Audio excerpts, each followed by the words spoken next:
Hey, motherfuckers, this is Grampy Lobster. I hope everybody's having a wonderful evening. I am so sorry that it took me a little bit extra time to get started and everything like that.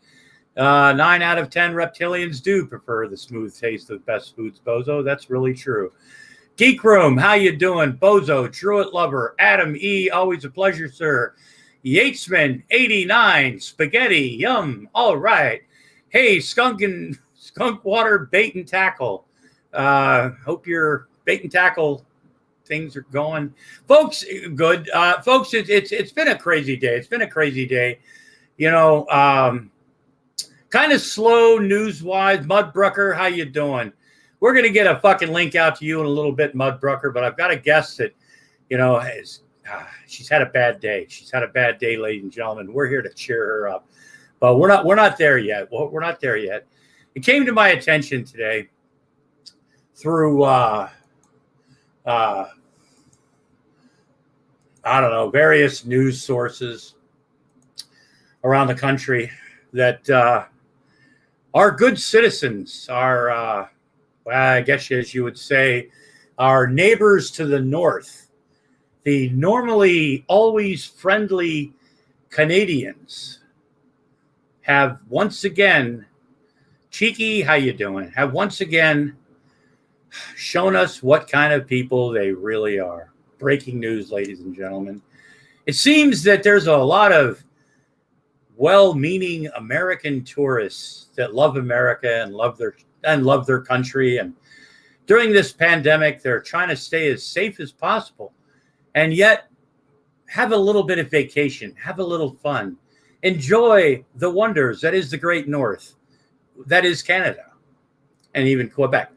But it seems that with this, I don't know, pandemic, with this anger, with this, I don't know, the times we live in, folks, that, well, once again, ladies and gentlemen, we see how people really are when the shit hits the fan. And in this case, the maple, well, it's really gone through the fucking fan. It's come to my attention today, and I'm going to share this article because I don't want you to think this is any kind of fake fucking news. Buck, how you doing? This isn't fake news. Apparently, you know, there's ravaged groups of angry hockey thugs running through the streets of Canada, brutally attacking innocent Americans seeking refuge, you know, from this, the time we live in this country. I've also heard that many Americans are trying to just seek refuge, seek a safe refuge, a place to live, a place where they can feel safe, a place where they feel that they might matter in the world. And Canada is talking about building a wall. My God. The humanity. Folks, we've hit rock bottom. The great country of Canada has finally turned on its southern neighbors. Buck hockey thugs. Fuck you, Buck. I'm trying to be serial for a minute here, Buck. You know, and I just think it's a crime.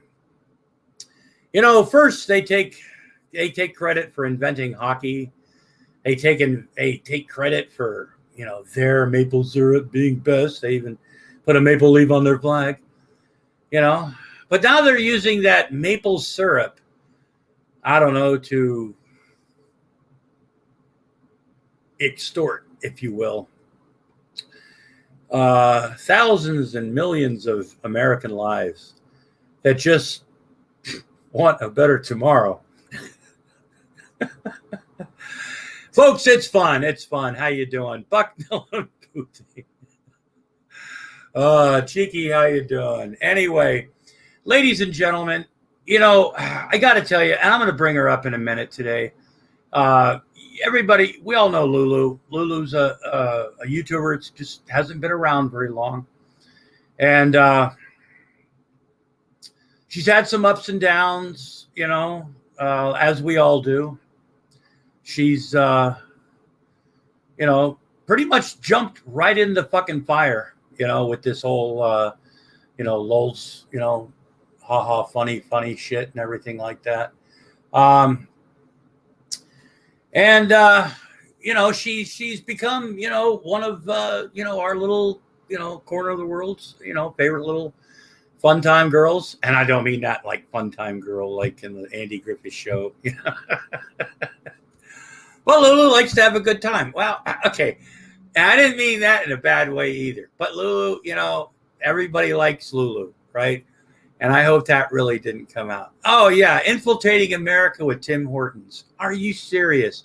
Tim fucking Hortons, when we have Dunkin' Donuts and other wonderful fucking coffee made in America from beans from South America, but still made in North America. And they're trying to fucking push this Tim Hortons shit on us. Tim Hortons didn't last shit around here. Dunkin' Donuts kicked its ass. But anyway, that's what I get for paying attention to the side shack. Let's get back to Lulu. It came to my attention. Lulu's not, I don't know that she's done live streams. She's always in a good mood. She, pours her heart out. Very, very honest person. And, Lulu's had a bad day. And as somebody that makes videos over the years, and you don't monetize, you just do things because you think it's funny, or you might get 10 people to watch or 100 people to watch. You still put out the effort. There's still that, oh, this is fucking great. This is going to be good. This is the feeling that me and Carl get and Moochie every time we put out a product, a movie, if you will. We've got that feeling. We're like, this is the one that's going to break us into the business, and then it turns out, you get it like 100, 150, maybe 200, every once in a while, a few more, but, nothing much, but, it doesn't take away from the, dedication, the timeless energy that you could actually be doing something productive in the world, which is something I'm not really known for doing. But, when you work 6, 8, 10, 12, 18 hours sometimes to put out a fucking video, and you're not worried about copyrights because you don't monetize and things like that. You're not worried about being demonetized because, well, you're not monetized. You don't, sure, you have a PayPal account and you've got some merch. And if anybody would like to check out some of Grampy Lobster's merch, we do have face masks, ladies and gentlemen. Adam is going to be more than happy to put the fucking link out in the side chat. But once again, we're here to talk about Lulu. Well, as everybody knows that makes videos, in the same manner that I do or other people do, that say, fuck it, I don't monetize. I'm just doing this because I think it's funny. I want to see if anybody else thinks it's funny. Sometimes it works, sometimes it doesn't. But then that one thing will happen to you one day. It's that moment that I think everybody fears the most. It's not being flagged or not being thumbs down, It's when the video goes public. You're premiering it, you're showing it for the first time. And by the time your video is over, and sometimes before the video even fucking begins, it's taken down and blocked worldwide, basically, for, I don't know, reasons that only YouTube might know, or some angry fucking people that can't take a joke. But anyway, and ladies and gentlemen, this is what happened to Lulu today. I just spoke with Lulu, and she's not doing good, folks. She needs some cheering up. She told me she had 6 bottles of NyQuil and a couple poppers and, all the bong hits she could fucking handle and some edibles. And she was thinking about just taking them all tonight.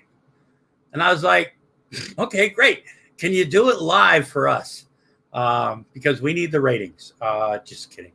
But yeah, she got her video taken down. She's not feeling the best. She's in a good mood. She's doing the best she can, folks, under these circumstances.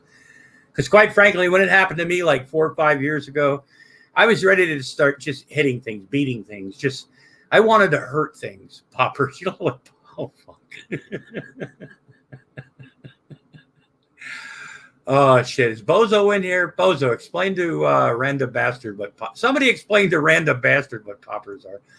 I'm on a roll, Popper, but I mean, bastard. Anyway, Lulu's not feeling good, unlike myself, who might be feeling a little bit too good. And but anyway, I know it's going to be hard for her. We coaxed her. We put a lot of roses and happy things in the green room for her, so we know that she's not. We've tried to make her feel as welcome as possible. And ladies and gentlemen, we'd like to. How do I get her back in the fucking camera? Holy shit! Okay, we'd like to. Oh, here we go. This will be fun. Ladies and gentlemen, she's not doing so well, but we'd like you to give a big round of applause. Give a big Heidi ho, howdy hi to Lulu. You fucking son of a bitch.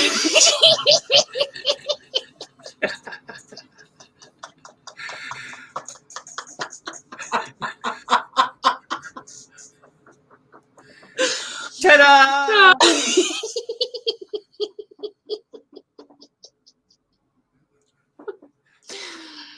Oh my God. I had no idea where I was really going with that from the time I opened my mouth till the time I went, ta-da! Oh, I know. Oh, I shit. know. I was laughing my fucking ass off. I'm like, can he spread this out any fucking further? I mean, I was counting. I'm like, damn.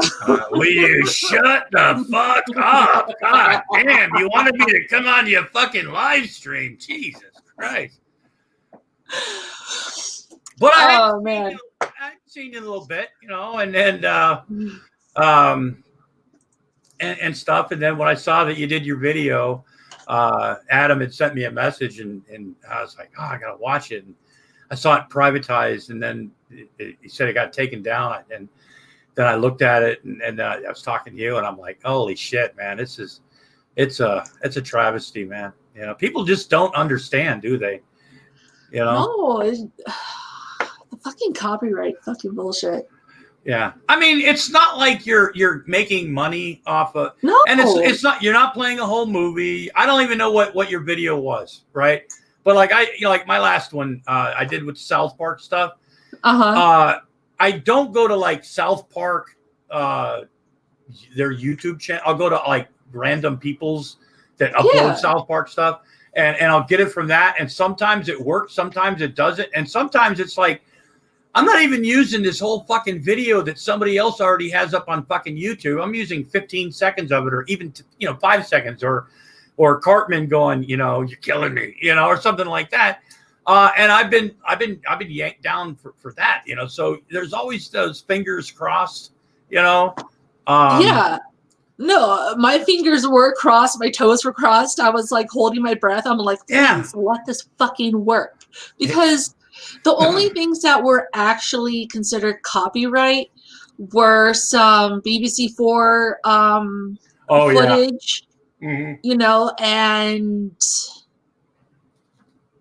And maybe some instrumental work of an artist. Everything else was free.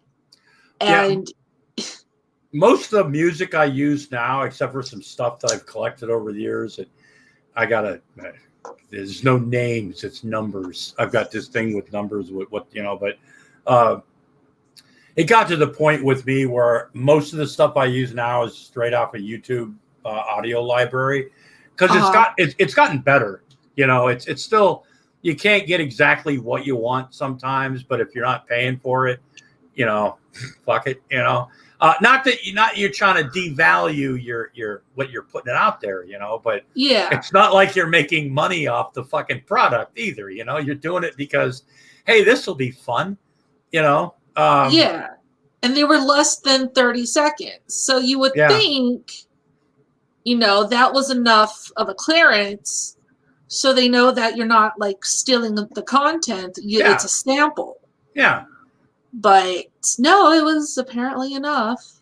Yeah. Well, like that video that I got, my premiere video the other night that got pulled briefly for terms of service. My whole thing with them when I appealed it was I make videos, I make music, reaction music compilations. Mm-hmm. What's the matter with that? That's literally what I wrote. And then like within an hour, the fucking video was back up. Really? Yeah. Because that's pretty much what I do. You know, like we talked before, you know, I don't go into the great debate community. Really, I know people in it, but I'm not somebody that like debates. You know what I mean? That's just not, I find a lot of that. Some of it's pretty interesting, but for the most part, you know, what's considered debate is people screaming at each other and, you know, you're going to Lake of Fire and, you know, shit like that. Yeah. But so I try to stay out of that as much as possible because it gives me a fucking headache. But, so, you know, I forgot where I was going at, but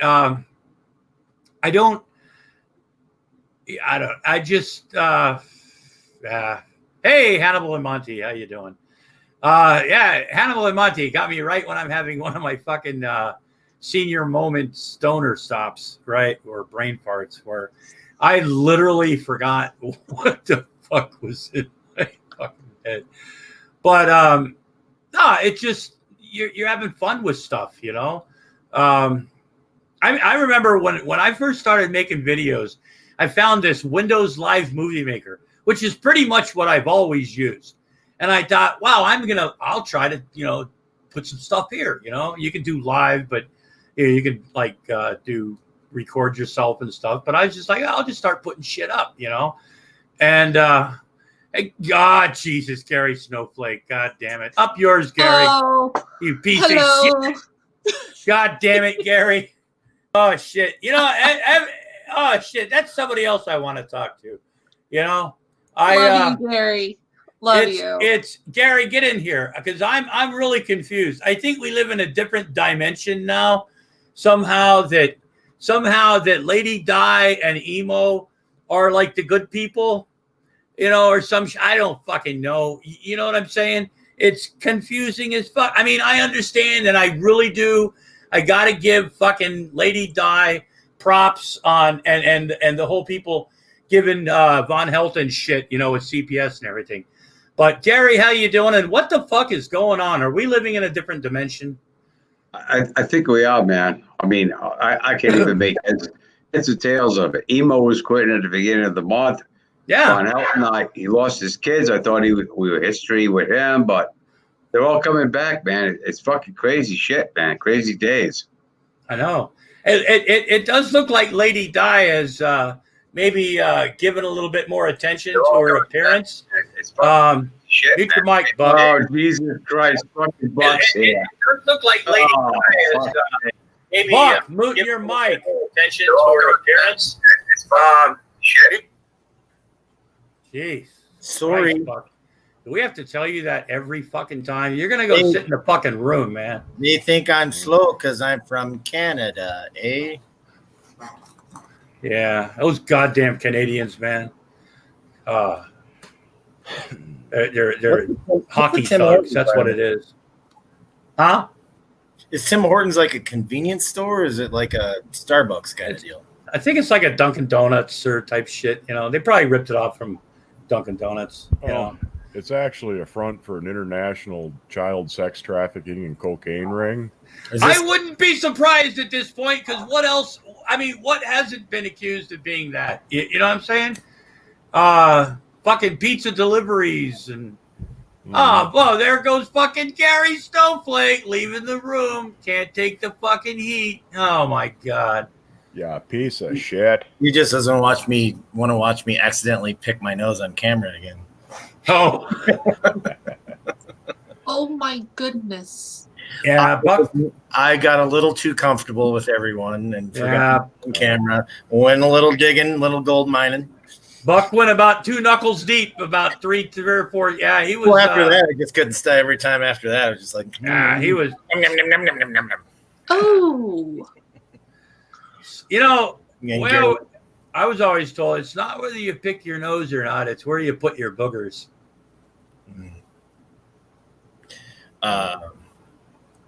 What's up, Colonel Chubbs? I've never understood that fucking name. I changed my name to Buck Melatonin tonight since I'm tired.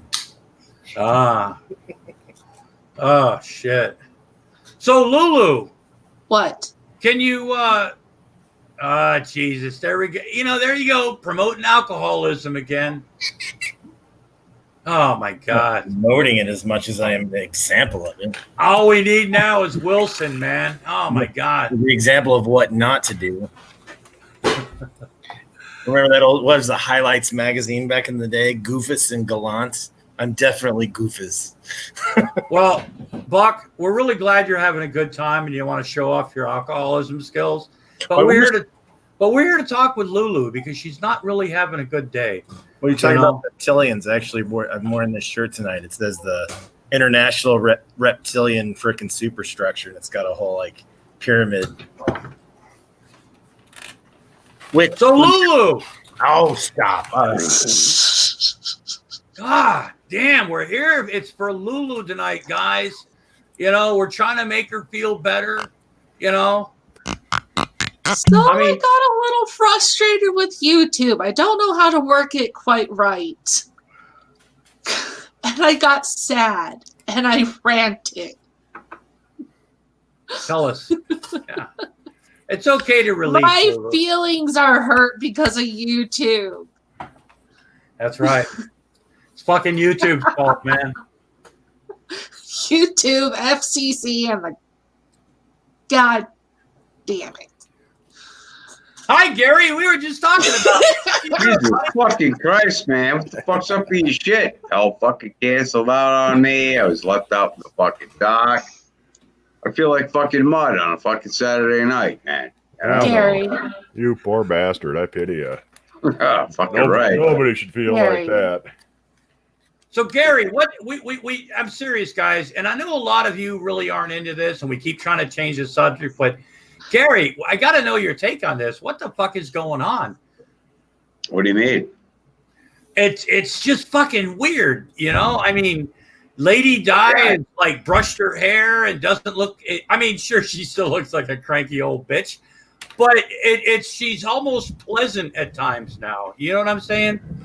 And it's scaring me. And then you got Buck in here. Now he's showing himself and he's talking with his hands and stuff. It's all crazy shit, man. And different times. These different times. We're not used to this, you know. Yeah, this real night wolf guy that was like, oh my fucking God, who the fuck? I'll tell you, dude. He's so last year. He should just stay back there last year, you know. He keeps trying to come back, and I mean, people have fun with him and stuff. But it's like Vaughn. I mean, he's so last year too. Well, I mean, you guys still have fun with him because, you know, I mean, there's just so much there, you know. Yeah, it was. Emo's live stream got porn bombed last night. Yeah. Did it? Did it really? You know you've made it when you get porn bombed.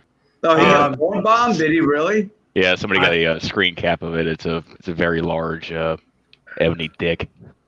Wow. I wonder if that gave Emo a little diaper stiffy, you know? Yeah. I'll tell you what, man, he's been riding that wind train ever since the Vaughn stream. Oh yeah, and you know on what? Vacation. He's on vacation now. No, he's back. Oh, he's gonna quit. He was gonna quit at the beginning of the month, Lobster. Remember? I know. That's it. I'm done. I'm all done. Yep. Again. I still have about 4 videos of him. I still have like four videos of Emo. And Robbie, don't worry, I won't talk about how many times you've quit the internet. But I've got like 4 videos of emo. It says my last live stream. Nobody wants to come and join me. By the way, happy birthday, Von Helton. Type shit. It's like, it never ends, man. It's like another lie, lie. Oh, look at Mud's drinking it up, man. Look at him. He's drinking it up. Oh boy. Well, I just ate I did them separately. I did one chocolate, and then like about half an hour before this started, I ate the other one. So hopefully they both kick in at the same time. Oh boy. Somewhere along the middle, we can only hope. Boy. Talking about mushrooms? No, chocolate. No, it's not like mushrooms. You No. got some? You got some? No, I've told people, look, I got to tell you, and some people might think this is like really like immature of me, or, Jesus, no wonder why your health sucks type ship. But on my bucket list is still like doing a couple lines of cocaine and dropping some acid. Just one more time in my life. And it's not that my life would be complete, but that's like the type of things that are on my bucket list. Not the most important, but instead of acid, let's do purple microdot double barrel mescaline. You and me for the last time. Oh Jesus! Calm it down there, Hunter S. Thompson. Yeah, no shit. Like that'd be fun. That would be funny, dude. That would be funny. On my list of freaking drugs I've done, mescaline is not one of them. I've always mescaline. I used to love fucking mescaline. I've never. Yeah, there's always room for Jello. That used to sound better. Now it's still Jello. But no, I've never done mescaline. I mean, really? And I'm not trying. Really, no, dude? Oh my God, you've never. But when you mentioned purple microdot, I remember that. I remember Mr. Bill. I remember this one that was. It kind of looked like the American flag, but it was a poor imitation. There was a lot of different stuff. Mescaline, dude. It's a purple double barrel. It's a little tiny purple pill. You look at that thing, man, you say, there's no way it's going to fuck me up. And it didn't really fuck you up. It made you laugh beyond fucking control. You can look at each other and just start laughing. You piss your fucking pants. Hey, Jello. Well, it doesn't take much for me to laugh because I'm really high. I go on the geek room, and as soon as they start playing Show Me the Booty Hole, holy fuck, Jello. I mean, yes. God damn. Jello is one serious fucker, man. Yes, He had to probably get some kind of degree somewhere. What the fuck? Is that a butt plug? Jello? That thing on the end? That looks like he's about ready to roast up a freaking, what you would call a... kind of like a binky. Looks like a binky. Oh my God. What the fuck is that? Crack pipe. I can't remember what it's called. Just dab pipe. Crack Are pipe. those crystals? Hey, hold on a second. Jello, give us a commentary. What's going on there? Tell us exactly how you're doing it, what you're doing. Well, my torch is loud, so I've been keeping my mic muted. I can hear you. Asked for it. You got it. Yeah. Okay, you're coming across good. So this here is a quartz. This here is Crack a quartz pipe. banger. The fucking crack Torch pipe. Banger. About somewhere around 600 degrees, and then I'm going to Because you want your crack pipe. Right. vaporize some hash. That's what I'm doing. I got very fine marijuana concentrate. Very nice. All the fucked up shit that we're into, huh? Dabs. That's all the drugs that we're into. Cheers, it's fucking amazing. I thought you were going to do dabs. That's what I thought you were Now going we got some edibles with fucking lobster. Bozo, I like exactly what liquid LSD on a sugar cube can't be beat. No, beat the classics. I went to a rock festival in Germany on LSD sugar cubes. That was one of the weirdest experiences. I had a good time. Nobody got hurt. I saw Roger Daltrey when he got it. It was like right after he got his hair cut, and people were pissed. That's all I really remember about the Who. People kept yelling at him because he cut his fucking hair. And like, goddamn, everybody was there. But yeah, that's liquid LSD, 25 on a sugar cube. Can't beat the class. Didn't do 25, but I have done liquid before, and then went to a strip club. And, That's all the women were super tan, and then like all the neon lights, so all I could see were like the bra and panties walking everywhere. And I looked over to my friend to say something about it, and I looked down and the floor was gone. I said, "Hey man, I don't know if you see this or not, but there's like a 25-foot drop between you and me right now." Oh shit. Did you try to jump? No, I was firmly rooted in my seat. I got a drug story with about mescaline. I took it at I'm not sure if it was 92 or 94. I went to both, but it was Lollapalooza, and it was What year? It was either 92 or 94. Actually, I think I went 96 as well. Anyway, I went 96 too, but anyway, sorry. I was we had been doing drugs and partying all night at the camp spot just the night before, and then at 6 o'clock somebody rolls through playing 6 o'clock in the morning. They roll through with a pickup truck and with an amplifier in the back playing Jimi Hendrix doing the Star Spangled Banner at Woodstock. So that's how everybody woke up at 6 o'clock that morning. And it was in the Gorge of George. Not everybody knows Washington State, but it's basically desert over there. It's really fucking hot. So I had no sleep, pretty dehydrated from being on drugs all night and drugs and alcohol. And, slam dancing all day long. And then the last band is Tool. And I was on mescaline and had been on mescaline all day.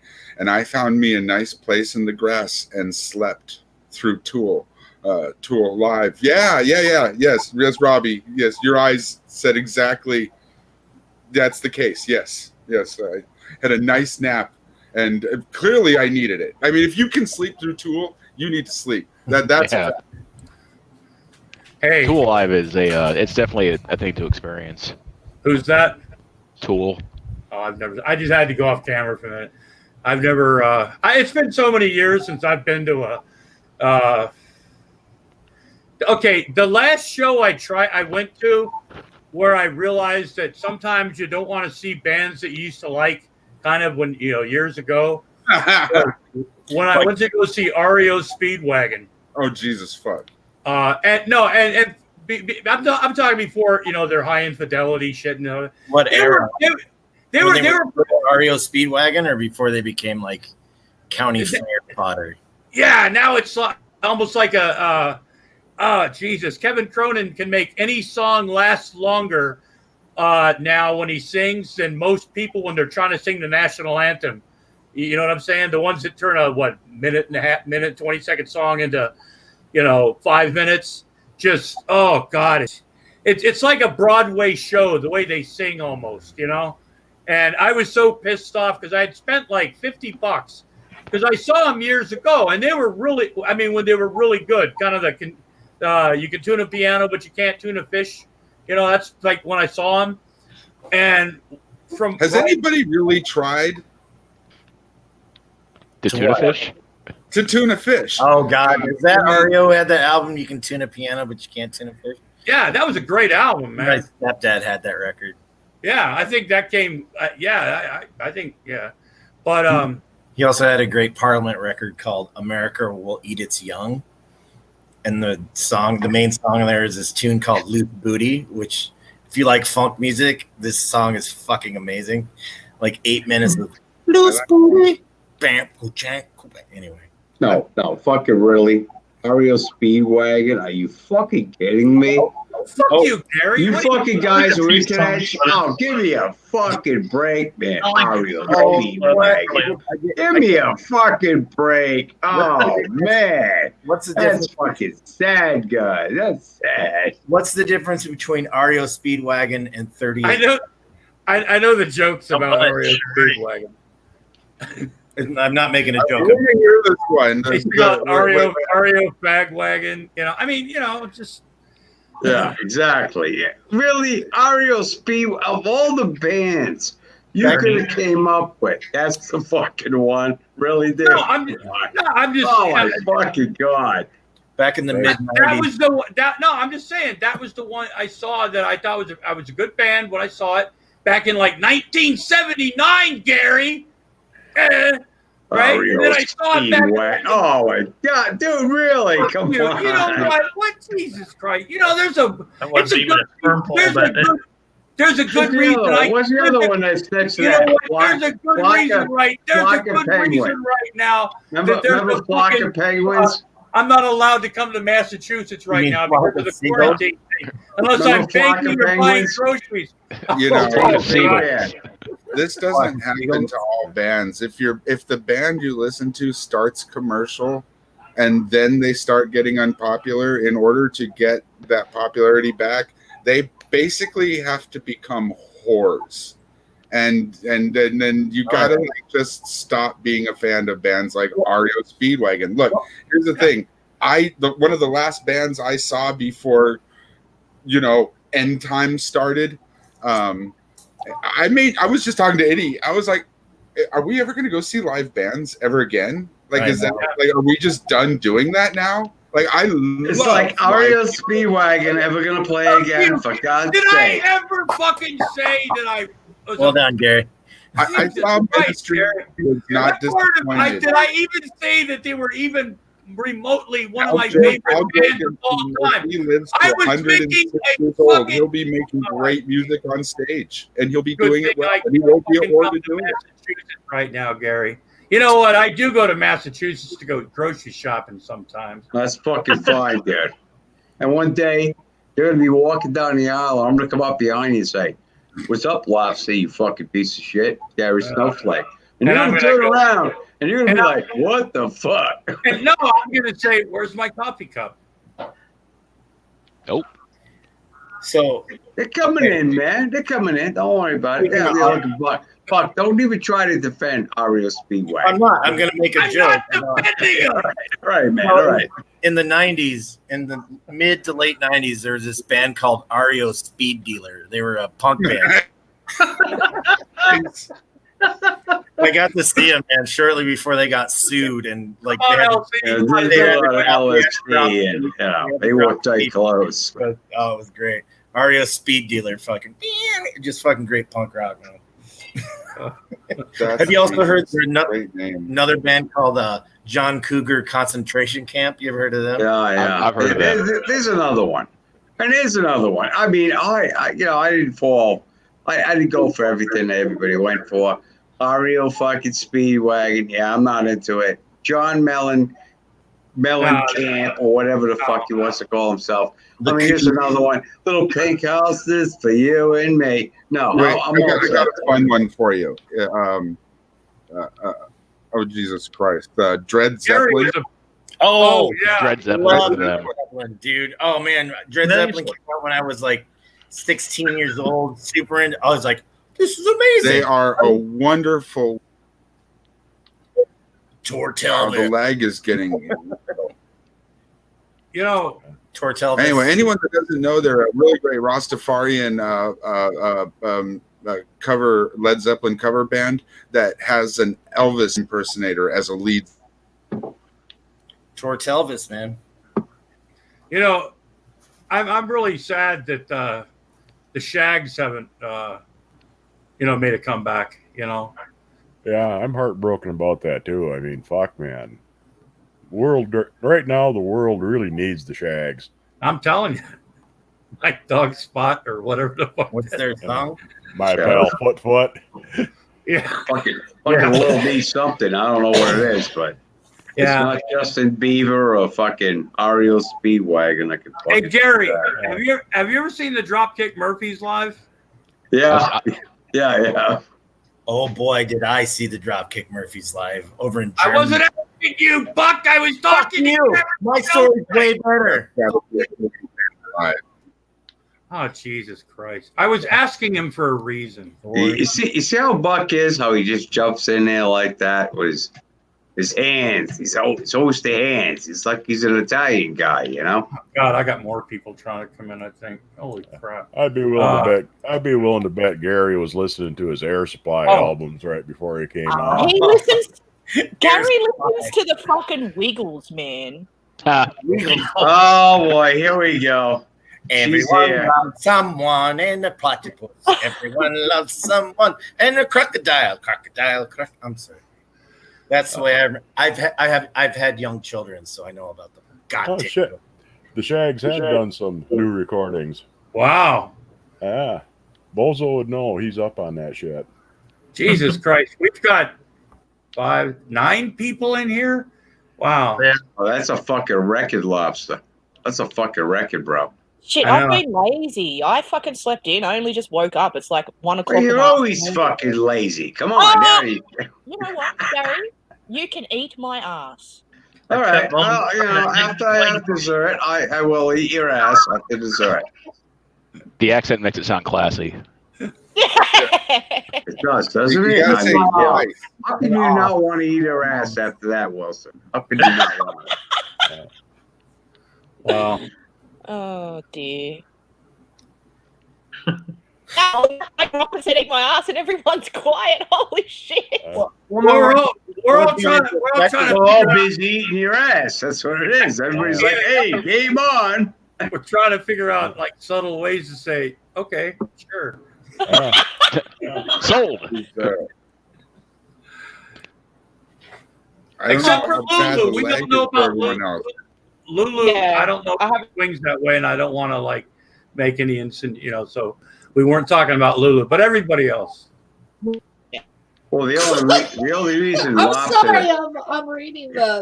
if Lobster's wife heard him say, Elsie, I'll be eating your ass right now, his wife would be like, excuse me, you have to get off the computer right now. We have to talk.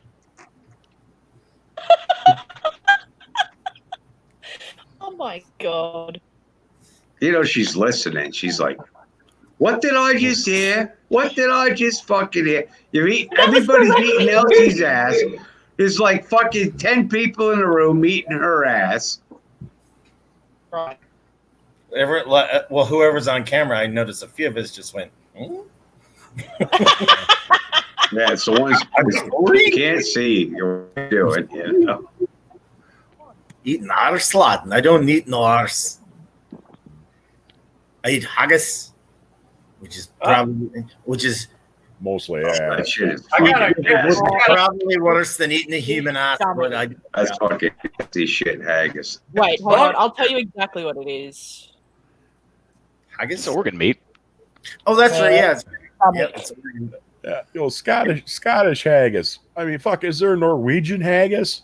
I'll tell you what, Lobster will never open that fucking can if he does. You ever watch Never open another his whole life.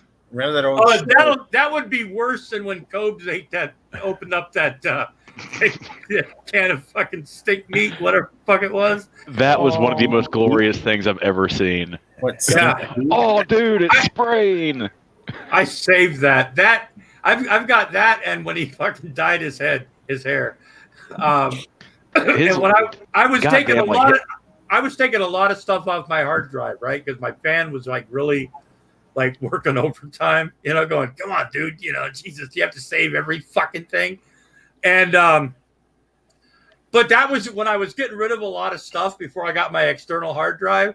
That was I was like, that's just one of those things. It's like, no, this has to be kept. I don't care if I ever watch it again. It just has to be kept. Hey, Jello, I had a question for you. Did you watch my last video? And if so, if you did, what did you think about what I did with the RAN scam? I don't think I did. Can I have a link? Please. I'll definitely check it out. It's my last video I did, dude. I'm in the fucking side. Dude, I'm on StreamYard side, man. I'm retarded. Remember? Give me a break. I'll find it. But anyway, just to switch shit up here and bring it back to the original fucking thing about this, I want to share this with you guys. I really, because this really shocked the fuck out of me. This story from the can you see it? I can't hear. Oh no, I can't see anything. No. Okay. No. Fuck it. Never mind. I just lost it. Anyway, it was the article about those Canadian gangs or people like reporting like Americans with American people with American license plates, and some of the cars had actually been vandalized. And I forgot what city or whatever it was, but they actually told people, Americans, that if they're in the country right now, it'd be a good thing to change their license plates, ride bicycles, or take public transportation. Jesus. Because it apparently in some areas had gotten bad They're enough. getting their stuff beaten up. Oh no. Was this in Quebec? I don't. Oh, jeez. I forgot. I seen it. Sounds a little more hillbilly, like along like places like Thunder Bay and freaking. No, it was a city. Like Saskatoon, freaking where like the rougher Canadians hang out. Still friendly as shit, but they don't have teeth and they'll fight you. No, this was in the city, man. Let me find it again. Hold on. God damn it. You guys are making me do shit when I'm fucking really high. Actually, you're not making me do anything. I'll do it if I want to. But,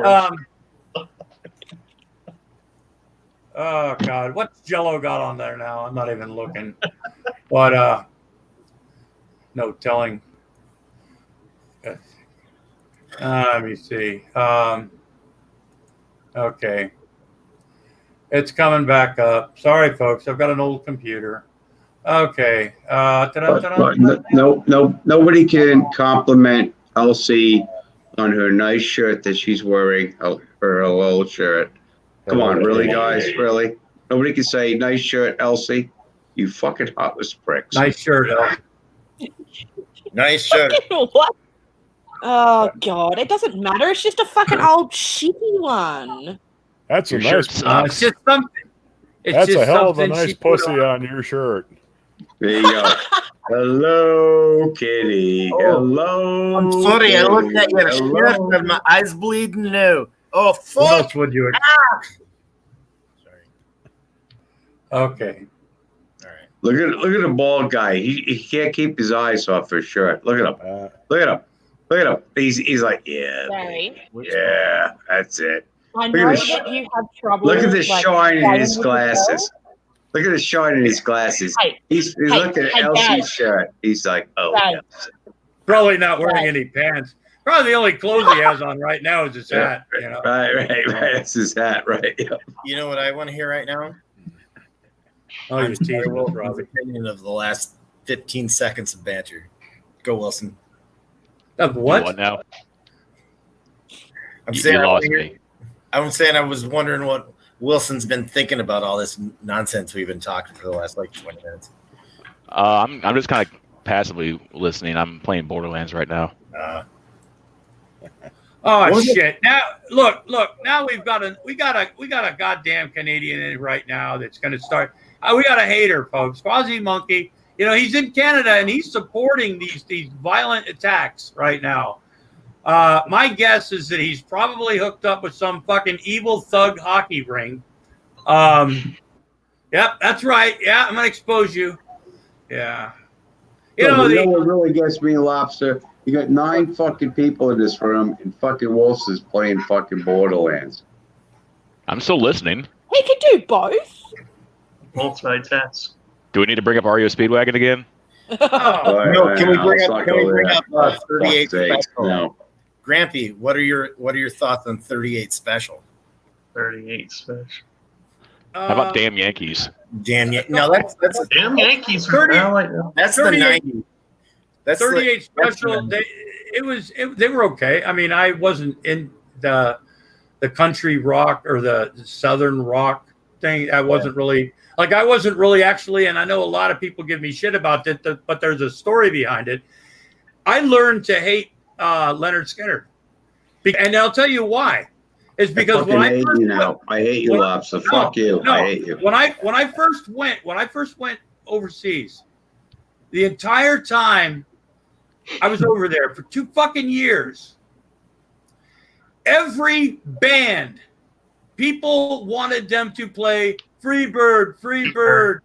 Oompa bands would play Freebird and Gimme 2 Steps, Gimme or whatever the fuck. And every time when guys get drunk playing Freebird, and I got to the point by the time I left Germany, I couldn't fucking stand Leonard Skinner. It just got to that point where I just couldn't take it, you know. And then people go, "What do you mean you hate?" I hate you. I hate you. I hate used you, Lobster, more than ever now. I hate I you. was in my 20s. I hate you. That's it. I was in my 20s before I ever heard a Skynyrd song.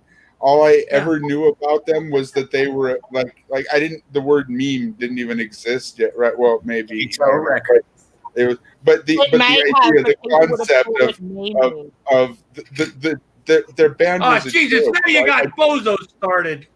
I knew the joke, right? Well, Oh yeah, is Bozo in the chat? You Bozo's- gave a I pretty want to moron talk to him about me. I'm sorry. Go ahead, Jello. It's just that the worst people in the world tend to be Skynyrd fans, Yeah. and that's What are you trying to say? I'm the worst person in the That's world? where the Is joke- that what you're trying to say? Well, no. Yes, Gary, Man, you that's where that are. comes I from. mean, well, fuck. I mean, you're surprised. Like when I worked at the bar, threw a brick through the window from the inside. Just say it. like when I was working at the bar, like that was one of like Freebird was on the ban list. Like if you played Freebird on the jukebox, it got skipped.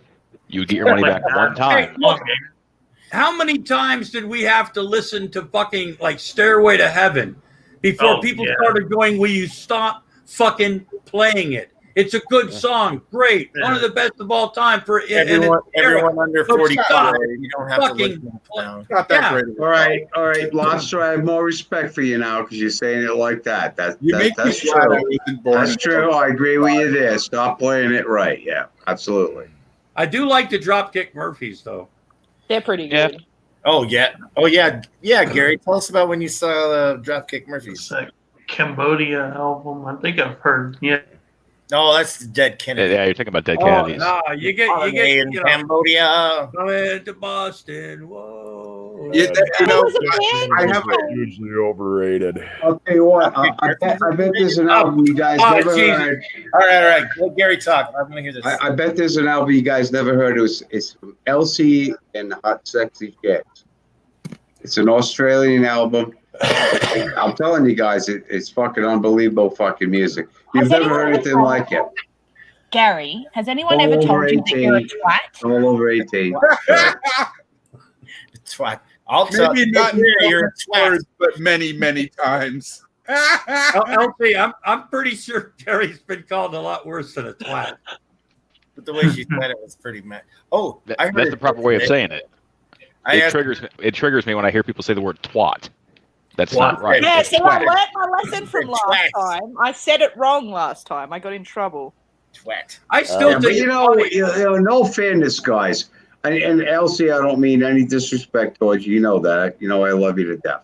But Yeah. when you're eating a woman's pussy, you'll call it a cunt. You'll call it a fucking pussy. You'll call it a twat.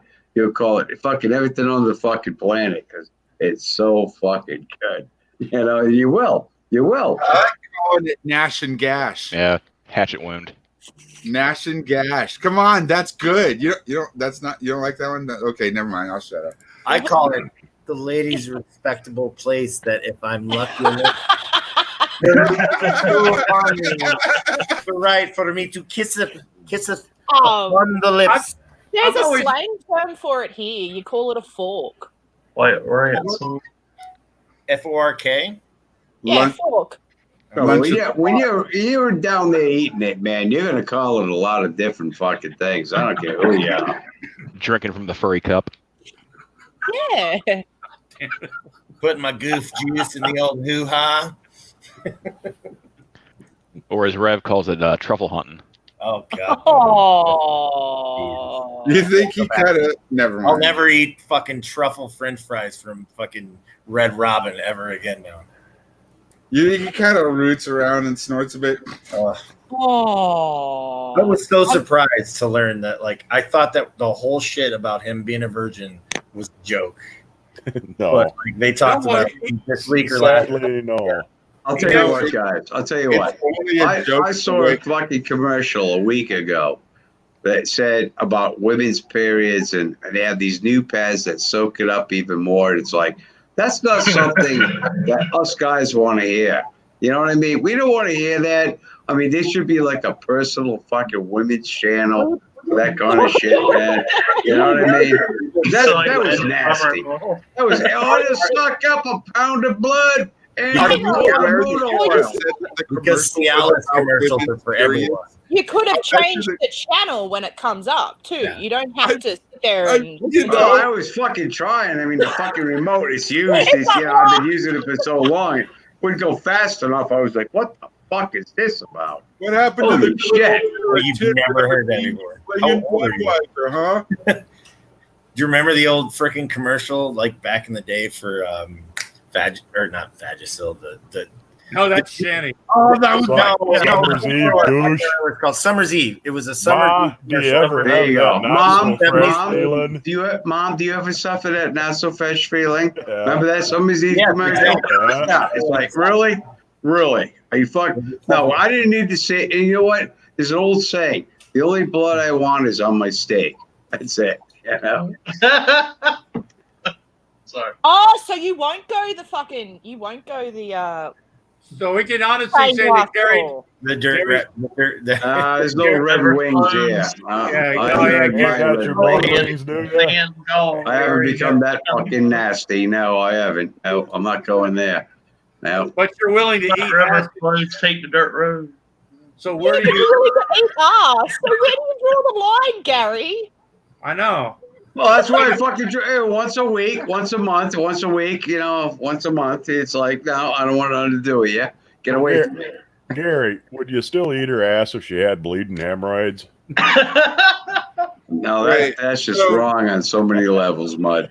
Man, what the fuck, dude? No, but Assuming that's a that good not most of Legitimate you, question. assuming that not most of you live in Legitimate. apartments, you have your own property. Do you have menstruation shacks, right? And you can just kind of like throw her out when it's what? No. Well, yeah, you got to throw her out, man. You got to throw her out. You got to say, look, no. Once a week, once a month, you got to go live with your mother. You got to go live with your mother now. You just get a menstruation shack and put it out back. Whoa! Hold on. Why did Lulu leave? I just noticed that. I was fixing I to. think dominated our talk. Look where the conversation went. Come on, Lobster. You know, The self-explanatory. conversation. No, that's true. That's I Gary blame. did it. I blame Elsie. It's clearly her fault. Yeah, I'm blaming you, Gary. Okay, you can blame me, but Summer's Eve, ladies, goes a long way, especially after. You know. Hey, since the last time we talked, Mudbrooker, let's compare. What? Oh Jesus! Wow, what? Who's got the better one? Oh no, Bud's got you beat, dude. Bud's got you beat, hands down. Oh, hold We've on. already- He's got you beat. The winner is look. yellow. Fuck, I we've put my camera on. Damn it. already seen, man. Mud still has a bigger dick than you. You know, it doesn't matter what you get later. Oh yeah, oh yeah. He lives in a shack. He hasn't seen it like you. He hasn't seen it since 1987, but you know it's still there. Mudbrooker goes out and frickin' robs fucking trucks of Leinenkugels and takes them home. And you're drinking out of a fucking canning jar. Oh, I got Look it. at Mud. Mud, he's got classy drink glasses and stuff like that. Look, Mud, show us. There you go. Look, show us, Mud. Uh-oh. There you go. He's got classy glasses. you Yeah, know? Mud's got those mud cannons, man. Jesus Christ. He shows those mud cannons and the You guys ladies ever just, get your mustache too long? Yeah, but he don't water that shit down, man. He drinks it like a fucking man. He's like, you don't water it down. You ever Water, you guys the ever water goes next to the whiskey, not in it. It depends on the whiskey. Yeah, water comes the next day. Water fuck comes the no. next day when you're thirsty from the yeah, whiskey. well, yeah, with Wilson though, like water's like, fuck it, you know. No, I mean it just depends on the whiskey. You Like get if, water in the whiskey. Sacrilege. like if I'm drinking like Wild Turkey 101, I'll put like a little bit of water or like a little bit of Coke in it just to take the edge off. The edge but is the point.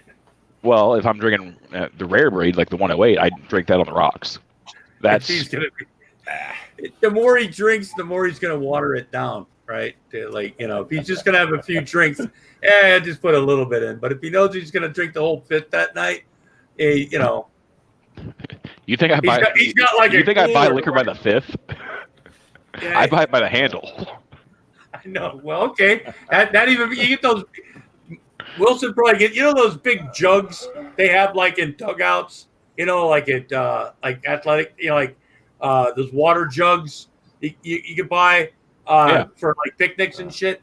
Wilson gets a couple half gallons of that. You know, like whatever whiskey, it pours it in there and then pours it in like a can of Coke. And that's pretty much Friday. God, when I was in the Army, or something similar to that, and it's probably chilled a little bit. I might, maybe I'm wrong. I don't know. $250 bottle of scotch and cut her with Kool-Aid. Oh, I've actually seen someone. I've actually seen someone do that, and I wanted to strangle them.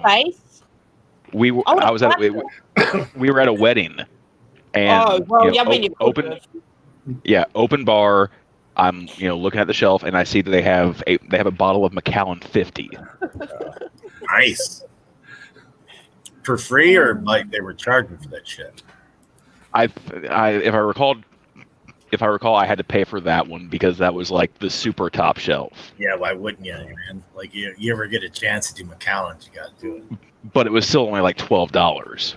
So I'm like, give me a double, and they had one of the big giant ice cubes. Sipping on that, dude behind me gets the exact same thing, pours Coke in it. Oh man, looking right. Yeah, but back to what we were talking about. Okay, Lulu. Period, man. Everything you pumped into that pussy for a whole month is coming out during that period. So it's like, come on, guys, you gotta say, I'm not that nothing to do with it. Scientific knowledge, or? But it's true. Everything you pumped into that pussy all month's coming out when that period comes. So it's like, I don't want to be around for something like that. That's nasty and wrong. Folks, Gary's obsessed with the menstruation time of a woman's life. What kind of retard? Well, that's what we were talking about earlier. You guys changed the subject. So. You brought it up, Gary. BYBN or whatever they call them. I want to say to Wilson, you can rewind this stream and we were talking about the same thing. Hey, we stopped talking about periods 10 minutes ago. Let's get back to that. That's right. There we go. Right. Let's get back to that. No, but right. hey, Wilson, putting Coke on Macallan's is like fucking listening to fucking Black Sabbath through a broken speaker. Like, what the fuck? What's the point? Like, that's some stupid shit that Cobra would do. Oh yeah. Well, God, dude. Like somebody would buy him like a $75 bottle of scotch, and he would fucking mix it with Mountain Dew and Monster. Oh, God. Yeah, I do love his drinks. They're fucking. Oh, him getting drunk the other day. Oh, that one that. When I heard that, the first thing that went through my head was, I hope I have never sounded that drunk on stream. Oh God, that was so funny. Aww. Him trying to sing. Oh, jeez, that was beautiful. What's the story about him doing his OnlyFans? Is he really going to do that? He started it. I don't think he's streamed anything on it, but he has an account. But I he knows can't- Oh, what it is, and, like, oh no. it's the I wanna- It's I'm- gonna happen. I'm curious to find out what he's actually gonna put on that because he Oh, talked God. about he's starting to talk about his big cock again. He's been talking about still talking about the dick holster or the cock holster, whatever the fuck. He's bringing up of age girls again. Apparently, there is a video of him like just fucking cranking one out. Oh, I heard Thankfully, about I've that. not seen it. Yeah, I heard about that. Like live on fucking. I'd heard about that. I think you saw it, Wilson. You just you No. don't. I've admitted to seeing a lot of fucking weird shit on the internet, but that is one thing I That's not have not one of seen them. yet. And And speaking of he'd weird remember shit, if he did. speaking of weird shit, Lulu, I do apologize. I mean, she said she had like nothing pretty much to offer. This is what happens anymore. You know, we try to have nice, intelligent conversations. And then Gary's going to talk about periods. I didn't bring it up. I mean, you're the one that has a period. I didn't have it. I mean, my ex-wife had one. A lot of women I know had one. I didn't bring it up. I mean, it's always been there. I think you have them. Oh, fuck's sake. I'll tell you what. Gary fucking Snowflake never had a fucking period. It'd be the end of the fucking world. I met a guy who thought he was a Rasta, and he was cooking. I'm still willing to put it on Elsa. And Elsie. No, but this dude was a Rasta, and he was cooking dinner for us, and he's like frying potatoes, and he's like, "Yeah, I'm a Rasta, man. And what you don't want to do is let a woman cook your food while she's on her period." Jesus fuck. Yeah, they'll like hex you. Yeah, that's a fucking thing. I just wish Mud really would put a fucking shirt on, for fucking God's sakes. You know? Well, I mean, it's not just Rasta. Like that's Italian. That's Creole. Yeah. There's a lot of cultures that do that. Yeah. What if a woman's on her period, she's not allowed to cook?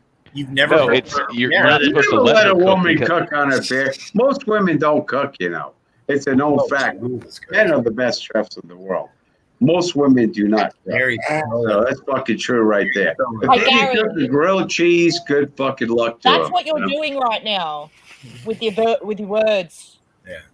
You're having a stroke. Gary's trolling. God, Elsie, I've never been this excited in most of my life.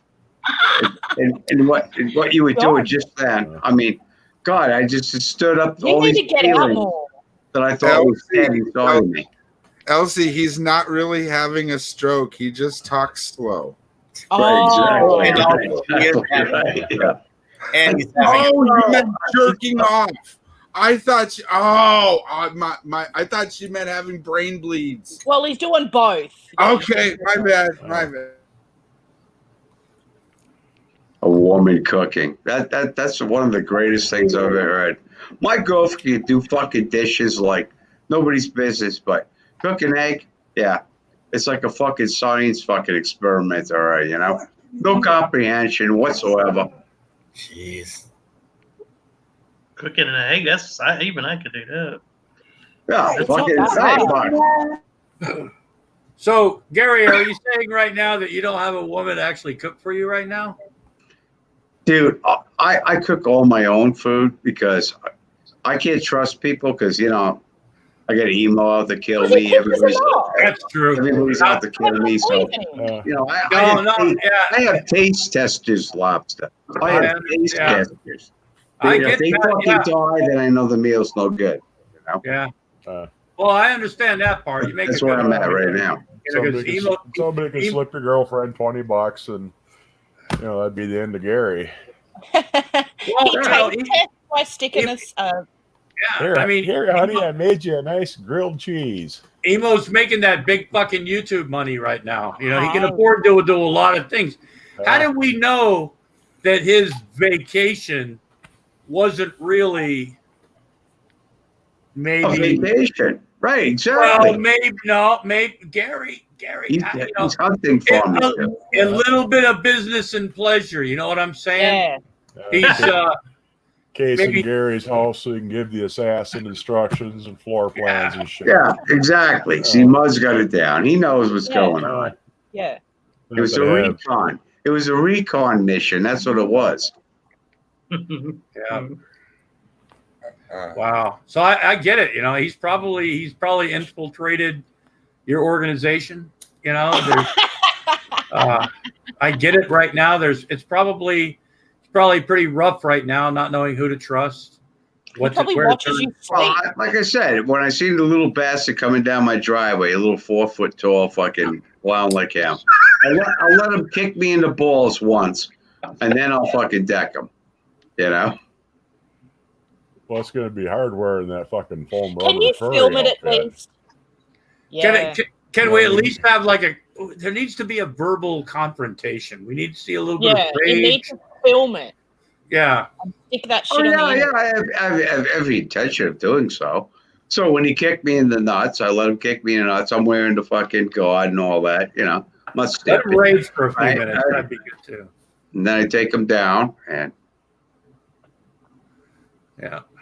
I get that, but there's got to be there has to be that's kind of anticlimactic, though. You know what I'm saying? There needs to be the confrontation, the verbalage going back and forth. Because we need that ranting, we need the raging, and there needs to be a smart quip at the end when you knock him out. There's got to be like a smart quip. Yeah. Da da da da da. Yeah. I mean, come on, you got the Fun Brigade. They can stand out there with their cameras and stuff, you know. But you can't drive the mask, make an outfit, make a video. Sure, I could. How do so you I got a question for Jello, real quick. You there? Yeah. What are you thinking about this whole fucking Brett Keane Von Helton war going on? I'm kind of out of the loop. I didn't know it was. It is watch him does anyone want to fill me in? Nice. Hey, Wilson, nice segue, by the way. That was pretty good. No, that's good. I like that. Yeah. Like a little lover spat going on between them. You're almost Loken now, Wilson. Who made who mad?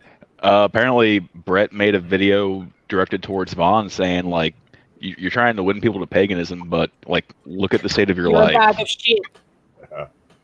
He unloaded on him. And honestly, Brett was making, I'm not, like I said before, I don't like Brett Keane. I think he's a piece of, I can't handle his voice.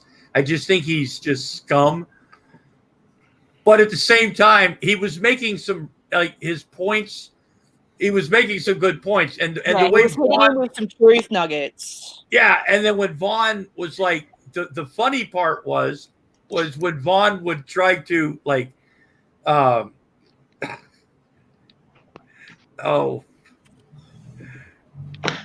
talk about what Brett just said. What do you want to call that? Somebody help me. Respond. Absolutely. Think he just made himself look worse. Yeah. Which is really hard to do in a Brett Keane conversation. Well, that's all he ever does is make himself look worse. Yeah, but because usually he only plays like 33 seconds or 5 seconds or something, and then tries to tell you what, you know. But he played most of the fucking video, and I was like, yeah, Stinky, you're making yourself look worse, you know. But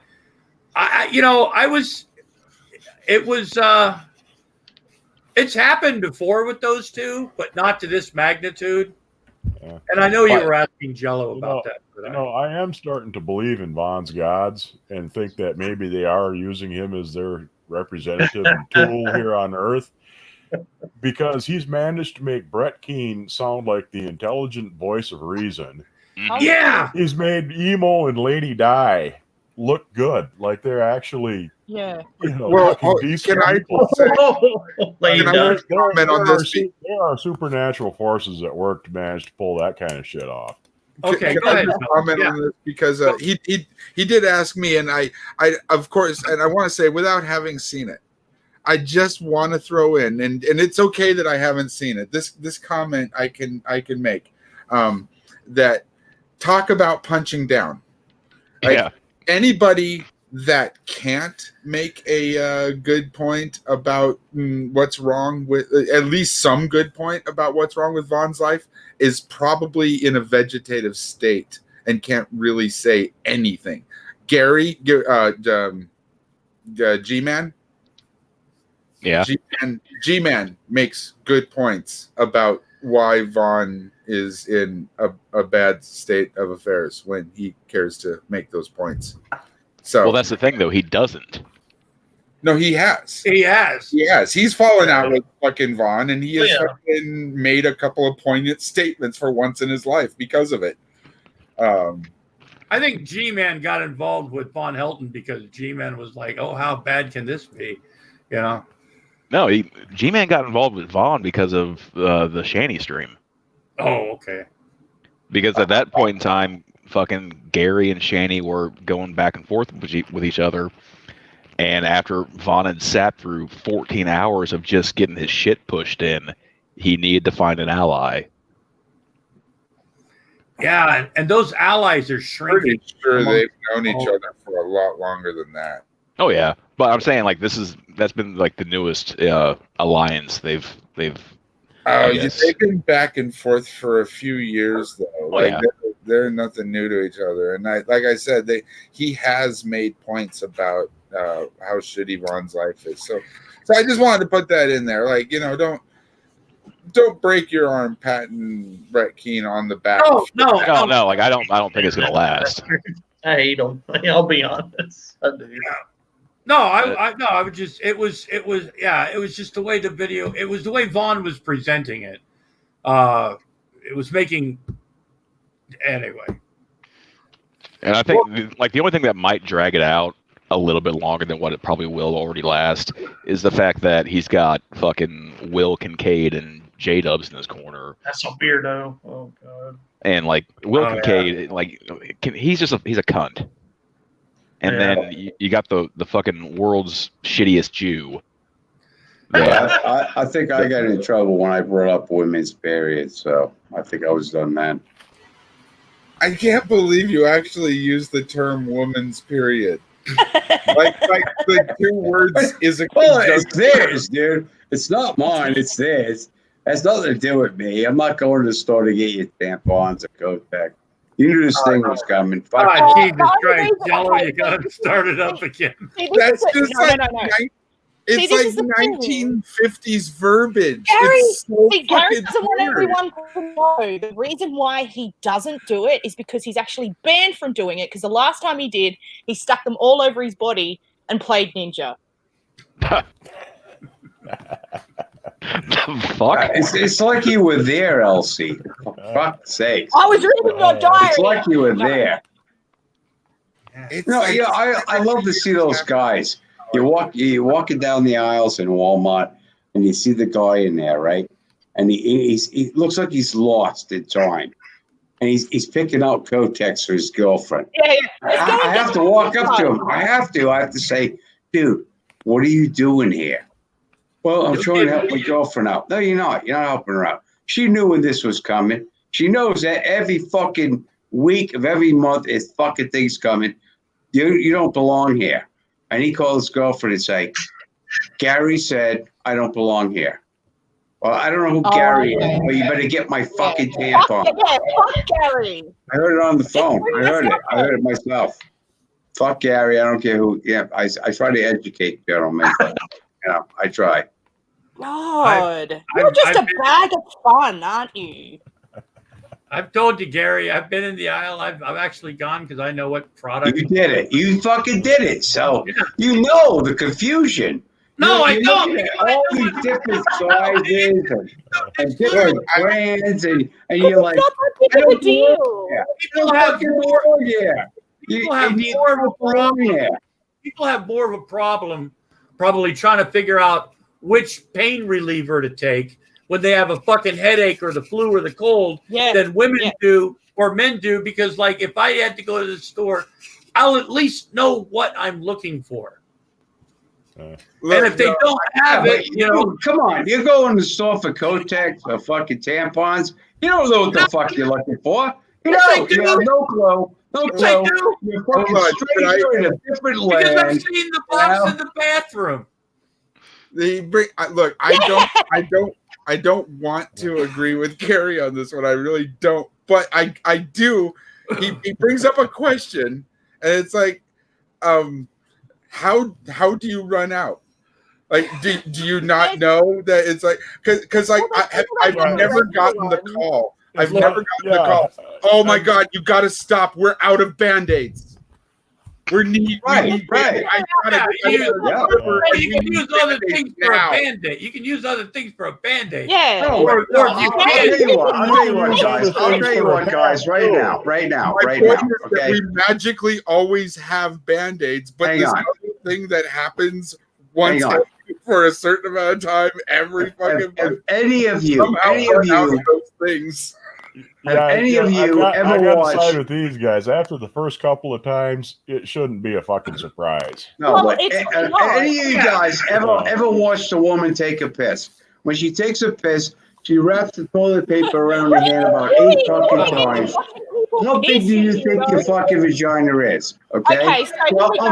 So if you run out of pass, wrap it around another fucking 10 times, shove it up in your fucking whatever, and go to the store and get your own Kotex. Don't leave it up to us. We gotta go back to the start, Gary. Are you talking with or without a glass table between you?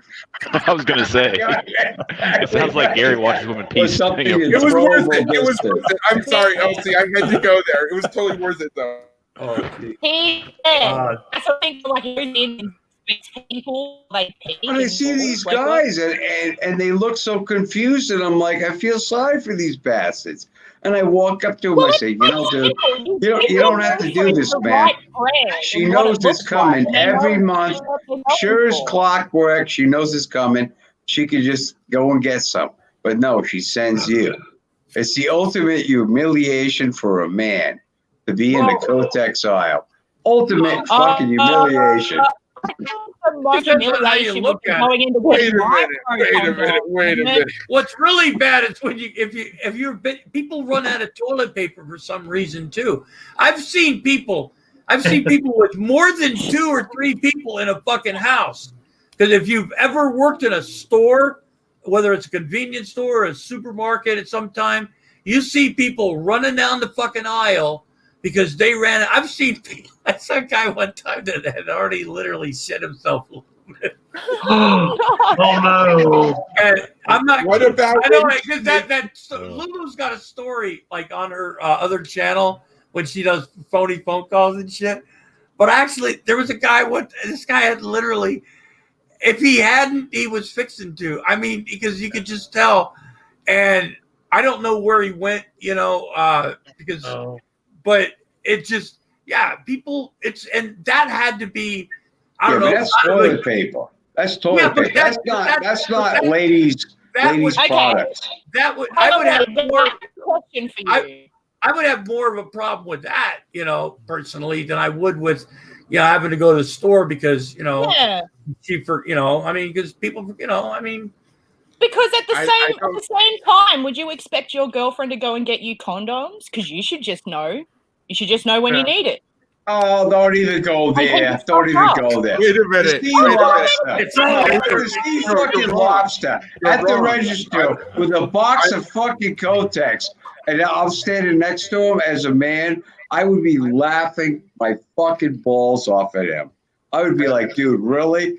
Really, dude? I would be. As a heterosexual male, I have sex with a woman, which means I never have any clue when I'm actually going to get it. Yeah. It can be a planned night. It could be an anniversary, and it just might not happen. Unless it's a cash up front transaction. In that case, you can usually get an appointment for that sort of thing. Then that's goddamn right. It should be a woman's responsibility to go get condoms. Like, she's guarding the door, she's holding all the keys. Yeah, Doc Zayas made a good. Like he said, when he was a truck driver, he hauled tampons a few times. Did you know they make them in the same factory they make toothpaste? I believe it. They actually have these CBD ones now. Oh, Jesus. Hey, Doc. I was joking earlier about the menstruation shack. I just want to point that anyone wasn't aware of. We don't really have a menstruation shack. Isn't that a B-52 song? It's a little old place, right? Oh, fuck me. This is horrible. Oh, Jesus. Of course, you don't know where to get what condoms are, Adam. Like 12. Oh, Jesus. God, now Quasi's picking on Adam. Adam's not 12. He's about twice 12. He's adorable, though. Like, Yeah. he might be older than you, but he looks like a baby. He does have a very cherub face. He looks so fucking innocent, too, doesn't he? He's totes adorbs. I want to meet him. I want to pinch his cheeks and do dabs with him. Totally. Take him home with you. Oh, dude. I mean, if he comes here, his place or mine. I don't care. Oh. Well, I'll tell you what. Any guy that's gonna go to the fucking store, get his old lady contacts, tampons. I'll tell you what, ladies, that guy loves you. You're grateful. You'll be like, oh, thanks. You'll be like, oh, thanks. She's bitchy already because she's on the rag. You'll be like, oh, thanks. Okay, and it's all like a really good appreciation. You know? Down the fucking flight of stairs, man. Seriously. Oh yeah, okay. They all say that, but my wife doesn't get bitchy when she's, she'll let me know, but she doesn't get bitchy or anything. No, but no. The thing is, no. You guys already know. If you've been with your old lady a while, you already know. She'll say to you, "Oh, just so you know, I'm having my period." Yeah, I know a fucking week ago. So okay, no big clue. You know what I mean? It comes every month. On my fucking calendar too, So it's like, Gary, you probably had more relationship problems. You need to let it go, dude. No, I didn't have.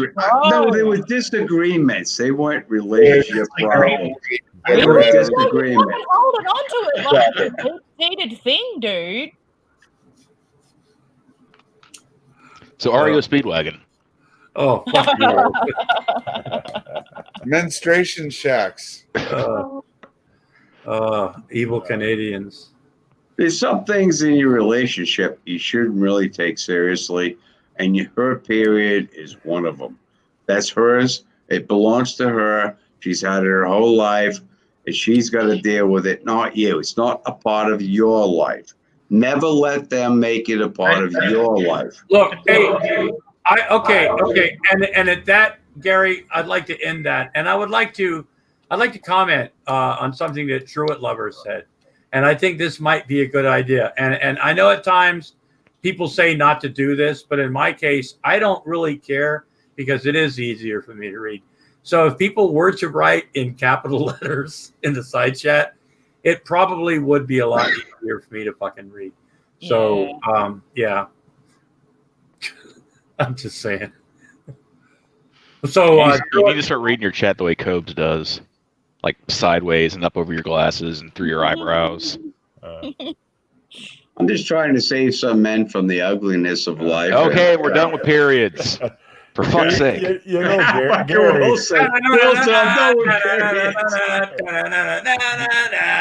We'll be right back, folks. Yeah, but you missed the point, Gary. It's something you only have to do once if you do it right. You get back from the store and you say, honey, they were out of your brand. So I asked the woman at the checkout, and she said, yeah, these would work just fine. You hand her a box of Brillo pads, and you're never going to have to do that again. I love that. Great idea. Great idea, guys. You do a job shitty enough, you never get asked to do that job again. There you go. When she says, I'm going to cook you chicken parmesan, and it doesn't even look like fucking chicken parmesan, it's like, yeah, okay, you don't have to do it again there. You're all set. Good one, though. Yeah, Brillo pads. I like that. That's a good idea. Bring those home. God, I wish for those days again so I could do that. Yeah, tell her you asked the woman at the checkout and said, yeah, those will work great. I remember my ex-wife asking me, can you go to the store and get me those? I said, I don't fucking think so. And she's like, what do you mean? I said, look, you wrap the fucking toilet paper around your fucking hand 8 times to wipe your vagina that you think is as big as the moon. But, okay, a few more times, shove it in your panties, get to the fucking store, get your shit. You knew it was coming. Don't try to drag me into this fucking horrible world of yours, you know? God, you must just be the best at parties, Gary. Well, I try to be. I mean, I'm not always Like the life of the party and like, you know, so Quasi. friendly and. Yeah, a lot of the women, they don't want to come home with me because they feel I'm insensitive or whatever. Oh, really? I would never have guessed. Something tells me Gary's going to get his comeuppance when he gets kidney stones. I'm not insensitive, you stupid cunt. No, what's your problem? Oh, you need a ride to the hospital? That sounds like a you problem, not a me problem. Oh God. Quasi Monkey weeps for Gary's wife, and I think we all do, ladies and gentlemen. Oh Jesus. I think we should send her a care basket saying, "Good for you. You can do it." I think we need to slowly start working on driving his girl insane. Yeah. Get her out the house. Yeah. Get her on a Greyhound bus. Get her raped by a black man. Yeah, just this time. Hopefully, hopefully, this time Charlie Miller will do something, or at least protest it. Change your religion first. You got to get them to change your religion first. Yeah, because they were, they were in sync. You know, they meshed. You know, he likes to do that. It was Camelot. Yeah, the bus story still makes me weep. You know, that was still a better love story than Twilight. Or 50 Shades of Grey. Man, I know Jello. Jello's being all cute right now. He's just, oh, that'll never work on me. What was the black guy named Tyrone? With their EBT cars buying up all the fucking lobster tails. Hey, like I said, people, there are people, I've seen people do it. I've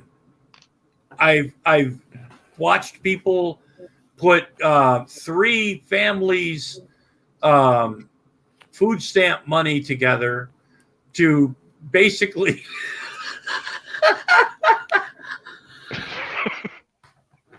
Hey Jerry, how you doing? to basically put together the food for a reception for somebody, So, and if people want to do that, I don't really give a shit, because when they do, they don't have any more. Then they're fucked. Then they got to figure out, so instead of like budgeting it better, even though it might not be enough or something like that, it's like, oh, we've got this money, let's go buy lobsters and steak. Well, then you're stupid, but go ahead, and I don't understand why anybody should care, because it's not, they're getting the same money. It's not like they go, oh, geez, I bought some lobsters, I didn't mean to, I don't know. It's just. See, the funny thing about that in particular, I'm willing to bet I know where Rev got that scenario in his head. He got. You hear it on Fox News. You hear it all the time. Well, the lobster tails in particular, I'm willing to bet he got that from fucking Godless Girl. Oh, okay, yeah. There was a federal prison up by Duluth that got a ton of shit for that. They had cut a deal with a food service distributor up there. They supplied grocery stores and whatnot, and they would buy all the stuff that came back from the stores that had passed its sell-by date, and they just give them a price per ton for red meat, poultry, seafood, whatever the fuck they had. They would just buy it. And everybody thought, yeah, it's a great idea. Cut the food budget, yada, yada. It's all spectacular. And then one day, they got a whole fucking semi-load of lobsters in. It was at the same fucking price. They had to dump these lobsters because they couldn't sell them anymore. Well, the news got a hold of it, and they were just throwing a fucking shit fit. My God, they're feeding the prisoners in this federal pen lobster. And it was just fucking hilarious. The same people who were so thrilled to death, that they're getting all this cheap food, fuck that, feed the prisoners the shit nobody else can eat. until it's lobsters, which they didn't pay any more for than they did, fucking fish sticks the week before. And the lobsters might have been tainted by then. Yeah, I mean, they might not have been the best fucking lobsters by then either. Yeah. And they were just throwing a unholy fit over that. Funny thing was, there was a lot of food poisoning, later that day. I mean, Yeah.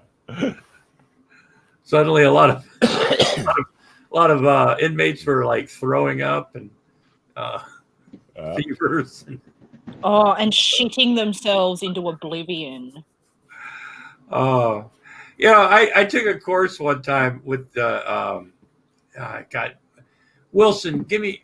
You work in the restaurant. What's that? Safe Serve or Serve Safe? Serve Safe. Okay, I took the Serve Safe class a long time ago and learned that basically, what is it? There's two forms of food poisoning that can actually kill you. I mean, that mean death. Basically, there's three. It's like biological, chemical, and I can't remember what they call the third one, where it's like a piece of glass or like screws. No, I'm talking about that. I'm talking about your biological more. Yeah, if something spoils or if like chemicals get mixed into it. Yeah, and most of the symptoms are pretty much all alike. You get a fever, you throw up, you shit yourself, you feel like crap for a while, you feel like you might want to die, but you're gonna feel better, right? It doesn't mean you're gonna die, right?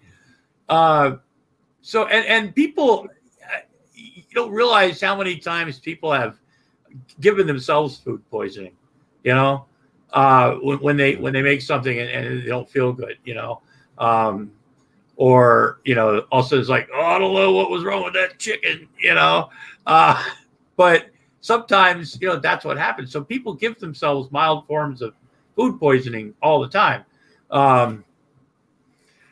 Yeah. Well, I don't feel bad about the period story now after that fucking story. Well, you see people getting botulism from shit they can't at home.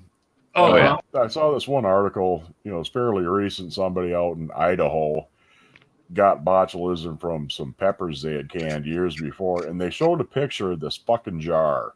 Possum burritos. And this goddamn thing was black, nasty. I mean, it looked like gobs of fucking, old liver dipped in fucking tar. Yeah. And put in a bottle of fucking shit water.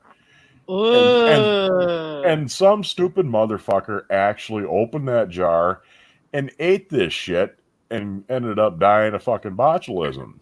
Mm-hmm. Well, no fucking shit. I mean, just look at the goddamn thing. Yeah, there's it's not like something accidentally snuck in that you didn't notice. She traveled around Australia and she ended up giving herself scurvy because she had vegetables. No, see this is what she did. She had the vegetables and the rice and stuff, and she was cooking it, but she was boiling it for too long, so then all the nutrients was gone. Okay, I've what I told her to travel with limes. Sorry, Grampy. Okay, scurvy. No. Scurvy since like the pirate days. Yeah, Captain Cook would have told her to travel with limes. Fuck, who the fuck? It was somebody fairly famous. Billy Connolly, I think it was. Said his uncle or his grandpa was one of the last people in Scotland known to have had scurvy because he never ate fucking fruit or anything like that. And he had no vitamin C. Couldn't figure out what was wrong with grandpa. And it was fucking scurvy. Because it's just a lack of vitamin C is what it is. Yeah. And your teeth start to fall out and you break out in fucking sores and all kinds of unpleasant shit. Kind of like Shanny? Ugh. Pretty much, yeah. Well, scurvy and meth, lack of vitamin C and too much amphetamines. That fucking crazy bitch, like, she is asking to get her fucking shit flagged. Yeah, she's getting weird. Going off of the whole fucking tirade about an episode of like Talking Shit Tuesday from like 7 years ago that had Matt Bell on it. And oh, look at these guys. They support pedophiles. They're they're pedo enablers. Well, okay, then so's G-Man because yeah. And these fucking people that keep, you see this pedo bullshit. I'm not saying that there ain't pedos out there, because there are. I watch a lot of those predator poacher channels, which are pretty funny. So, and you see a lot of creeps out there, but people have watered down and just shit on what. Yeah, buddy from the side chat. If you're in there, give a shout out to Kentucky CPS. That would be nice. But Oh shit. he's getting them back in 3 months. yeah, you got to take him to I'm Dairy. sure. It's pretty sad when you've got to meet your kids at Dairy Queen. You get to see him for probably half an hour. I'm sure the kids were crying, Daddy, I want to go home. Daddy, I want to go home. They're probably telling their daddy all the fun shit they were doing. What it was like to live in a real fucking home. Daddy, look, Jerry can talk. Yeah, it just Geek Room's gonna be downloading some more. Yeah, I'm sure, they miss their dad. I mean, it's their dad. I get that. You know what I'm saying? But I don't understand, I don't think that, the kids, I'll bet you it was a pretty awkward meeting. It would have been funny to watch. Their house doesn't smell funny like your house does. Yeah. Daddy, why do they have toilets that work? They let us play Skyrim, and there's something wrong with the horses. They don't look like the ones you have. Oh. We gotta lock our doors in their house. Yeah, it's getting fucking. Yeah, the bedroom door's locked from the inside there. I'm convinced he's fine with it. He doesn't give a shit. No, he misses the check. He's known probably for months that he's fat chance in hell. But if there's a court date, now he's gonna. Apparently, his lawyer was dealing with too many federal cases, so he's gonna have to hire a new lawyer. And in other words, he didn't pay his lawyer, and his lawyer said, "Get the fuck out of my office." Mm-hmm. Mm-hmm. Mom's check bounced. Yeah. And like I said, if he was that worried about it, if he didn't think he had an out, because look how quick in that one video that was posted where I think it was on Secular Opinion's stream, where as soon as like the kids were taking that away that one time and said he couldn't get it, if they took him away, that he would have his mom get rid of the trust funds. The trust funds. And that's because it was about him. It wasn't about his kids, right?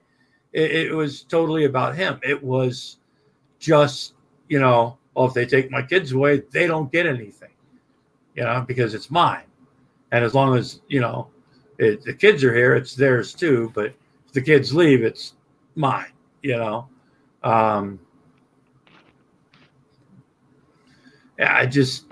he doesn't give a shit, He sees them as possessions. He doesn't see them as people. It's a check. At best, yeah. Yeah, an income stream. Yeah. These are my youngins, They'll learn their way through life just like I did, Don't need to teach them nothing. They'll learn it on their own, It was proof of how manly he was. He got all I got to do is make sure they got food, some clothing, and a roof over their head. Other than that, they're on their own. And he couldn't even manage that. But yeah, he was so proud of himself. Here he was, 45 years old, got a 20-year-old girl, got her all knocked up a couple, 3 times. And what a man am I, Yeah. Made it. And that's all the farther it ever fucking went. Beyond that, he could give a fuck less about him. Now he knows damn well that his ma can't take care of him. So now that they're gone, he doesn't give a shit. He ain't got to fuck with them anymore. And I think in the end, when Ma Helton, I think personally, when Ma Helton was able to like supervise a little bit more, take a little bit more control, be around more, see to the kids' needs a little bit more. I think that was, and the fact that there was no meth in the house type shit, because Clay County, Kentucky. Yeah. But as long as Ma was able to function and like help out and yeah, they just leave him there. Yeah. But because once that was gone, they kind of had to rethink, what they were gonna, what was actually going to be acceptable. Yeah. Because they knew that Stinky wasn't going to do it on his own, because he wasn't going to listen to he wasn't going to watch another video for an hour, a bunch of communists and people telling him how the government can take care of your kids better than you can, and evil like communist propaganda. And I think he said Hitler or something somewhere along the line or some shit.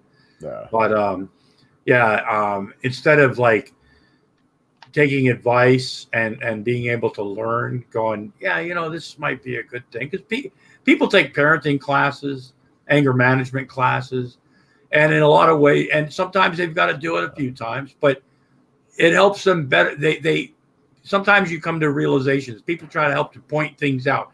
Maybe you didn't realize certain things. Maybe if you look at it like this, but you can't do that with Stinky. Because communist. He can't be told. He can't be told.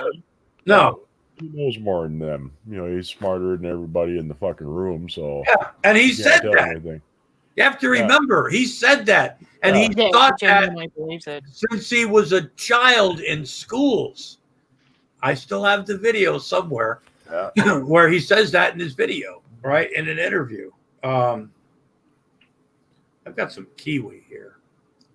Fresh kiwi. Chinese gooseberry. Oh. That sounds... Oh, Jesus. That's why they started calling him kiwi, because who the fuck would want to buy Chinese gooseberries? Yeah, but I thought it was going to start Gary up again. But yeah, the standards for keeping your kids ain't that hard. Feed them, wash them, don't beat them, don't fuck them. You're still a big piece of shit to me, Gary. Don't forget. You're pretty much going to be able to keep the damn things. And, Vaughn couldn't even meet that fucking standard. Yeah, because the standard's not high there. Yeah. Like you say, they're so fucking swamped with tweakers and junkies in Kentucky, and they're so underfunded. The last thing they want to do is have one more kid in the system, because they already got 10 times what they can handle, who really are a hell of a lot worse off than Bond's kids were. But when you finally get to the point where even Kentucky is going to take your kids away, you pretty much fuck the dog entirely on that whole deal. Well, Cheeky's got a good comment. She said, don't forget the kids don't know. I know you guys can read this and probably already have. But don't forget the kids don't know there is any different way to live. It's all they've experienced in their short lives. And that could be, that's going to, I think, maybe not for all of them, but one of them at least is going to have that lingering issue. And I'm not saying like sexually or anything like that, but it just, those kids are going to be in therapy for fucking years. Oh, yeah. And hopefully they go somewhere where people are equipped to accept children that come from homes like that, where, shit was a lot weirder than your house you could have ever fucking imagined, just by but and you might, I don't know, one of these days one of the kids might write a book, Memories of the Punisher. It's something like that. Oh shit! I was explaining to Scott that he actually I was sitting Scott down and showing him a fucking Von Helton video last night. Like, this dude thinks that he's the basis of the Punisher, and he's like, "What the fuck?" Well, what I learned years ago is you got to find a way to go back and because to understand a lot of what Von Helton, and I've learned this over the years, and it's but watching Secular Opinion or a lot of the old videos, if you can get a lot of them in timeline and understand context of what was going on then, and it's like historical, I mean, not historical, but following the story from the beginning, and going, okay, this is where, a lot of people met him years ago when he was just some skinny fuck that, talked a lot of shit to, conspiracies and shit like that. UFOs. Follow the story about how we got to where we are now. And the more you find out the context, the more sometimes his rages or his videos, like I said, the more sometimes jumping in the middle of something, in the middle of a series, you still don't know the beginning, so you've got to go back.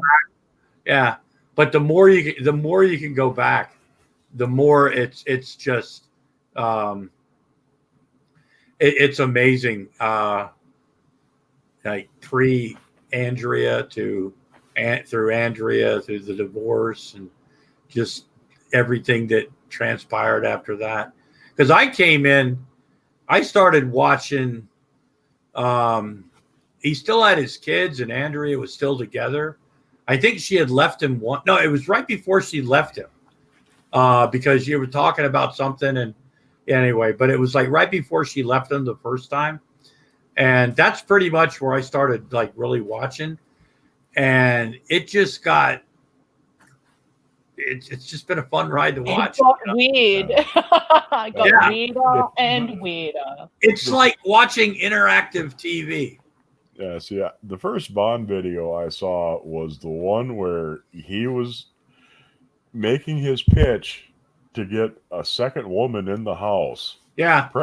Preferably a petite 20s.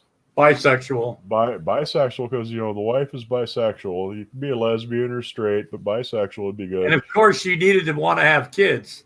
Yeah. And, you got to pay your own way to get down here, and you'll have to become a Helton and agree to all these terms so that you can come down. And if we had another adult in the house, they wouldn't have taken the kids. The judge said, if you could find yourself another woman, Vaughn, you can have the kids. It won't be a problem, because then you'll have at least one more person there to take care of them. And I'm thinking, who the fuck is this idiot?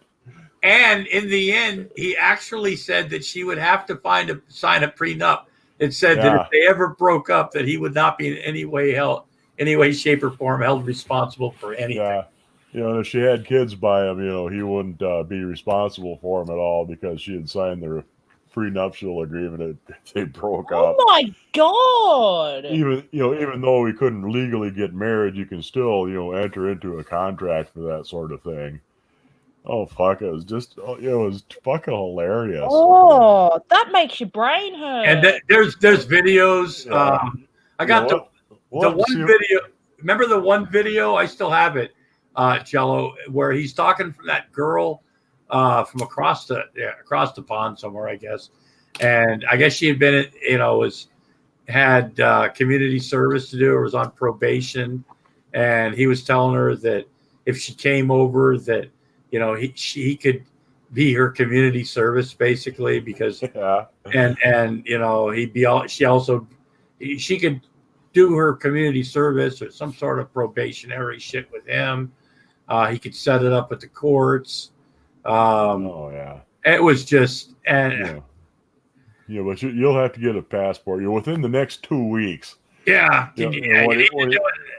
yeah, you got to get a passport and the entrance visa and all that within 2 weeks, and pay for your own ticket to get here because we don't have a lot of money.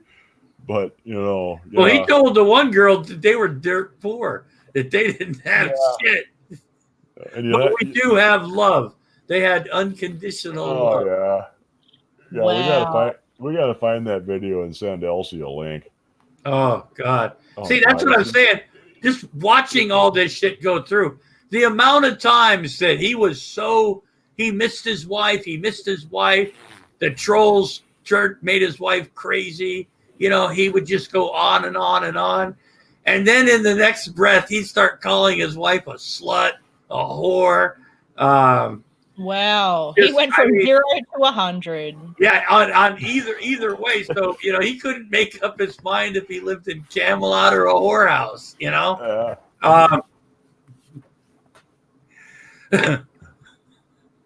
But just go and the videos that I still have the one, and it's not the best quality, but she's coming up behind him like picking his zits, and she's like, "Ooh, got a good one there," or I don't know. My wife doesn't come up behind me and start picking my zits. First of all, well, she should. Well, I don't have any on my back. You know what I'm saying? I don't know. I just, and if she would have, she'd be like, "Hey, you might want to I'll be like, "Oh, I get it, whatever." But just he's on camera, right? And he's like, "Oh, that feels good," Oh, jeez. Well, I can sympathize. I'm a hairy guy. I get ingrown hairs on my back, and they're always just where you can't quite reach the goddamn things. Yeah. It's like, I could use somebody to come by and pop a zit every now and then on my back for me. Shani has some quality contact. 10-hour game stream. Didn't get off the start menu of the game. Oh God. I wonder if the chat was that good, because sometimes I've seen people start to do. They'll start a stream and they'll be playing a game, and they're like really early in the game or something. They just stop playing it because the chat, they're raging or something. That would be pretty fun to watch. Not that Shani's videos are fun to watch. Oh, jeez. Yeah, everybody's shitty people. Yeah, after the zit pop and Mouse wipes her fingers all over Von's eyes. Yeah, that was.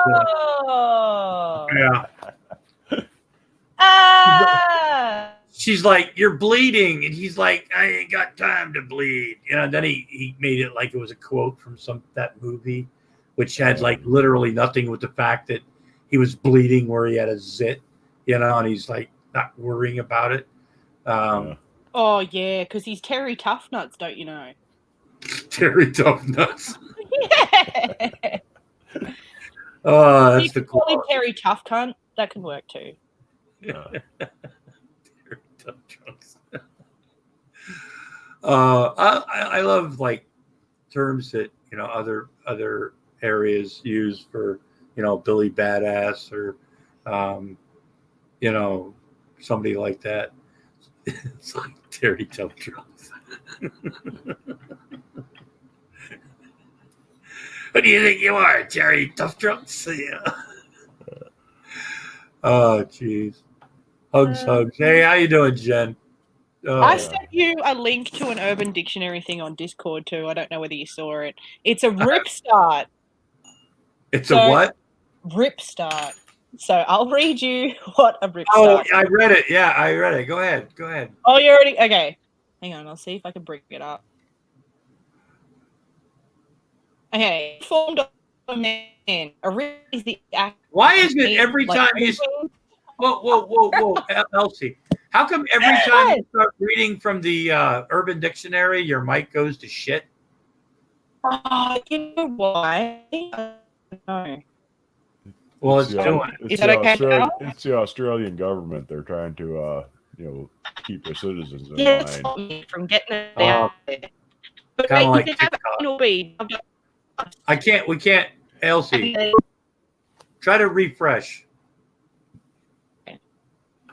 Hang on back. Yeah, I can get word of that. Huh? I said, yeah, yeah. I didn't get a word of that. Yeah.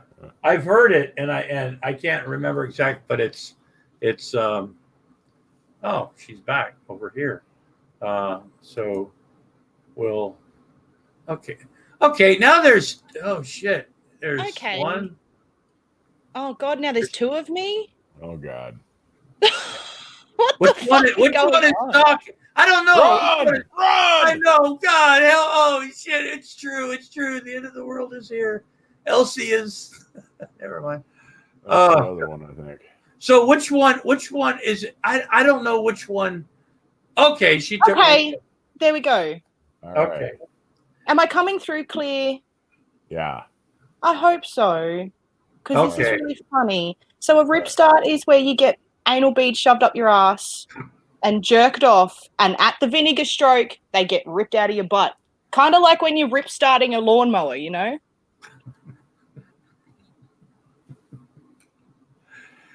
The fact that people actually took the time to put that in the Urban Dictionary. Back to you coming in clear. No, you sound kind of Aussie. Mm, Ooh. sorry about that.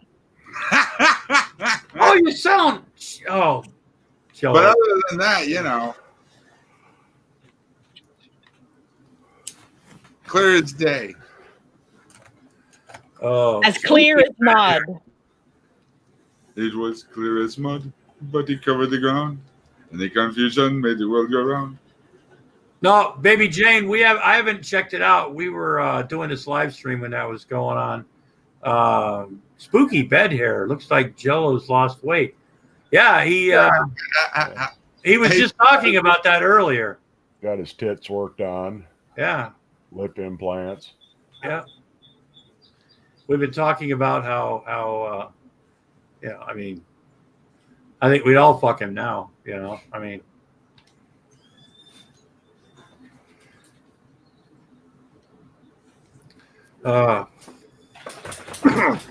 Yeah. I mean, damn. Jello, what? God, ever since Jello got this surgery, he's been kind of standoffish and kind of snobbish a lot, It's like he, Okay, so does anybody want to come in? Look, I'm going to put out the link again. I want somebody to come in that witnessed Stinky's Baby Jane, if you want to pop in, or somebody, please. That apparently this Stinky went into Dragnot's hangout or Beckles hangout. Beckle. And so I put the link out there. Somebody wants to do that watched it, that wants to come in and just give us a quick update on all the fun and shenanigans that happened in there and things that Stinky might have put out. I mean, we knew Stinky got to meet his kids at the Dairy Queen, and that he had to get rid of his other lawyer because his other lawyer was doing a lot of federal cases, and so we had to get rid of that lawyer and get another lawyer. So it's going to be another, few month or whatever before he gets to go back to court, and yeah, give us the shenanigans report. Somebody come in here. We need to fill some time. Vaughn gets to see his kids every Friday. Okay, well, they're not taking him away. I mean, they at least have to know who their dad is. I mean, yeah, that's my dad. He's an absolute fuck knuckle. Yeah, and that was fuck knuckle. I love it. That was pretty much my response to my dad. I can't believe he actually shows the fuck up. Well, Like, he lives in a fantasy world where he can do no wrong, and he's just the baddest motherfucker ever. Yeah, he's bad. He's no good. Well, he did his. Oh, that's what I meant to ask. Has anybody seen his? I was right. 55. He's got a new one. Oh yeah, I watched that one yesterday. Oh, can you give us a? I've heard it's. Where to begin? He's watching some fucking movie. I don't even know. It's from like. No, Von Helton. That fucking video we watched yesterday. He was watching some movie and it come out in the early 2000s, I think. And it's saying something about some virus. And he's saying, see, I was right. And it's like, no, dickhead. Yeah, because there's never been a movie about an epidemic. Yeah, before. ever. It's like, have you not seen like the Andromeda strain from 1974? Like that one where it was the monkey bit someone and then everyone got outbreak. Like it's literally called Outbreak. Yeah. I don't know. He just grabs. He wants to find. He's grasping at something. You know, the flat Earth thing. You know, nobody's willing to. He's pretty much beat that down. He can't decide which model is correct because there are so many different ones, and he's starting to question a little bit of that. So I wouldn't be surprised in the future that he becomes a globe head again. You know, just like he's going to want to go to space. Just remember, folks, when they start putting people in space, that inner space marine is going to come flying out of Stinky. He's got it in him. He wants to go to Mars, and I hope he does. On a one-way fucking ticket. Well, he'd get his wish, But yeah, we'd all get our wish. He talked about the virus outbreak that mimics COVID and said he was right about the spread. Oh, yeah. He's tried to say that COVID was part of the SARS family. I'm like, no, dickhead. It's part of the COVID family. Yeah, well, that's like saying that, SARS is a corona-type virus. After the next time, they just had a fucking other earthquake somewhere. Not a strong one, but 3.5 can still, rattle some cages. But they just had a small earthquake, somewhere in California, I think it was. 3.5, which isn't, like I said, the end of the earth, world. But somebody like Stinky would go, see, they predicted that. I'm watching this movie called Earthquake. It was done in 1970, 71, 72, something like that. In Sense Around, they tried to make an attempt like when the earthquake was happening that you were actually feeling it. Basically, it was just shaking the camera a lot. Special effects. That's what that is. But he's Stinky's been claiming to be not only an orderly for 14 years, but there's actually videos of him talking about he earned his money scrubbing toilets, scrubbing bedpans. It's not the best audio, but that video's out there where he's actually talking about that's what he really did. Besides that, now he was an EMT for 5 years. And the original story was he went to some, what was it, Hurricane Katrina or one of those Hurricane Superstorm Sandy, or I forgot what it was. There was some sort of natural disaster. Might have been a tornado. I don't remember. But he was assisting the EMTs. Wasn't exactly an EMT, but he was helping him, so he might as well have been one. That kind of turned into, I was an EMT for 5 fucking years.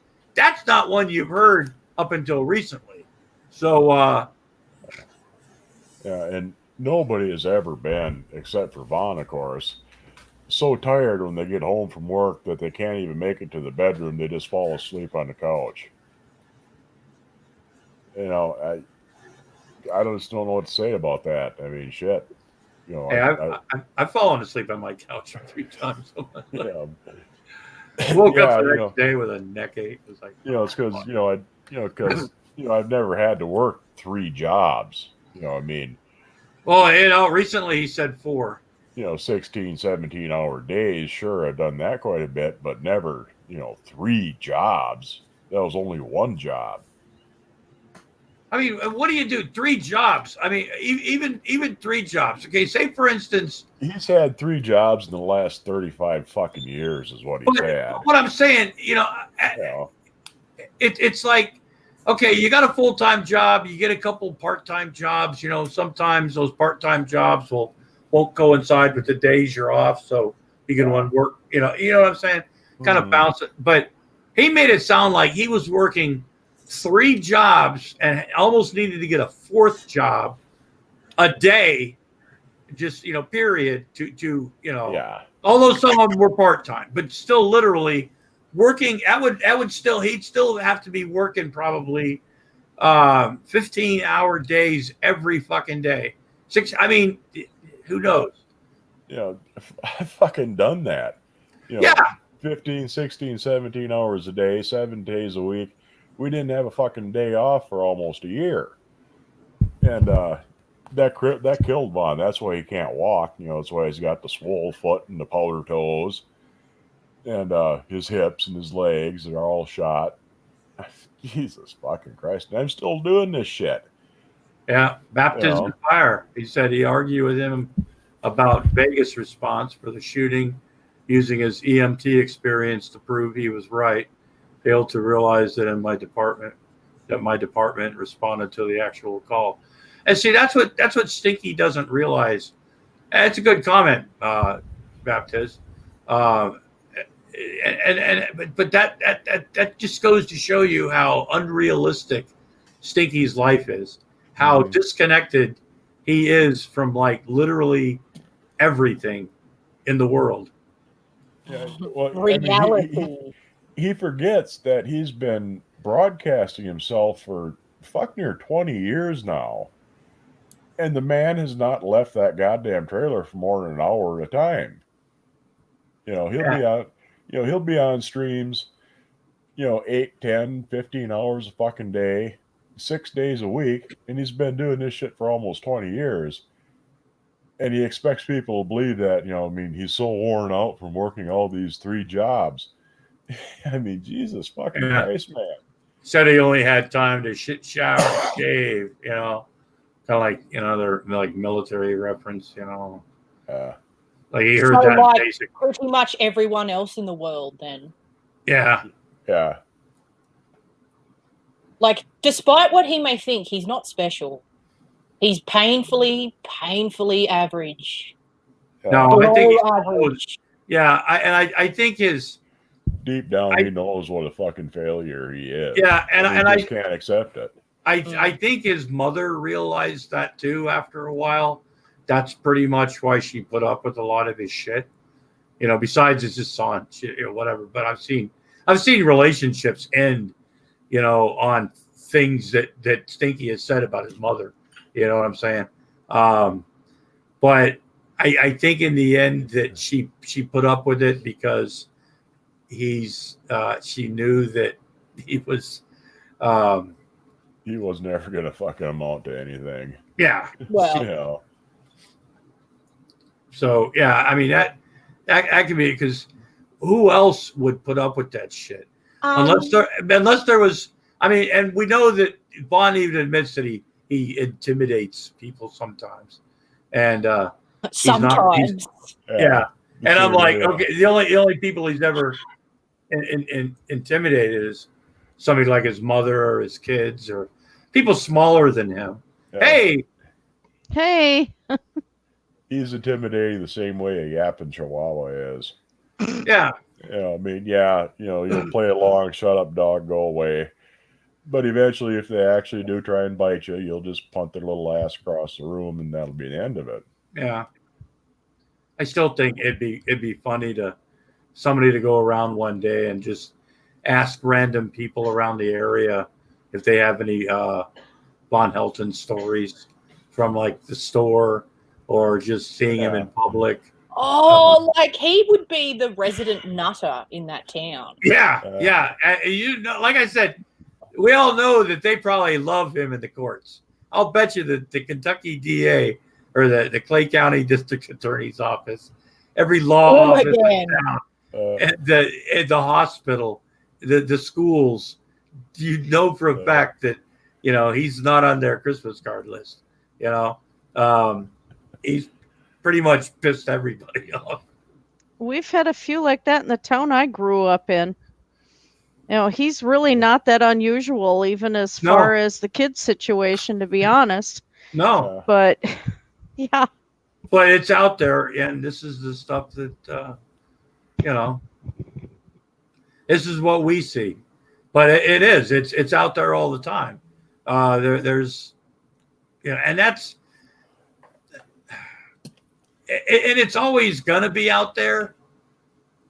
Because there's always going to be stupid people having kids that aren't equipped emotionally or psychologically, you know, but beings that they can, you know, they know how to, you know, they figured out how to fuck, you know, and they get. Yeah, I mean, it gets harder and harder every year to argue against the idea of a really good, well-applied eugenics program. I mean, they put tab A into slot B. I mean, it's time to chlorinate the fucking gene pool. Christina, I'm glad you said that because I was actually talking. I was talking to some people one time, and it used to be people used to talk about you know their exploits when they were younger. We got fireworks going again? Oh, for God's sake! Well, you live in Minnesota. Yeah, I guess Billy Joe Bob got his first pubes or something. They have to celebrate. But okay, I'm snarky tonight. But no, but serious. We were talking, and you know, the guys talk about, you know, when they got, you know, the first time they got laid, and the girls they got and everything like that. And this guy just spouts out. He goes, "Yeah, sure." He goes, "But when did you actually learn to fuck?" You know. Because a lot of guys, you know, the first time, you know, they do it, it's like, I don't know. It was a funny conversation, you know, guys being on.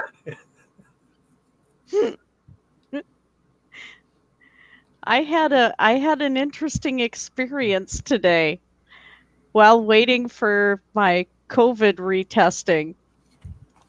They have us go in this like maze thing with the cars, you know, back and forth, and there's like 3 rows. And I was towards the beginning, and I actually heard 2 cars crunching against each other, and then two guys got out and started yelling at each other, and then the fist fight ensued, and suddenly there were 2 sheriffs, 2 police cars. And an ambulance. The ambulance left for a while, then came back with all the lights on. The one guy got taken out in a gurney, and we had to wait like almost 2 hours in line to begin with because there was that many people. So then as I went, this entire time I was there, the sheriffs were still there. So I go, and when I finally passed that car, all of the belongings from inside the car were spread neatly across the hood.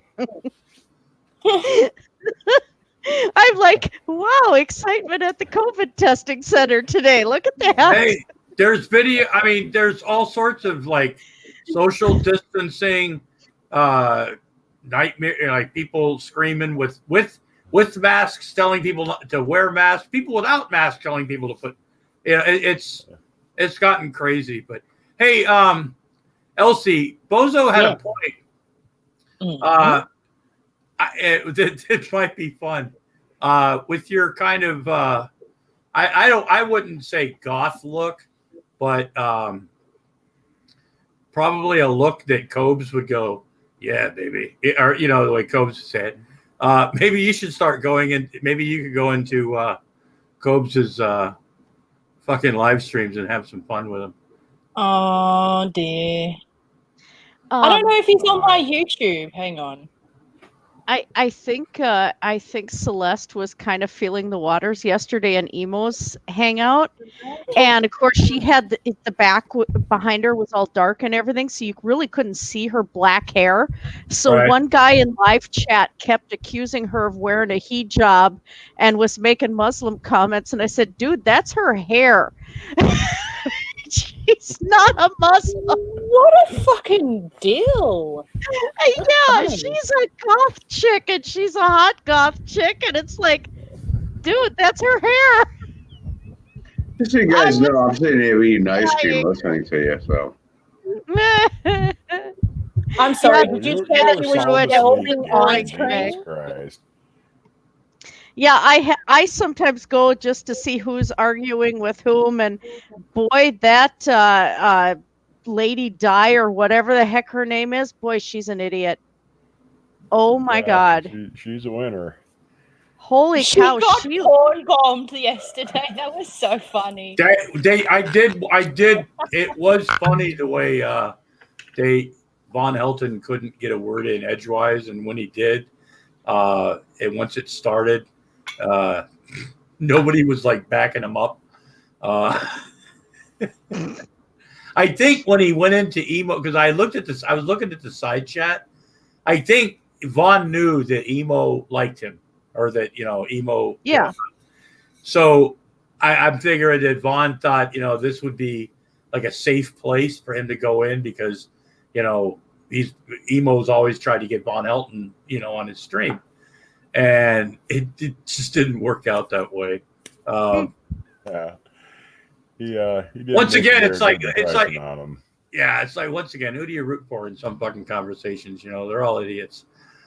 Lady Di was turning around last night and saying that they're going and they're taking teams of cops and they're knocking on your door and breaking into your house and they're checking temperatures. If anybody is sick, they go and haul them off to some camp or something. And I'm like, what?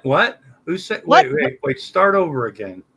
Yeah, Diana last night on Emo's chat, the older short-haired, yeah, she was claiming, from what I gathered from the nonsense, was that they're turning around and they're sending teams to people's homes, and if anybody is sick, they're hauling them off to camps.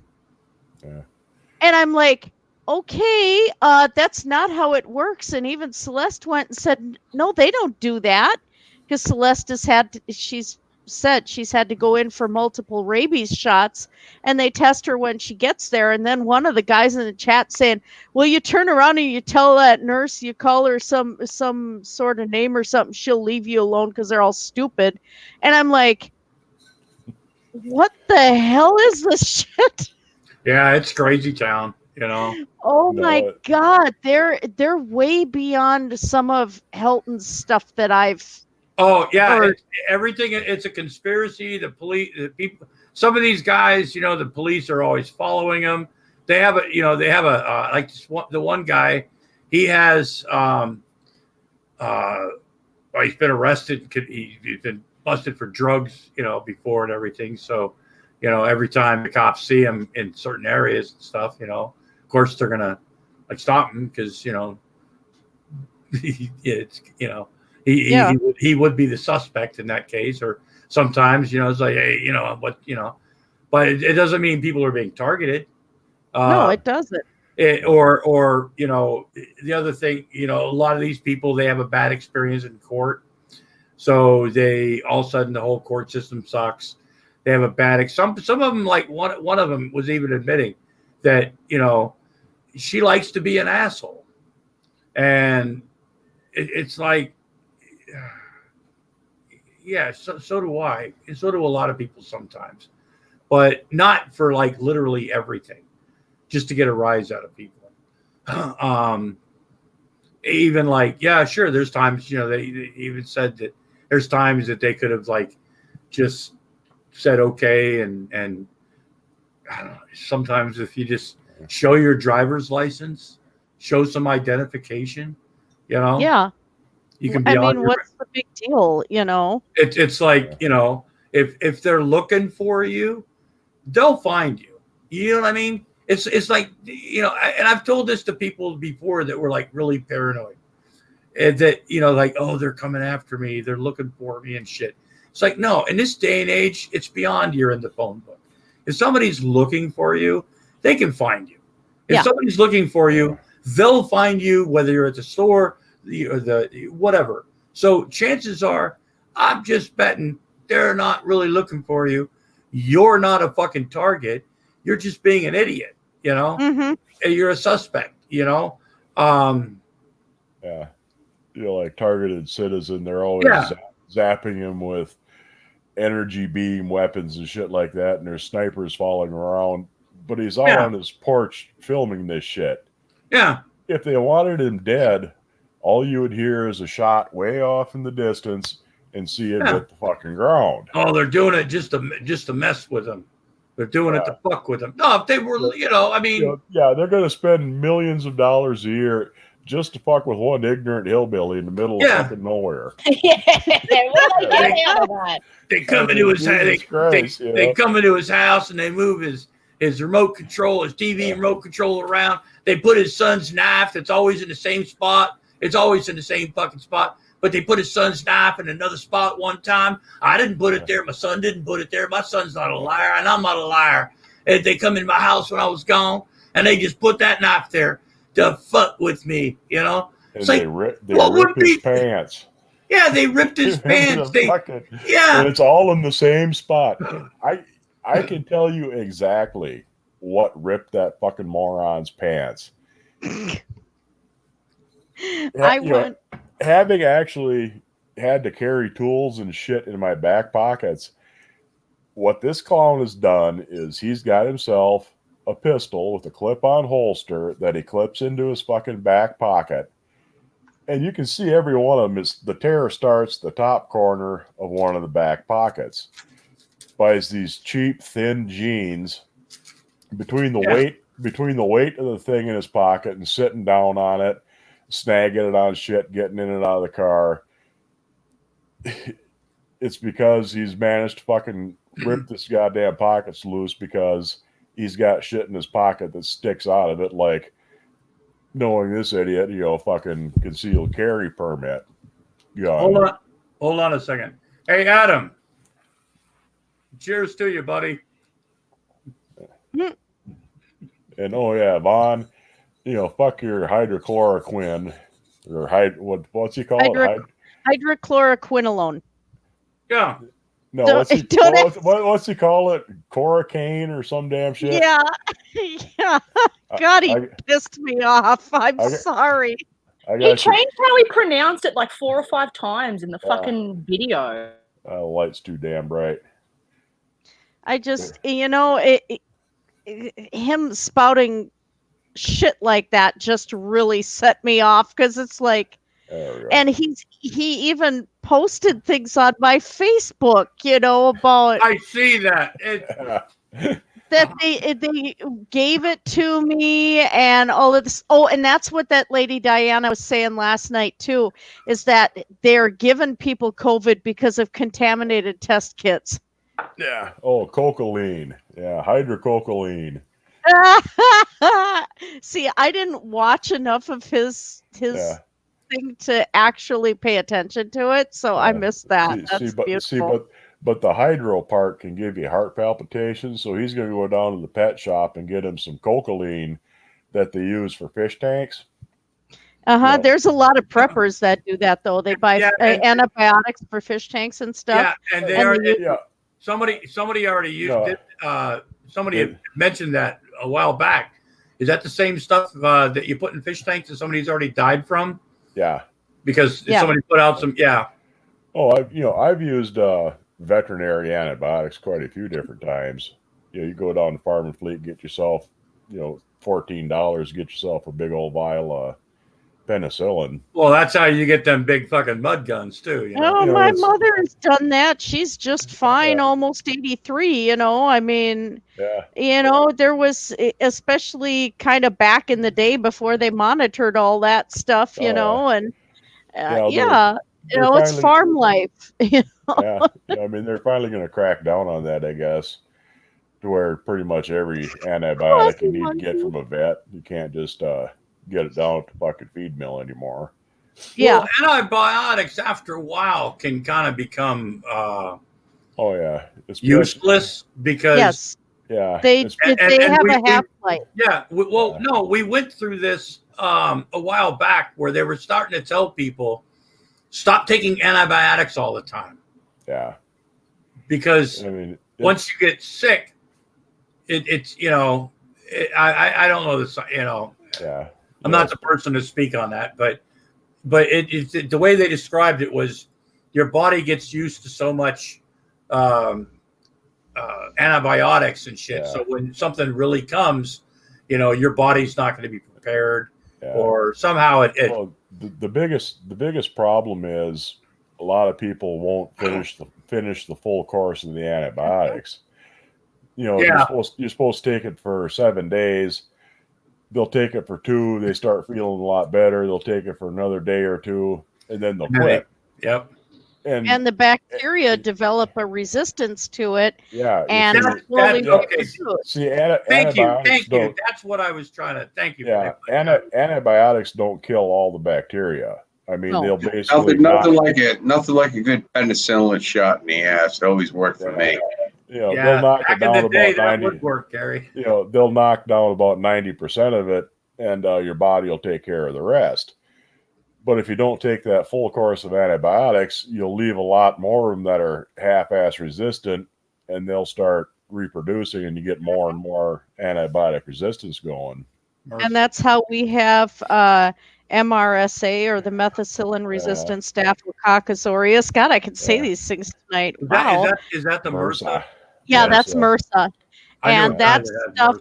is so, it's like, I think now is probably like in 85 to 90% of the Yeah. population. Yeah, And even so- animals have it now. So that was a problem before in the hospitals. Now we got COVID on top of it. Yeah. But there's another one. There's a vancomycin resistant one, because I see. vanco is one of the drugs to treat MRSA. MRSA, yeah. And I so remember the old days when you get the penicillin shot, you didn't drink for 2 weeks, you were good to go. You know, everything was fine. You know, you get all this fucking shit Yeah, now. well, now because of fuckers like you, they got super gonorrhea. They got super gonorrhea. You can't get rid of the shit. That The constant drip, drip, drip, you Your know? dick will be dripping pus for the next fucking 4 years. oh, good Lord. Yes. And on that note, with that image in my head, I'm going to go and throw myself into traffic now. See yous. Later. Okay, bye, Elsie. Bye. Bye, Elsie. By the way, you're cute. I think she should go and do the Cobes somehow. Like, Yeah, we got to get that boy laid for real. She's like, you filthy Americans, all the shit you come up with. She's not used to that shit. oh Jesus, no. No. Come on, Lobster, you're fingering a cup, dude, really? You're fingering a cup? Fuck you, Gary. I'm really fucking high, and you know, I do agree with you about the penicillin. The guy that put me in the army, my army recruiter, he had told me when he was overseas in Vietnam, he said the best thing created was penicillin. You could go fuck yourself a whore and get a shot of penicillin, and in a couple of weeks you were good to go. You know. Hey, you can't drink or anything for 2 weeks, but you know, it's still a good thing. But that was, you know, You know, how the far- shit we got to worry about now, man. I mean, you got that's what I'm saying. That just shows how, Pocketsaurus, fucking all that shit. There's all that shit out there now.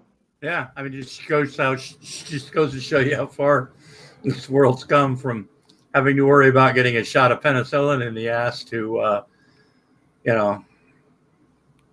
mute that bozo is saying about how COVID-19 forces your system into a misfiring overdrive at its worst stage, which is usually the first week of having it. And whoa. my God, that's hell. Okay, what does that mean? Okay, remember. It's just you get everything all at once. It feels like flu, pneumonia, the worst cold, and hell all wrapped up into one the very first week that you've got it. It's like your body's just fighting everything all at once. It's like every other weekend for me, man. Oh man, that first week was horrible. Well, but if you can get past that, then you'll have days where you feel real good, and then the symptoms come back like a freight train. But the highest risk of hospitalization is the first week. So comes back again, that feeling again, Christina, I understand, it sounds like you've been through a lot and people, but I got to tell you, how you doing, Blue Eyes? I got to tell you, it can't be worse than what Shani's gone through in her life. You know what I'm saying?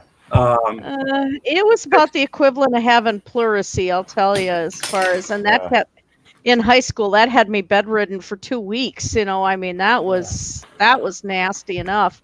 Add that on to maybe the mumps when I had that and had to be tube fed. So, I mean, it is pretty bad. And if Shani actually did have it and didn't go get tested or anything for real, she'd have mentioned how bad she was if she actually had it. Yeah, because she said in one video that, Burnt Toast found it where she said she didn't have it. Yeah. She thought she had it, then she had it. First she thought it was a hoax. They tested her. They tested her, and what she had was influenza A. Yeah, so she's flip flopped a few times. Yeah. But my whole thing is the one time when she was saying that she was like really, really, really sick, and the whole COVID thing. Like right after that, she was on her Shani Games channel, playing a game, and so. Yeah, I mean, people that try to take advantage of that for sympathy. I mean, I've not seen one bit of, you're not going, hey guys, I'm really sad, and I know it's got to be hard for you right now. It can't be fun, I finally felt human today. That was nice, I'll tell you. Yeah, and that's something that's really, really good to hear, and sounds positive. Like you're looking forward to getting better and getting back to work right. But people like Shani, she'll just emphasize the total negative. She's got a little cold, maybe a little touch of the flu one day, doesn't feel the best. Next thing you know, she's got COVID. Her fibro's acting up. It's COVID. Her, she can't get out of bed. She can barely fucking breathe. Her apparently Rev is having a hard time breathing now. Yeah, well, he's gained weight since he's got together with her. There's no way with her being a foot taller than me that she's only 30 pounds heavier than me. That's BS. That's already approved. She is carrying a lot of weight, and from what I know, and I'm not comparing her to a horse or anything like that, but when we had broodmares that were pregnant, they had to sleep standing up because if they laid down, the baby would put pressure on their lungs and that horse could not breathe. Well, instead of baby, she's got all that weight. And it's just like Amberlynn Reed can't sleep laying down. She has to be on Pillow Mountain to keep herself elevated because all that weight. I am not that heavy, and I have a wedge to be able to sleep now because otherwise I have trouble breathing. Yeah, Shani's easily. She's fat. She's 4.5, 460 easily. Yeah. I mean, she's 5'9", 5'10", and even in some of the older videos where she was hitting that punching bag, Mm-hmm. yeah, she had to be at least 350, 375 back then, and she's gained quite a bit since then. You've got to And realize that arrest video where she's sitting next to that EMT. Oh my God, I couldn't believe how woman big she probably was. still has nightmares from that. I know that EMT was thinking, I'm young, I got nice tits, I could have been a stripper. Why the hell did I do this for a living? She could have come and joined my cat on the pole, I mean, Yeah. Yeah, that's true. I saw that, man. I thought, now you're promoting that evil shit. But cats on fucking probation. Now the cats are running their house. They're running a cat strip bar. Grampy says we're running a cat strip bar now. Yeah. We got to make money somehow. Freemason that cat. Yeah, hey, however you can do it. But to be serious, you gotta take it. I mean, and I'm sure other people have, but you gotta consider how bad Shani's knees are at this point. Yeah. Her knees are probably fucked. She's having trouble walking. I believe it. I honestly believe it. Oh yeah, it's the same thing with Vaughn. I'm sure his knees and hips and feet and legs are completely shot because he's been sitting on his ass 15, 16 hours a day for the past 20 years. Yeah. He'll get up, walk to the bathroom, walk to the kitchen, walk 4 steps to the bed, and that's about it. He walks funny. It's like he waddles. Oh yeah, I mean you see a move that is not how a healthy person moves. No, it isn't. He moves like an 80-year-old man. Yeah, slump shouldered, shuffling along. Yeah, I mean we're talking about James. Well, to be honest, I'm okay. I don't like. I move really slow. When I go out, things like that, I take my time and everything. But I don't think I don't have that like slumpy, like yeah. You know what I mean? I walk a little slower now. Yeah. But to walk like him, it's like you've given up. Yeah, I imagine his back and stuff probably is bothering him because he walks like his back is bothering him. Yeah. Honestly, he's got this weird shuffle that just isn't right. His body is falling apart because he hasn't been doing anything with it. But hey, the gods haven't looked better. Remember what he said the other day? Things haven't looked better. The gods are blessing him. Something's on the horizon. Yeah, they took 20 pounds off him overnight. They're going to get him back into shape like he was back when he was a power lifter. Oh, I like the one. Oh, that video where he all he needs is a call from his government to go back hot. It's like they're not, if they won't call my uncle who's almost 80, they're not going to call him. I'm sorry. What I don't understand, what I think is funny is like when he says things like that, he really thinks that people are going to go, oh shit, oh God, he's calling, oh, he must be, it's like, go ahead, call the military, about that COVID, I'm still convinced that I'm patient 0 because no shit. I mean, look back at my Facebook. And back in early November or so, I was sicker than hell. Hubby and I were in December too. It had us in bed. I mean, we barely got up to do anything. I know, and her cats were running all over the house, man, and shit like that. It was like a whorehouse in her house, man. There was like cats hanging out in the street. It was crazy, man. They almost lost their house because of their cats, man. Yeah, that's what happens when you take in fucking criminal cats on probation that have sketchy past. From a Maine Coon colony. yeah, absolutely, man. You should have had background checks done on your cats. That's all I'm saying. Yeah. You could have been a little bit more careful. Yeah, but hopefully you've learned from this. I had all the symptoms: the dry hack and cough, high fever, couldn't breathe, miserable as fuck. Yep. And Wait till even better, about 2 or 3 weeks before that, I killed a bat in the house. And that's where they figure that it came from. It got out of, they were doing research on bats in a lab in China. They're in, what the hell is the city? Waimei. It was Wuhan province, but Yeah. whatever the city was. One of them Chinese towns. Yeah, and because bats are a natural reservoir for coronaviruses, so they were studying bats to study the coronavirus. Some of the bats got loose, and one of them pissed on one of the researchers. Fuck you. Yeah, and looking back, I mean, Jesus Christ! I mean, I killed this bat, and a couple of weeks later, I get every symptom of the goddamn corona. I mean, could be very well that I am responsible for starting the coronavirus in the U.S. Well, the University of Minnesota was saying that they think it's been in Minnesota since about December or so. Yeah. A lot earlier because people didn't know what it was. Well, look how far when it came in from. There's a documentary when it came in originally. The port of origin was in Washington. Yeah.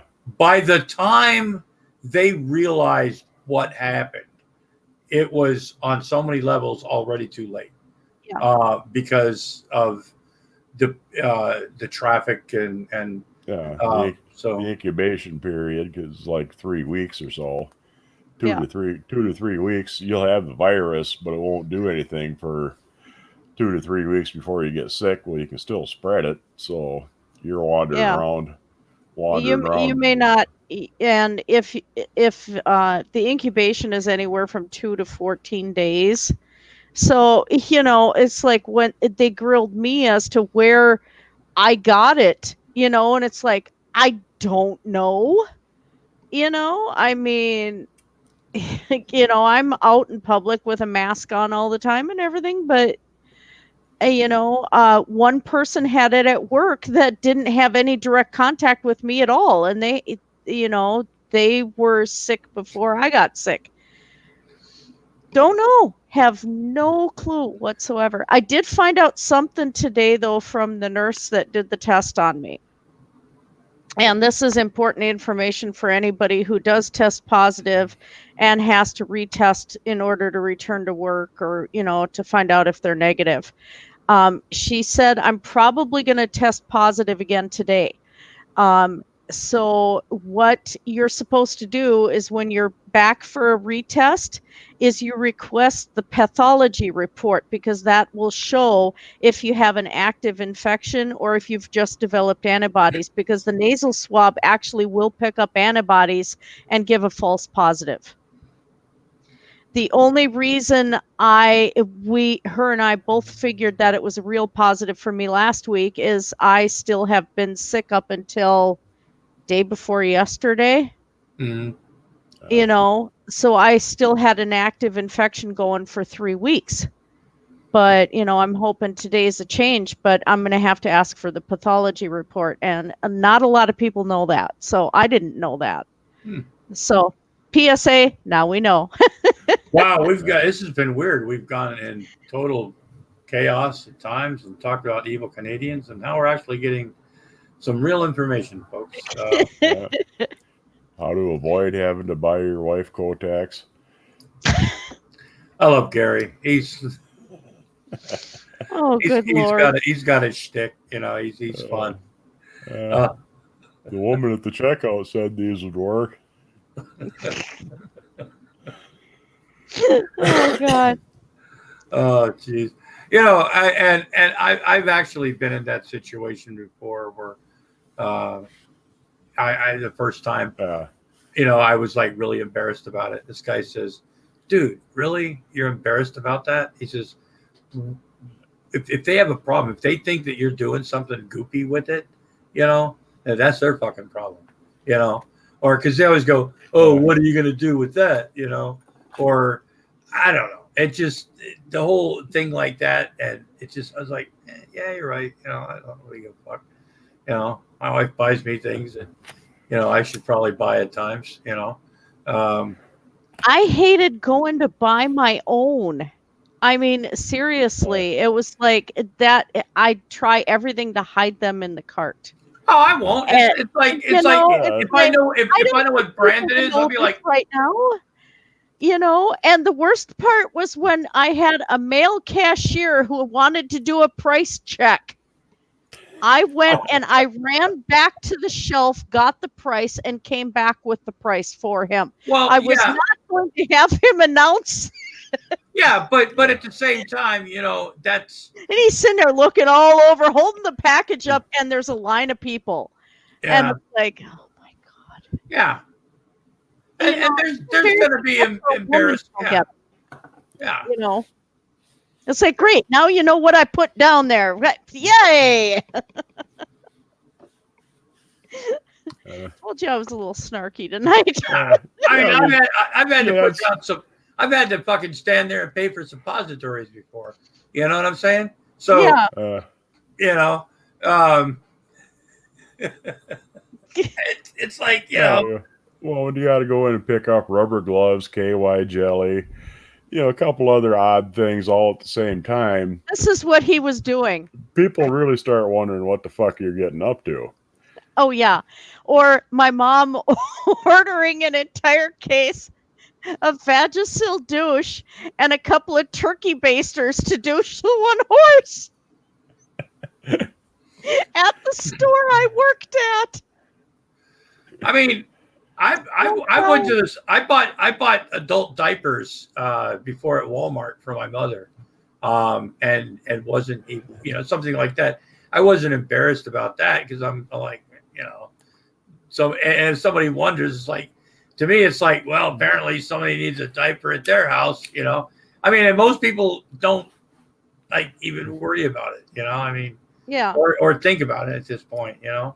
I mean, back in the day, sure, I get it, you know, because nothing was out there. I mean, you know, like somebody brought in the whole thing. I think a lot of this started when somebody talked to me, like women would say, like commercials, you know, do you feel fresh? You know, I mean, I don't think there's anybody in the world that ever gave that talk or received that talk. No. You know, it's just not. It's like that talk that guys are supposed to get, you know, about the birds and the bee or whatever, right? It's those talks that, you know, in the end, it's a good thing that just nobody said anything because, you know. Yeah. There's some things. Yeah. Yeah. Especially when the people trying to explain to you aren't equipped to actually explain it to you the right fucking way. And so Can you imagine James giving that talk? Don't be a whore like your mother. But you know, you can really have fun at the Walmart doing shit like that. Go around with the shopping cart, you know, with a couple of weird shit. Oh yeah, you know, dog chain, KY jelly, a kid's wading pool, some duct tape. Yeah, duct tape, a bunch of bandanas, some plastic bags. Plastic bags, a cutlery set. Oh dear Lord! Yeah. A big tarp. Yeah. Oh fuck, man. Oh God. And a chainsaw. Because we already have the wood and the pit to burn it when we're done. Oh yeah. God, the chat is funny. I'm sorry. Oh, I know. Gary makes me realize that I like being a woman because at least I'm not miserable. Oh my God. I love Gary. He's a good guy. He's Gary Snowflake. He's the world's biggest piece of shit. Oh, yeah. And you just gotta try and drop a quarter in you. Get you wound up. Yeah, put a thing on Facebook just to fuck with people a little bit. You know, saying, if you don't want to wear a mask in public, fine, that's your right. But, I saw that. Yeah, I shared it with you guys, but I reserve the right, if you cough in my presence, well, you're a threat. So I reserve the right to stand my ground, defend myself, and blow your fucking brains out.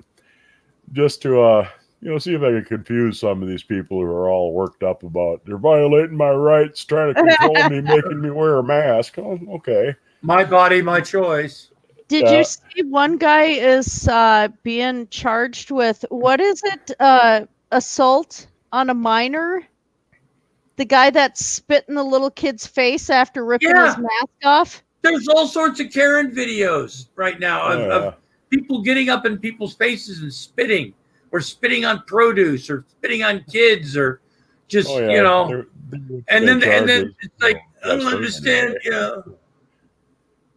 Oh my God, that's just Theo Noncogs now. Hey. That's like G-Man saying he was going to go and cough on anybody that came to his door because he was going to give them corona, and it's like, dude, what the hell?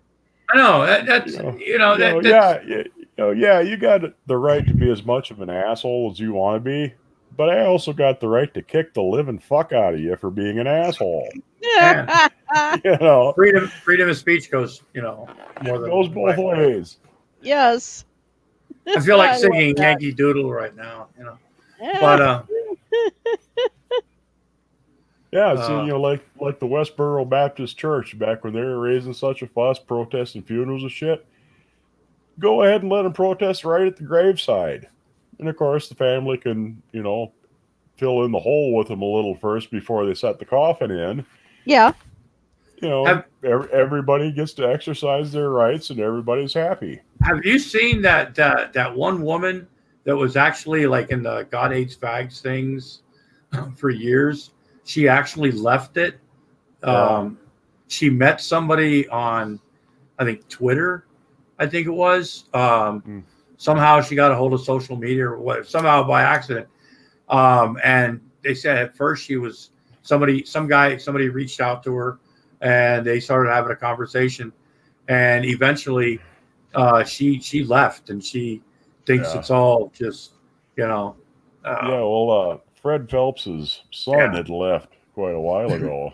I can't think of his name. I mean, there's got to be a point with something like the Westboro Baptist Church or any of this stuff where people, when they get like hatefully and just like, even with G-Man, sometimes you're like, God damn, this is really some fucked up shit. You know what I mean? And that's why a lot of people, and that's how a lot of people have finally realized that, this isn't for me, because of how spiteful and vengeful, things like that can get, when you use religion or, any type of authority of fear. Yeah.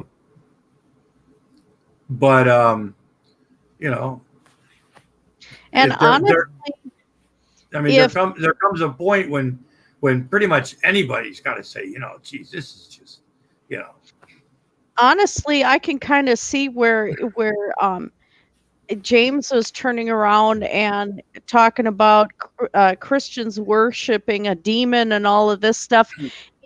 If G-Man is his example of a Christian. Yeah, it's kind of hard to argue against it. Yeah. And who does he hang around with? G-Man, Yeah.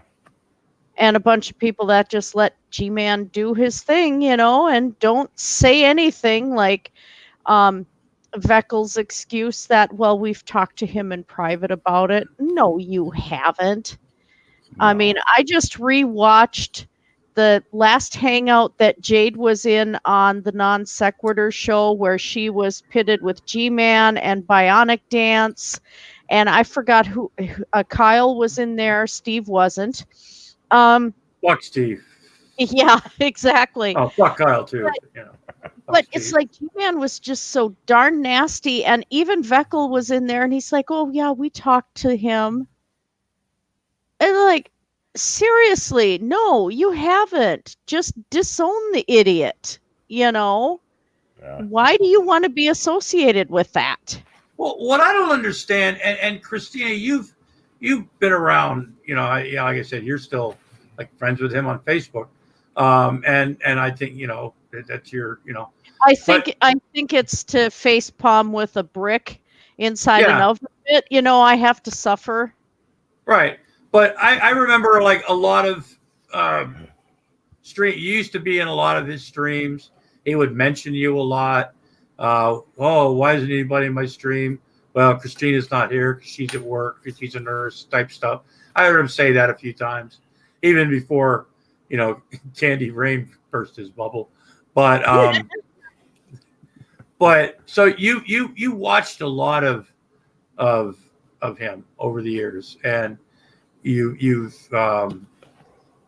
before I took a deep dive into what was going on too. I mean, I met him, I had no clue about him. It was just, and I was confused because at first it's like, oh, he's pagan, he's got some odd views, okay.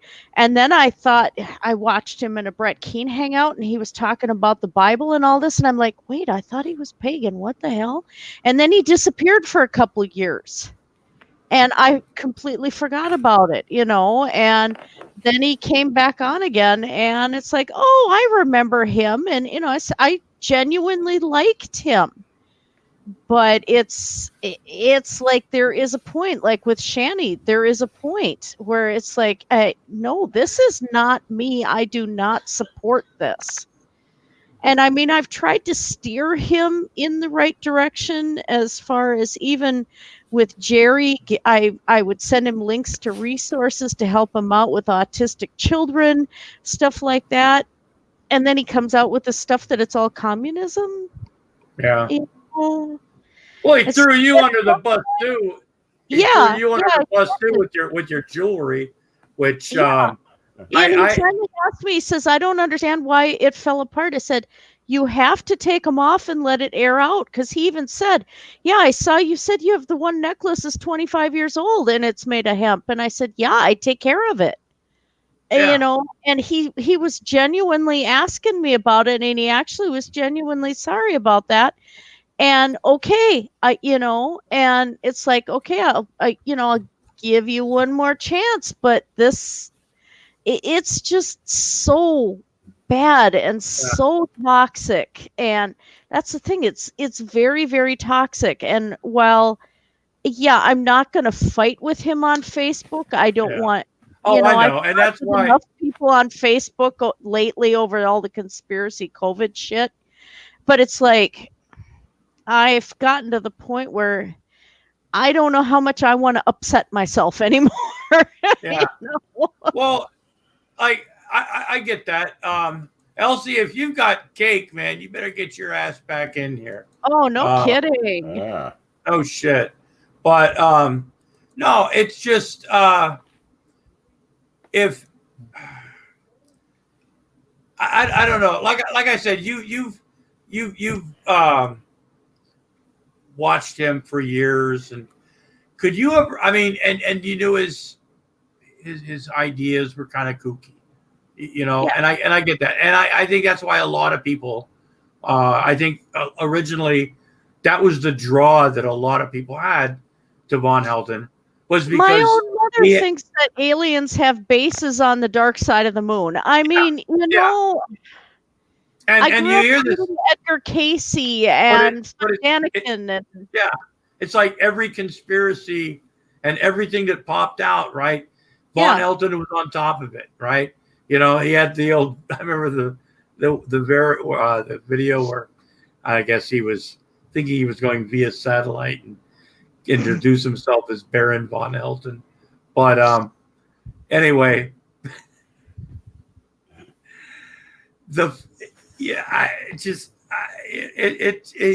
he's gotten. Did you ever think that it would get this weird? No. I mean, I never did. Like back then, I didn't know about the videos where there, his kid was yelling in the background and stuff, and Secular and a few others were chewing me out for it. And it's like, I haven't seen this stuff. What the heck are you talking about? And I did have somebody try to, turn around and say that they were going to go after my job if this kept going. So when Vaughn mentions that is true, but then I've had people leave death threats on my sidewalk in front of my house because of a YouTube video. I mean, YouTube gets ugly. So, I mean, that's just the way it is. But it's I I tried, and like I said, I genuinely liked him, but having your kids removed 11 times is not a point of pride. Yeah. Having them removed 6 times is not a point of pride. Twice. Yeah. I mean, I had CPS and I had a guardian ad litem out and stuff during my divorce. I had to talk about how I was not teaching my kids demonology because I'm Wiccan. That was in my divorce case. That crap happens. I get that. There's been parents who during divorces have lost their kids over religion. I get that. But, once you start having CPS and stuff out so many times, there's a problem in the home.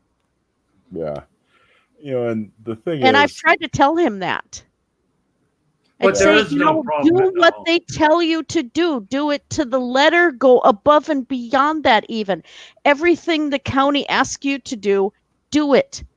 Yeah. So that they don't take your kids again. Boom. Kids are gone again and again and again. You figure his oldest is 10 years old. Yeah. Okay. In the 10 years of that child's life, the other two are what, a year old younger?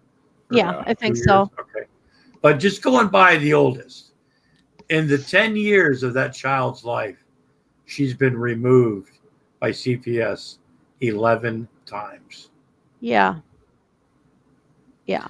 When 2 people call or 5 people call, CPS, and people do make, false claims to CPS sometimes to be assholes. They really do. We hear about it. It happens. Some people are Kentucky's bad that way, actually. Right. Okay. So that does happen. So, but if like Vaughn claims that, like, if every time CPS comes to your house because somebody called on you, that they take your kids. No. Well, that would mean that his kids. That would mean that his kids, the way he talks, would have had to never been pretty much there if you do the math, because they've been to his house so many times. And there's reasons that they won't come out too. Yeah. Because I've had to make those calls, and there are some things like, well, yeah, it's creepy, but because they have limited finances too, and especially, look at Kentucky. Yeah. We have the Slayton sisters, we have Amber Lynn Reed, we've got James.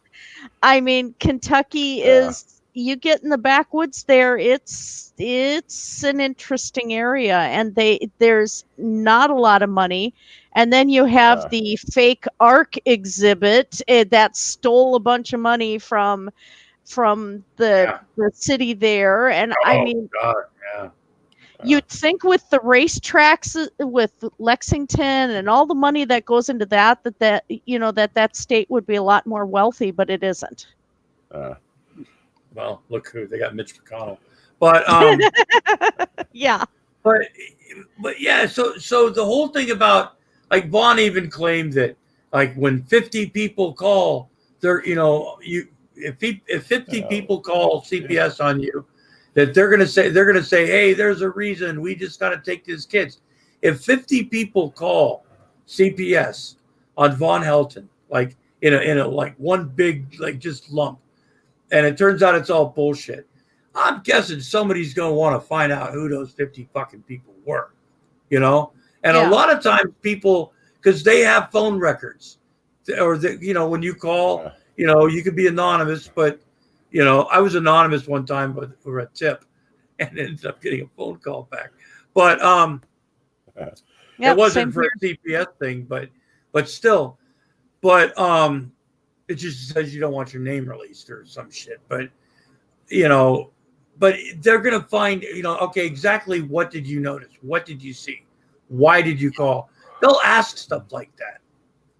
So that whole thing is bullshit. Yeah, and out of all the times that CPS has been called on them, it's only been maybe twice that it was somebody off the internet. All the rest of the times it's been doctors, teachers. Yeah.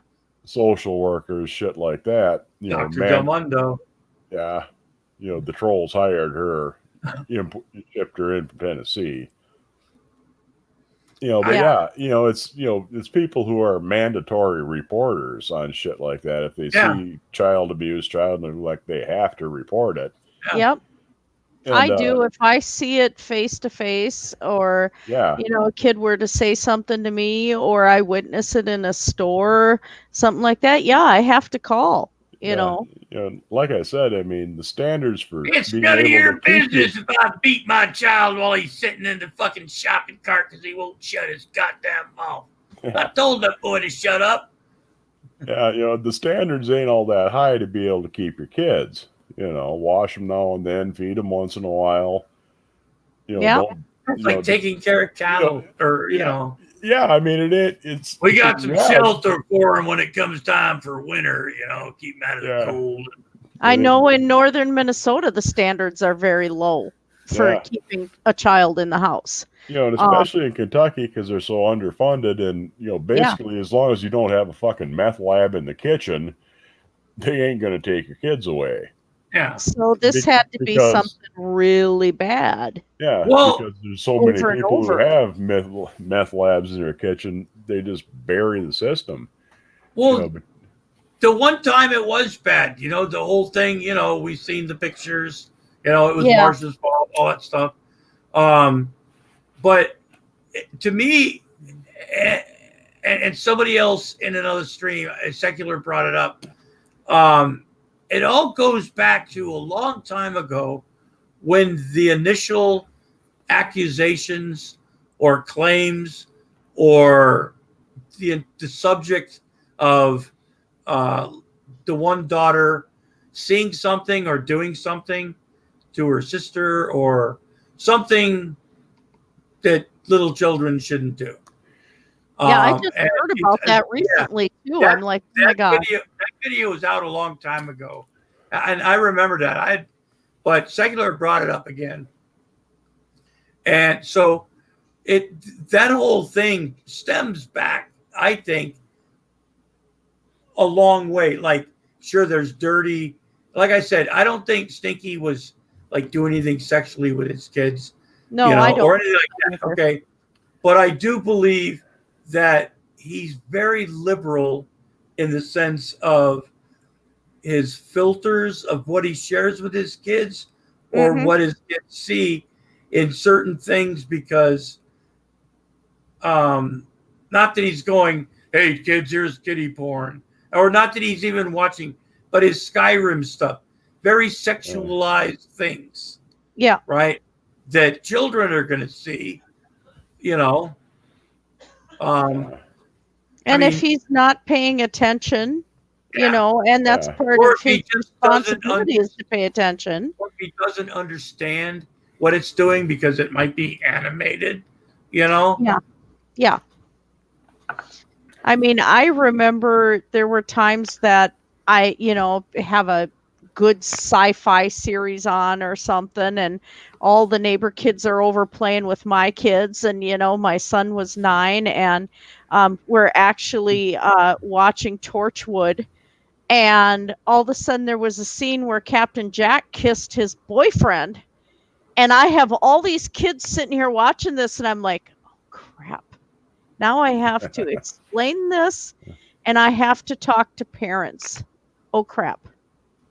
Luckily, everybody was okay with it, parents-wise, It's like, oh, yeah, they've got an uncle that's gay or whatever, But I was embarrassed because I didn't know that was coming. And then my daughter was into goth stuff and vampire stuff. And I mean, I was watching Christopher Lee and stuff like that back when I was 8 years old. So we were watching Lost Boys. Well, the first one wasn't too bad. Second one, all of a sudden, there's full-on boobies. Well, I suddenly discovered that both my kids were into boobies, but then I had to explain that one to their father, because this was after the divorce started. And I'm like, horrible mother. Oh, my God. I mean, let your daughter see tits. Yeah, accidents happen as a parent. You can't police everything. Something's gonna slip through the crack. Yeah, it's like, you know, when people say, "Where'd that kid learn how to talk like that?" It's usually at school, but oftentimes, like my parents never cursed at home, but I was around the military. My father was in the Navy. Everybody around us had filthy fucking mouths. I learned to cuss, not at home, of course not, but I swore like a sailor by the time I was in the 6th grade. Because my kids learned to translate some of Mom's German that would come out. Mommy, what's scheisse mean? I had it that if they heard me swear, then they got to swear. So one hour and a half car ride from getting them from their father, I accidentally swore. Boy, they had fun with that one. The whole rest of the car ride home. Either that or you're a hypocrite, so you had to take exactly. One. It's like, you know what? I did it. Go ahead. Cuss like a sailor. Arr.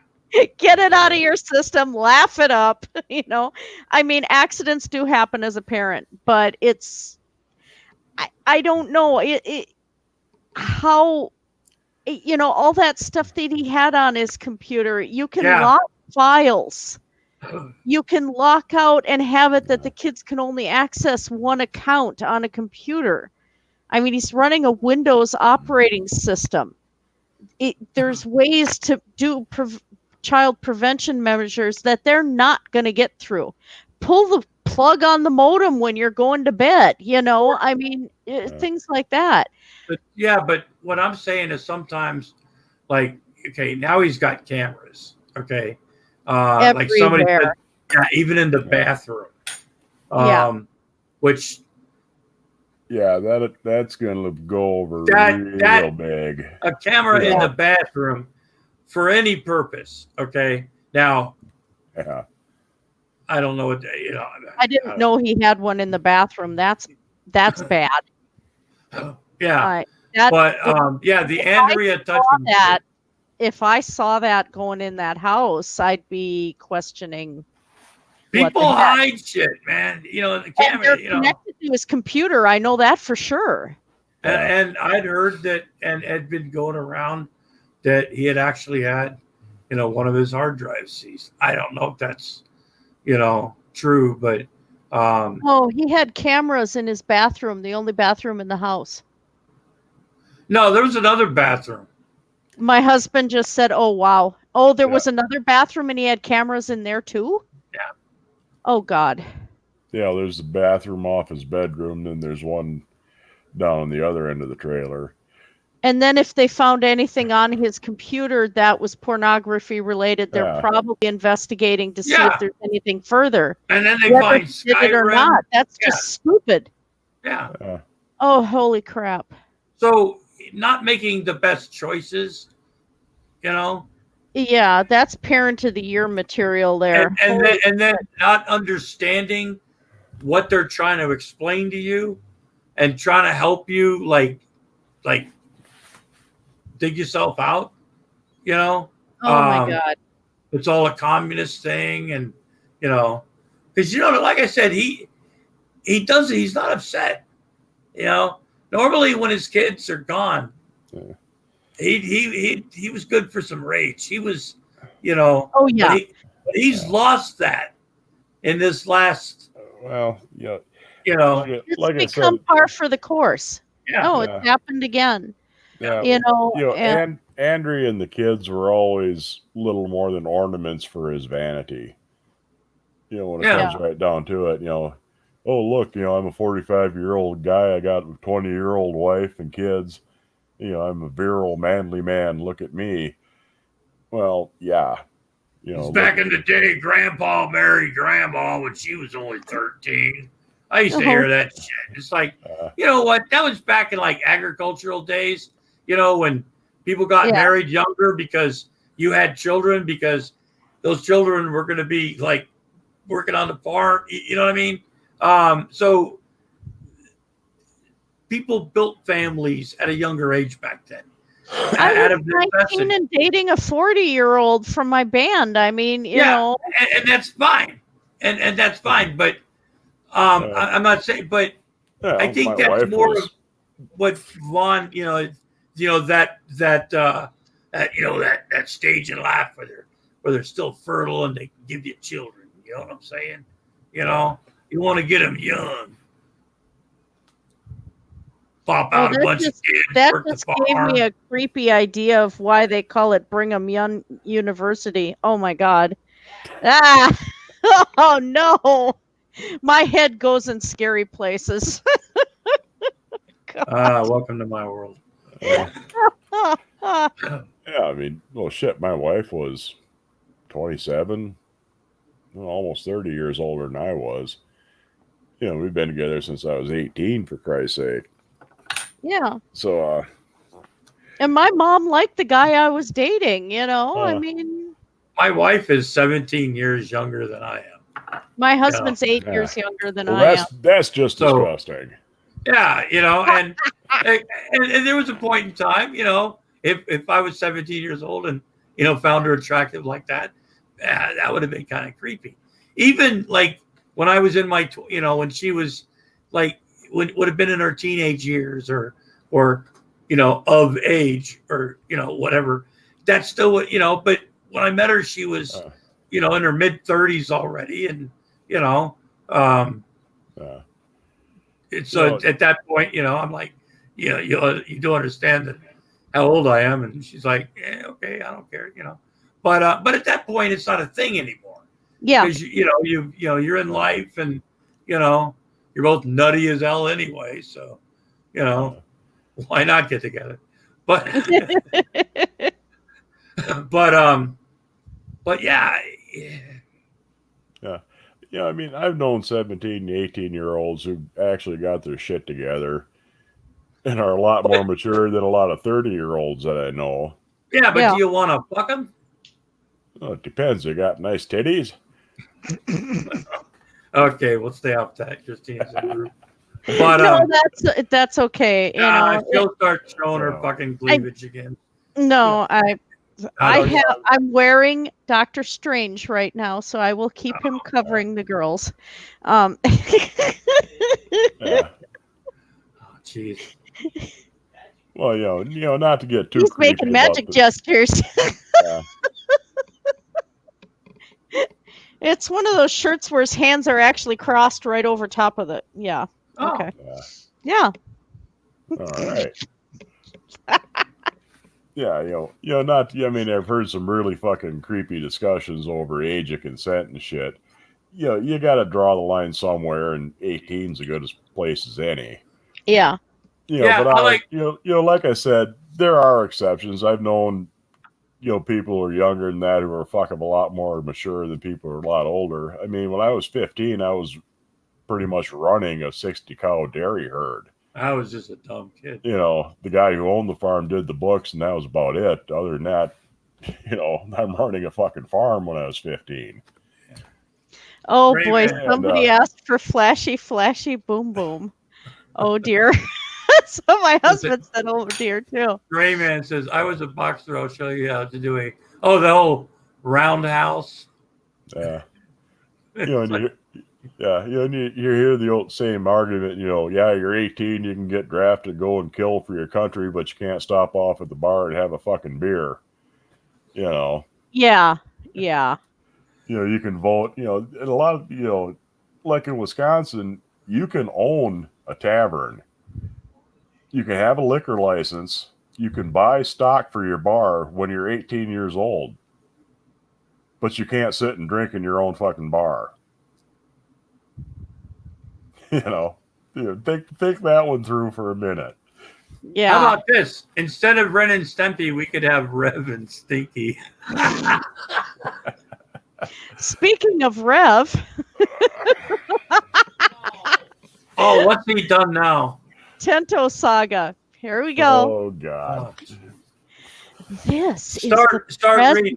I'm listening. I just have to get something to drink. Okay, this is the president. Sir, NORAD reported thousands of incoming Austrian military craft by air, land, and sea.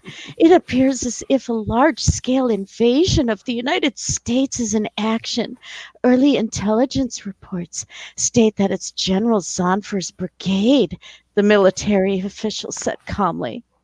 Deploy forces throughout the country immediately, the president asserted decisively. That psychopath needs to be stopped immediately. There you go. There's a reading from Flashy Flashy Boom Boom.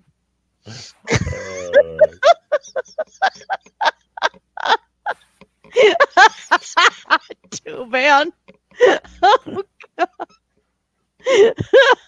He's all oiled up. Oh dear. Busted out the oil. You just get a grip on yourself, Elsie. No, I can't. Not in that way either. Oh. Why are you shitting on my dreams? Look, I got a pretty 30th. Look. Oh my gosh. Happy birthday, Elsie. Thank you. It's not until tomorrow, but we're doing something nice now because Corona sort of put a fucking spanner in the works. Oh, and my Check friend out my cake. She made a cake. Okay. Great cakes. It's got popping candy. It's got pop. Nice. Oh, Yeah. cool. Oh, that's awesome. Yeah, Fuck it. Happy Corona cake. She Hey, looks like Lulu. what's with all these goth chicks that show up in Grampy's hangouts? I don't know.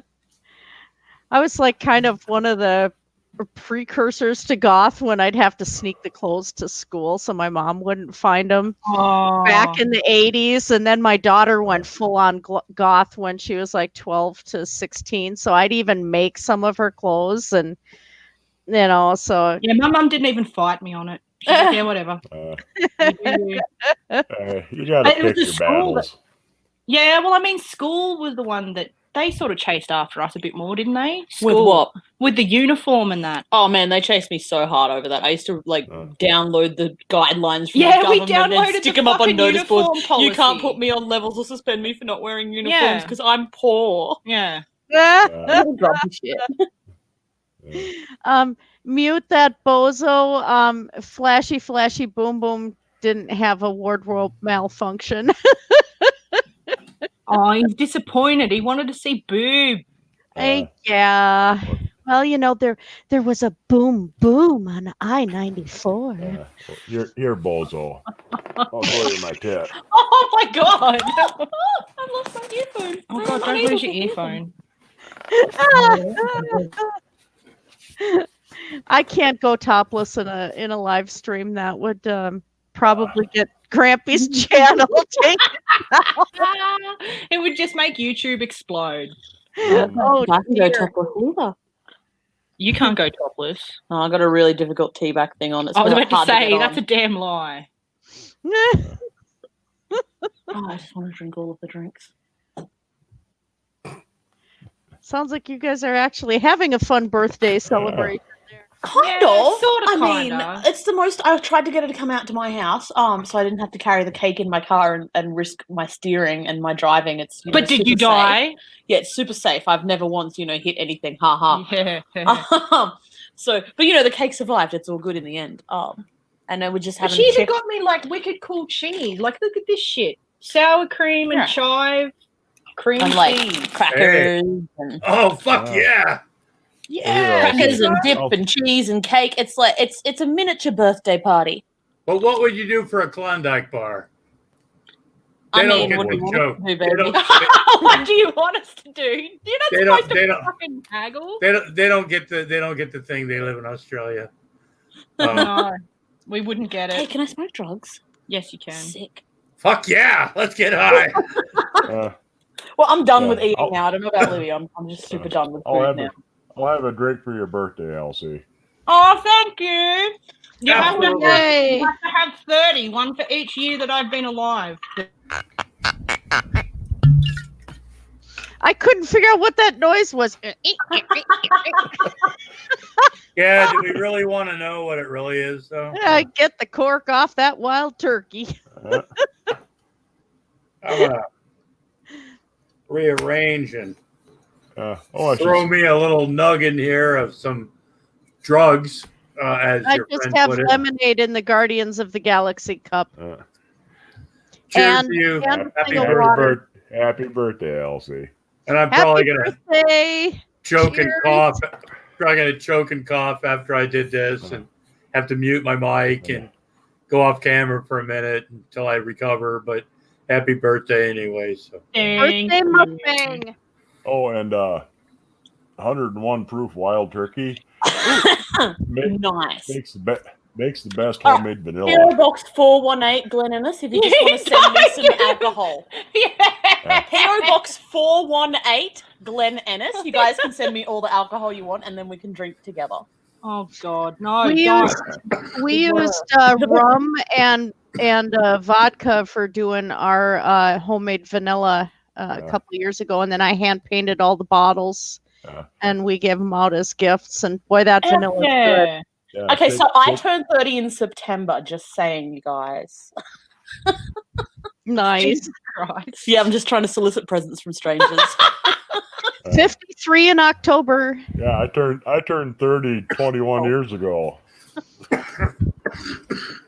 Grampy's laughing at us. Yeah, We're all old spring fuck. chickens. Well, maybe not Mudbrooker. I don't know. Younger than you are. Oh, okay. You're all. About a year. I'm still a spring chicken compared to Grampy then. By 5 years. I'm so depressed we're turning 30. You know, the other week moving my house, I hurt my back, and now I'm officially an old lady. Fuck off. It's been a week and it still hurts. How long does this last? How long does it hurt? The rest of your life. The rest of your life. Yes. Elsie, You're I fucked. understand it's all how downhill you. from there. I understand the pain of turning 30. I remember it because when I turned 30, it was like I wasn't 20 anymore. I wasn't in my 20s anymore. Yeah. And to me, that was the only time I've ever had like a problem turning a certain thing. Mine was 30. And I told everybody I had never had a birthday party before. And somebody was going to throw me a birthday party, right?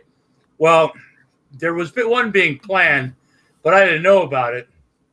But so on my birthday, because it was being planned for like a couple days later because they got a room or a place. And anyway, so on my birthday, I got my friend to take me out.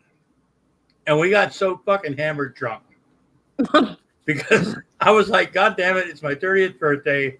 I just want to get fucking drunk. That's all I wanted to do. Oh, God, here we go. Jesus Christ. I ended up throwing up all over this guy's brand new white carpet. Oh, God. Once we got home from, we had a good time. We're not friends anymore. You throw up on my white carpet. We're not friends. Yeah, it was. Oh God, What kind of fucking idiot has a white carpet to begin with? I mean, Have you Jesus, ever partied so hardy? But anyway, I vomited on Moose Rug once. 2 days later, I find out because it's a Saturday. Nobody's working. That I find out in the morning or the day before, this guy calls up and he goes, "Hey, dude, is your party still on for Saturday?" First time I'd ever heard of it. So I asked. He wasn't supposed to say anything. Well, they had rented this room at this community center at this trailer park where a bunch of people live. It was a nice place. And the whole thing was that my friend was supposed to keep me occupied during the day for like 4 hours. So, and then bring me to this place. And it was supposed to be a surprise. Well, I already knew what the game was by then. So when my friend comes over to pick me up, he takes me to the strip club. And we're sitting there getting drunk. And when it's time for him to like bring me to the party, he can't find his car keys. So, oh shit! Yeah. So he's got to call his wife to tell him he can't find his car keys at the strip club. Oh my God! A little bit awkward. It's fine. It's fine. Yeah. It's fine. So I'm just here to change some money. they come pick us up and shit. And then they get mad. They go, oh yeah. He goes, well, you told me to keep him company and shit, right? We didn't know I didn't know he was gonna lose his car keys. I mean, I was implying the whole thing keeping you occupied was dirty, so. Yeah, but it was just occupied. We were like, well, where else did they think we would go? You know, I mean, park to play on the swings, Grampy. That's where they thought you were gonna go. That's where you should take me. I want to go to the park. I told him me eating ice cream is not pretty. You know, you gotta take them where there's lots of pole dancing. Actually, funny you should mention stripper poles. One of the prime ministers of our country actually got voted in after there was some scandal. Yeah, it showed he was human. Yeah, That's fine. he's like, yeah, I went to the strip club, but and I was we're like drunk, cool. I forgot. Admit it. Good job, mate. Be honest. We like it. We like our politicians with a little bit of a crack in them. It's how the light is. Yes. Well, I can see I have the pole behind me back there. Yeah. Christina's cat's a bit of a pole dancer. Yeah. Oh yeah, yeah. I finally got some decent pictures of my cat to send to Christina. Oh yeah, he did. So I'm hoping either tomorrow I'm going to be making ramen for the first time with some of the fancier stuff that I unboxed. And I'm thinking Sunday, if I get my kitchen table together, because there's a cat in my former art room right now, I'm going to start. See, there you go. Cats are squatters, man. They're not gonna fucking leave. I'm gonna start working on the cat sleeping on Mudbrooker's dog. Yeah. I love that melty-faced mastiff picture you sent me. Yeah. He looks like he's melting right into the deck. It gets worse because he was snoring, and as he would blow out through his mouth, it would bubble. And, and he would get these blow these bubbles in his cheeks. It was fucking cool. Just the darn cutest thing you ever seen in your life. Oh yeah. Oh heck yeah, mastiffs are adorable. I'm excited to paint one because it's like they're so cute. Oh yeah, they're great at looking just terribly put upon. Oh yeah. I could you could easily pimp them out to some animal rescue thing. Look at oh, this they probably tell them all sorts of sad shit, man. Oh yeah, look at this poor sad They'd dog. have you fucking investigated for sure. Oh yeah. Yeah, Hoosier Buddy said that instead of going to the strip club, you were actually helping somebody change a flat outside of it. Mm. Yeah. That's it. Yeah, that's pretty much it. Yep, absolutely. That's my story. I have a reputation, I gotta grab something to drink. I'll be back in a minute here. I'm actually probably going to have to go pretty soon because I have to spend time with Foster Kitty and try to get... Well, Wraith is actually being kind of a wuss-puss. He is really, really crabby with the new cat. And I figured out today when I had him in a harness and was in the room with her and he was crouching alongside of me and rumbling and grumbling. He's afraid of the new cat. She is half his age and she's just this little petite Bombay. And here he's this big beast and he's scared of this little itty bitty kitty. So it's like I still have to... she's been with us a week. I'm trying to get them to, start getting along so I can actually have her out in the house with the other cats. But my male is being a real problem right now. So I have to work on that. Loads of fun. Sometimes those little cats can be little pricks, you know what I'm saying? Well, she was in there and she's owling at him, and her eyes are all big, and the end of her tail, she wasn't irritated because the end of her tail would just do this, just a little bit of movement. And she came up and tried to sniff him, and he tried to attack her, but I had him in the harness, so he really hated that. So he couldn't do anything. And so she'd sit there just out of his reach and just watch him. She didn't make a noise. She didn't do anything. He did all the grumbling and the cussing. Like, you idiot. You got to know your role. You know what I'm saying? Yeah, exactly. I think she was more amused by it than anything else. But yeah, Wraith is being a wuss puss, to quote Coraline. That's where my son and I got that one. Yeah, your state is so fucked up, it's hard to even get a liquor license here because the churches buy them and hold them. That doesn't surprise me. The same people who are against pornography or strip clubs, because it's, sin,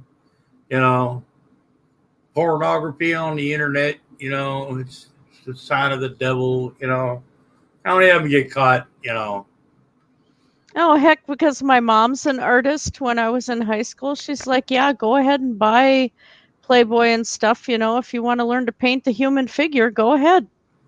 Yeah, I always read Playboy for the articles. Uh-huh. I read Hustler for the articles. They had better. Oh yeah, you know what? They had a lot better writers.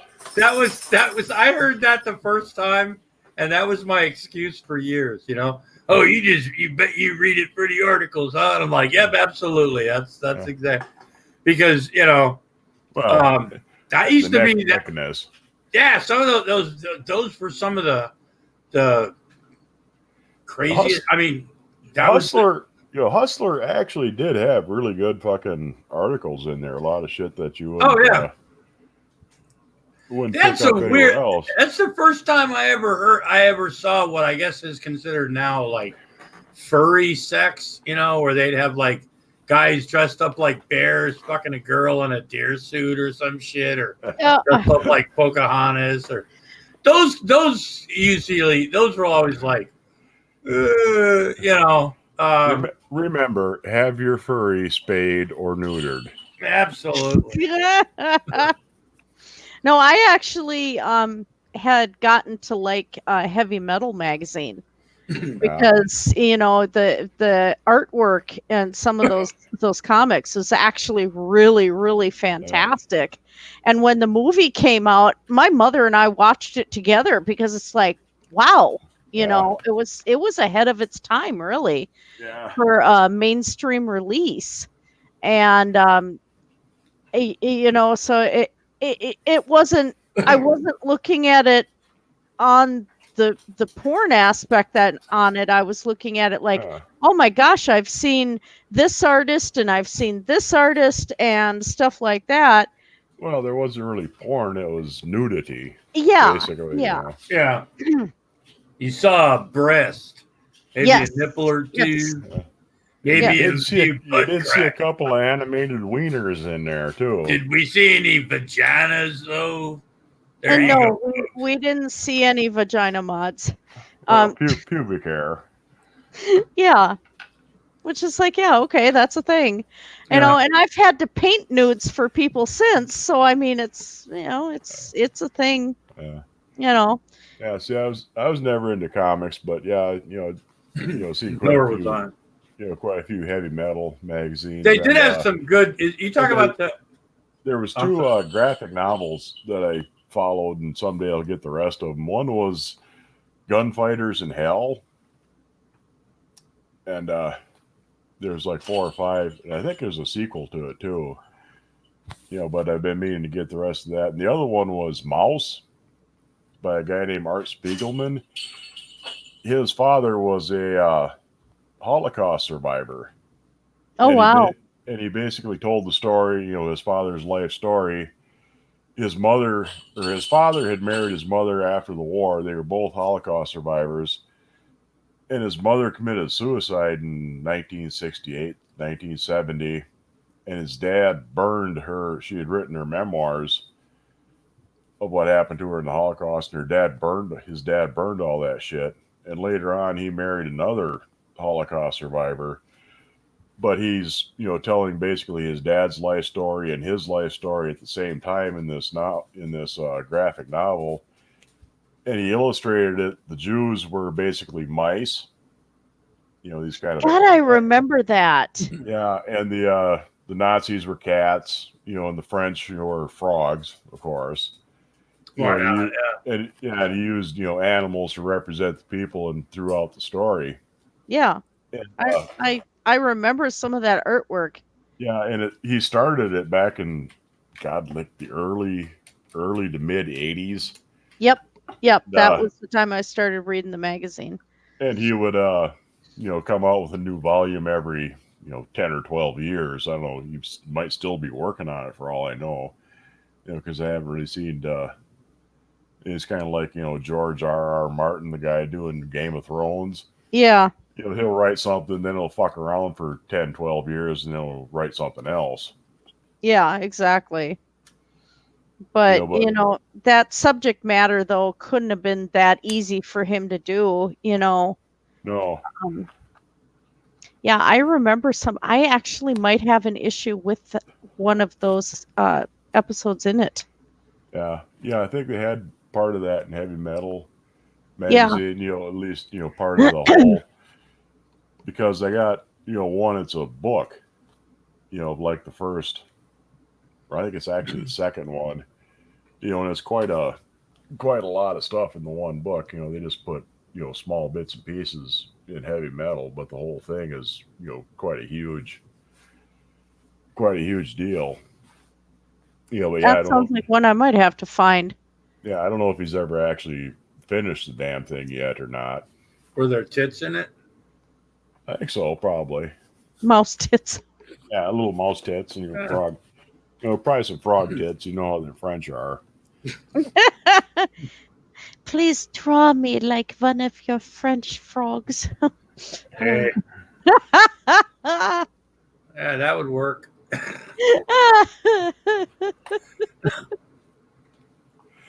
Yeah, I'm gonna have to look that up because I remember something like that. Yeah, it's I haven't looked at my copies for years though, so yeah, it's the German spelling of mouse, M-A-U-S. Yeah. Yep. Yeah, Art Spiegelman. Okay. I've heard of it. Okay. It sounds familiar. I wasn't really into like the magazine. I never gave a shit about superheroes and stuff like that. Yeah, none of that. Yeah. But I bought like Heavy Metal magazine or Mad magazine when you were young, or back when it was still pretty good. My sister used to get Tiger Beat, but God, I used to draw faces on the stars in Tiger Beat.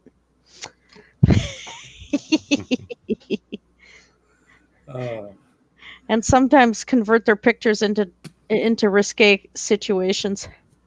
Well, I always wanted to punch Donny Osmond when he was a kid because he just looked like a kid that he just like that. I don't know. And I'm not a violent person, but when I was a kid, somebody had said, I don't know, I had heard it somewhere. And it just was like, it's like, don't you just want to slap? Oh, that was the term. Don't you just want to slap him? Yeah, there were a couple of fucking, popular kids. They were the Justin Bieber of their day. Oh, remember Tony DeFranco and the DeFranco family? Remember Bobby Sherman? Yeah, he was back in the 50s. Nah, Bobby Sherman, 50s and 60s, yeah. Yeah, Bobby Sherman was Julie, do you love me? Yeah, he was late 50s, early 60s. He was big. Nah, he was a teen. He was in Tiger Beat magazine when I was a little kid, man. And that's when you were a little kid, for Christ's sake. That's what I said. In the 60s, I wasn't a little kid in the 50s. Gee, Well, I said late 50s, early 60s into there, yeah. early six. Okay, we're talking. Oh, Jesus! Now you're really trying to make me feel old. Did they have black and white TV when you were growing up? They had coal Yeah, we had to TVs when I actually was a get kid. up. We actually had to get up of our fucking lazy asses and go over and Turn the fucking turn the channel. fucking channel. Turn Or the volume, go around back, and the little clip on the back for the antenna, switch it from VHF to UHF because you wanted to watch channel 18, and Yep.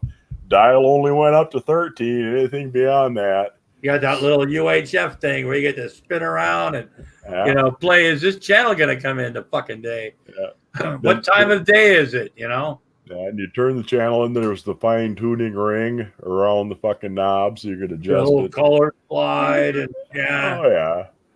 Oh my God. And then when that didn't work, you get around the side of the TV and start hitting it really hard. Thump, thump, thump. Back in my day, we had actual TV repairmen that would come out to your house and fix your TV. Nowadays, you just throw it out and get a new one. I'd hate to try to repair one of these TVs nowadays. Well, My God. And it's not so cheap, really. Yeah, because a lot of times in the end, for certain things, it's probably cheaper, once you pay for parts and labor, and sometimes shipping. You're better off buying a new one. Yeah, just go. Actually, though, if you can solder on a circuit board, I can't. Yeah, I can't. If you can, 9 times out of 10 with a new TV, like an LCD type of TV, 9 times out of 10, what it is blown capacitors in the fucking power supply. You mean like the one from Back to the Future? Pretty much. But you just look at the capacitor, if you know what a capacitor looks like, and you can tell it's blown because they'll bulge up and swell. And all you gotta do is figure out what size capacitor, go down to Radio Shack, get a couple of them for $1.98, take the old ones out, solder the new ones in, away you go. Who's your buddy says, be honest, Grampy, you I were know a I'm historian that Hanna-Barbera used to ensure the accuracy of the Flintstones. Look, I remember when the Flintstones were on Wednesday nights. Vaguely. Yeah, I was like 5 or something. But I remember vaguely with the Winston commercial, brought to you by Winston, and then going to the whole Flintstone thing. I remember seeing there'd be previews, next season on the Flintstones. Yeah, it used to be on Wednesday nights. Hey, do you remember that in some hardware stores, camera shops, appliance stores, they would have a vacuum tube tester? Yeah. Yes. Oh, those were. Oh, yeah. I never. Yeah, you could bring in your fucking vacuum tube out of your TV, plug it into the goddamn machine, and see if it was still working. And if it was blown, they'd sell you a new one. Yeah. And they had them all. There was a little cabinet thing. There was a number thing, and you'd plug it in, and it would tell you, which one you need, and they had them right there, and hopefully that's what that was the tube that was broken on your TV. Those were the days. Oh yeah, everybody fucking shilled cigarettes back then. Clockwork. Oh, Jesus. I remember when I remember when they actually banned the cigarettes commercials, and then when when as a little kid, I remember watching even I know there's on YouTube and shit, but guys in white jackets would talk about how this filter, there's no adverse effect, it's healthy for you. Matter of fact, 9 out of 10 doctors who smoke say this is the one they're gonna, kind of like that. 8 out of 10 doctors smoke Camels. Yeah, and they had all these. They were always coming out with these new filters. that were The supposed to, make the, oh, gee whiz, yeah. I remember when candy cigarettes disappeared, and I'm like, why I was isn't anybody pissed. carrying those anymore? I like Because candy that makes cigarettes. kids want to smoke. No, I just like the candy. Yeah. I like I know. candy cigarettes. They had the candy cigars too. We had candy cigars when I was a kid. Yeah, the Now when you give them out, bubblegum cigars. yeah, now it's something you can give Yeah. out when you're cheap. When you have babies. But if you have a kid and you don't give out cigars, that's fine if you can't afford it. But if all you can afford is candies, bubblegum cigars or candy cigars, don't do it. It's a stupid move, and some people will never forgive you for that. If you're going to get cigars, it doesn't have to be the best cigars, but it's still, but still, if you're going to do it, you have to at least do it. Don't, but, sorry about that. Flashback. Bozo, he'd walk a mile for a camel, but are you going to be like Mr. Chesterfield and satisfy me? Oh, yeah. I'd rather fight than switch. What was it? That one Darrington cigarettes. You'd see somebody with a black eye. Somebody tried to offer me that cigarette, and that's how I ended up with this black eye. I'd rather fight than switch. And it used to be everybody fucking smoked. I started smoking Chesterfields. Yeah, they don't make the fuckers anymore. Kind of bummed me out. They're good cigarettes. I remember when Pall Malls were like a cigarette. My grandfather smoked non-filtered Cools. Oh, Jesus. My father smoked Pall Mall. 3 packs of them a day. Yeah. And then my stepdad was smoking Old Gold. Yeah. Oh, yeah, I remember. I've always smoked non-filtered, and in fact, nowadays, because I'm a cheap bastard, last time they after the big tobacco settlement, you remember that? Yeah. It was really basically an excuse for the states to raise the cigarette taxes. Yeah. But they exempted cigars. So now you can get packs of these things. These are Phillies, little stinky filtered cigars. Yeah. These are $17 a carton. Yep. Where a carton of Camels is about $90 nowadays. And I just buy them, break the filter off. Yeah. And away you go. Because after they quit making Chesterfields, I switched to Camels, sometimes Lucky Strikes. And about the only non-filtered cigarette you can get anymore is either Camel Straights or once in a while you can find Lucky Strikes. But nobody makes non-filtered anymore for hardcore addicts like me. Yeah, Pall Malls, they're all filtered. They don't make Chesterfields anymore. You can't get non-filtered Cools. Well, maybe they'll literally kill you though. Yeah, I mean there might be a couple of stores, inner city type things where you can get non-filtered Cools anymore. Well, they just made I think in Rhode Island or Massachusetts. I think in Rhode Island, one of the two states just now, because we can't, because you can't buy. They banned menthol cigarettes. Period. Oh, menthol, menthol flavored, because the kids like the flavored ones. Yeah, and that's the whole thing when you were talking about the candy cigarettes. I remember candy cigarettes. I thought they were just like, well, and then I went off about the cigars. But that didn't make me want to smoke. No. Because back then, you were cool if you had it. It was like, but a lot of people smoked anyway, but I didn't smoke.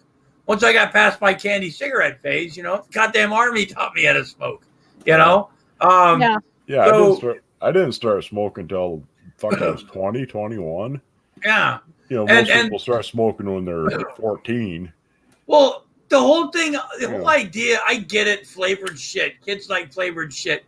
Whatever the fuck. You ever notice those flavored things really don't fucking last too? Because remember those clove cigarettes? Yeah. Oh, I Jesus. remember seeing those. Those were fucking nasty as fuck, right? Yeah, they were. Oh, Jesus. Those things. There's a reason people would be. I've been around people that smoke all my life. Yeah. You smoke a clove cigarette around me, and we're going to have problems. To me, that's the nastiest. And most people have kind of agreed because it's pretty much one of the reasons, besides the fact that kids would go, "Ooh, this is fun to smoke," was because they stunk worse. They made cigarettes almost smell nice. Yeah. You know. Yeah. Worse than being. It was that smell. It's like, who the fuck fart? What the fuck are you smoking? And it just. Oh God! But they finally banned those fucking things, which, Jesus. Yeah. See, we get hammered in tax. How much do you still? Oh, you don't smoke anymore. Who? I'll tell you exactly how much a fucking packet of cigarettes here will get you. How much? It's like, hang on, I have a look. Current price for smokes. Yeah. We get fucked up, and they raise it. Okay, so the current rate, 71 cents per cigarette. Wow. It's going to increase to 80 cents per cigarette. Yeah, so that'd be, $14 to $16 a pack. Yeah. More like 70. Hey, Clockwork Rex. Yeah, I smoke those Cheyennes too a lot. Yeah, but then those are Australian micro pesos. Double diamond. So that's that's like $4 American. Yeah, well, hang on. A 20 pack of smokes. We got such micro dollars. Why do we get what is it, like $20, $23 minimum wage an hour? Yeah, well, but we get taxed though. We get taxed. You'd have to. Hey, you guys need to get back on camera. Look. We're all on camera. I know that with Mud there flexing those cannons of his, that he's pretty intimidating, but you two need to come back on camera. We're having too much fun. It's just the four of us. Okay, 5 of us actually. Yeah, so according to this website, a 50 pack of cigarettes costs $53.95. Damn. Wow. See, and the thing is, the candy cigarettes never made me want to smoke. I've never smoked. Yeah. I've had the other stuff, but that was hot. Just a couple of years ago. I have not ever smoked anything. So, I mean, the whole candy cigarette thing is kind of ridiculous. I thought they tasted pretty good. I wanted to chew on them. Well, see, that's one of the reasons why they're having such a, besides the fact that they've already fucked the whole thing about legal weed out here. Jesus, you ought to see how much they charge you for fucking weed out here. California has so much fucking weed that the price is just like literally dropped. Oregon, same thing. When I was out there, God damn it, it was a sale every fucking day. Go out to the fucking weed store out here, out in Massachusetts, just looking on their fucking website. I'm like, yeah, sure, I'm going to pay a little bit more probably, but let's see what it's like. And I don't mind the curb service because they have a menu thing and all this crap, and so it's they bring it to your, Yeah. But what they want for fucking weed out here legally because of taxes and how much they're going to start ripping people off because we're going to get all this shit. It's oh my God, it's disgusting. It's sad making. It's not even legal here. But what I'm saying is in California, and I think Oregon is a perfect example of like the legal weed thing. I think they've even done. I think what they did in Colorado was great. They created a tourism thing, but in Oregon, when I was out there, there's stores out there. You go in there, and some of the stores are very competitively priced with each other. I went in there one time, and this is just a couple of years ago. There's like sales, like these I guess these pre-rolls weren't selling as good as they thought, so we're going to sell these today for 2 for $5, or 2 for $10, or whatever. They had all sorts of shit. I get an ounce of weed was $60 basically, and that was legal or illegal, and because everybody grows it. It's not even a thing out there anymore. I know people that never would even, you would never think smoked pot or grew it for other reasons. People grow it for CBD. It's like literally everywhere there, and you don't see a lot of crime with people jumping. Every once in a while you see somebody who wants to go like sneaking into somebody's little pot farm or something like that. 9 times out of 10, it doesn't turn out well because they tend to be very well armed and they have security systems, cameras, things like that. So it doesn't happen very often, but it's still going to happen, right? Because liquor stores get robbed, Yeah. But yeah, the Colorado, same thing. You're always going to have the people that want to get, California, but out here they're so concerned about how much they can steal from the taxpayers or milk people because people are willing to buy illegal marijuana. It's recreational and shit, right? But what they don't think about is how much money they're fucking losing. Yeah. Because they, just let it do what they did in California, do what they did in Oregon, right? Just say, you know what, you can have this much, if people, let pot stores be competitive, Yeah, treat them like any other fucking business. They do that with alcohol shops. As long as you're not breaking any fucking rules and selling weed to minors and things like that. It's like out here, edibles. Are you fucking 10 milligrams of something is considered and it's like 10 milligrams doesn't like even get me going. I mean, some people it does. I understand that, but but what they charge for edibles or it's crazy as fuck. You're like, holy shit, it's cheaper to go to my weed guy.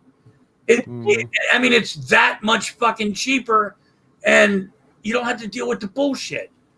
But out here, they're worried once again of like with the edibles or you get into the hands of the kids. Yeah. Somebody think of the children. Somebody think of the kids. We don't want it getting into the community. And it's like, dude, your kids aren't smoking pot, Be worried about them getting on meth, okay? Yeah, you got meth, you got fentanyl, you got all sorts of synthetic shit. The kids aren't benzodiazepines, for fuck's sake. They're legal. I know. Kids aren't happy just getting a little bit drunk or a little bit stoned now, and they want their fucking hearts to explode, And then they accidentally. I found out from a paramedic I worked with that they'll take my thyroid medication and steal it, and they grind it up and snort thyroid medication. Yeah. I've heard of people. I've been on when I was on Lexapro, Depakote, because back when I was taking a lot, everybody knew what everybody was taking, and sometimes you find out the medication you're taking that there's actually a street value, and you're like, how the fuck does somebody get high on this shit? And they're like, well, they push it up, and I'm like, but I mean, I found out that one day that people fucking take Depakote to get high, and I'm like, the fuck is wrong with you? Yeah. You got to take a blood test like every fucking month when you take Depakote because, jeez. Well, I guess in Africa, they're taking AIDS medications, grinding them up, and smoking it. Yeah. Oh, for Pete's sake. Yeah, because apparently you can get high off of it. And it's causing a fuck of a problem because all these people are getting a resistance to the AIDS medication, and AIDS is a big problem in Africa.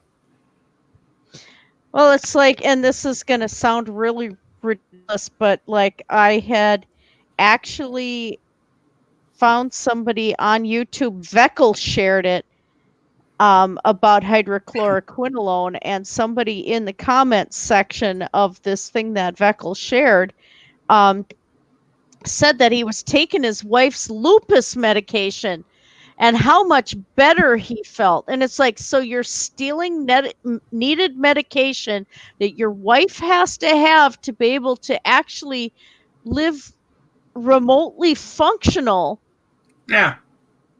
you're stealing this from your wife. What the hell is wrong with you? It's not like vitamins or anything she takes because she has it. It's something she needs to take. Yeah. You know?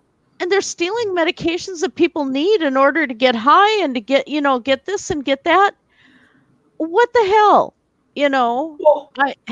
And stealing AIDS medications to get high? Oh my God. Oh yeah, I heard of that. Yeah, Oh. Yeah. It's amazing. I've learned, like, I've been prescribed and always taken like as prescribed because once I didn't, and then I learned why you shouldn't. But it wasn't fun. But I learned with like benzos, being on benzos is like, holy shit, people pay for this stuff, right? I've been, I remember when like the whole thing about getting in, like kids used to get into their parents' medicine cabinet and, get mom's diet pills. The diet pills back in those days. And this is before the amphetamines are fun. Oh yeah, and we pumped people full of amphetamines for fucking years. It's true. Speed doesn't kill. It's people's actions. Yeah. But yeah, so that was the thing, like getting in your mom's medicine cabinet. Getting mom's diet pills, right? I was never around, and that was pretty much contact. Oh, they used to have these. I don't remember if they were. I think they were like, remember contact tablets? Yeah. They were the first ones, and they'd like break open like this. I forgot what they were for, but I remember people Cold used pills. to like, huh? Yeah, they were cold pills. Yeah. People used to open those fucking things up, and I think get the red ones. I mean, so people were doing that. Like I think that was like when I was in high school. I remember seeing people do that. Yeah. So it's been around for a long time, but most kids just like were worried about and like sure I tried diet pills. I tended to like I liked a lot of speed. That was I was wound up too tight for a while. But I don't know. Now it's gotten beyond that. Besides that, it was drinking and smoking pot and everything. But I never once thought of and there were some other things, but synthetic stuff outside of acid, is that considered synthetic? Yeah. Okay. Yeah. So I lied. I have taken synthetic. Oh, Jesus Christ. Oh my God. Oh crap. I look stupid now. But no. But okay. It was a different time. We weren't looking for things. Those were things to expand your minds. Okay? There was a purpose to that. It was time to do a little bit of tripping. We didn't want our heartaches to explode. We weren't looking for that exact, like that moment that, I just wanted to get high, and that's what most people were. and people would party or do, whatever they were doing. And for the longest time, that's pretty much why people did that. It wasn't an addiction psychologically, maybe, but it didn't, I don't know. But now it's gotten to the point where being high just isn't enough. We want to be higher. We want to get to that point, right? That how far can I go? How far can I take this shit?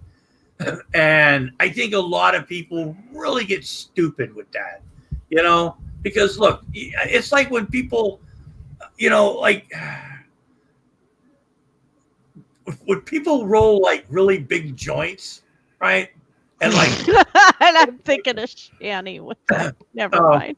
But that's wasting fucking weed, right? Yeah, you're only going to get so fucking high. Yeah, After that, it's just a waste. Yeah, it's like, I'm going to smoke this whole big giant joint. Well, yeah, just going to get so high, and then you're going to. But that's not good enough because there has to be something more, and it's like, and it goes beyond like taking acid, because most people don't want to take too much. I've never heard of a lot of people like overdosing on acid. Sometimes it's not fun, and sometimes somebody might have a heart attack for something they might think they're seeing. I don't know, but it's not something that there's an epidemic out there of like people overdosing on acid trips, Yeah.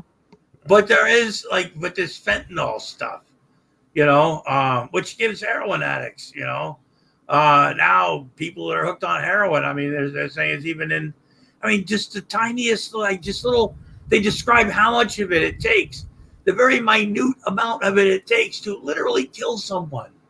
Yeah. And then they put it in this shit. And then people still fucking take it, and people still fucking sell it, but they're worried about pot smokers. Oh yeah. Oh yeah. Oh, the kids. Well, the kids are gonna get that weed, and we don't want that to happen. We're not gonna be sellouts like the other states. And like I said, Massachusetts is pretty much shit the bed when it comes to like their legal weed and stuff. Rhode Island, if they ever fucking legalize it, oh my God, if there's a way that some state will shit the bed when it comes to legalizing weed, it'll be Rhode Island. They will find a way to shit on it so bad that pot smokers, sure, they're going to have some people going there going, ooh, I can buy some pot now and everything.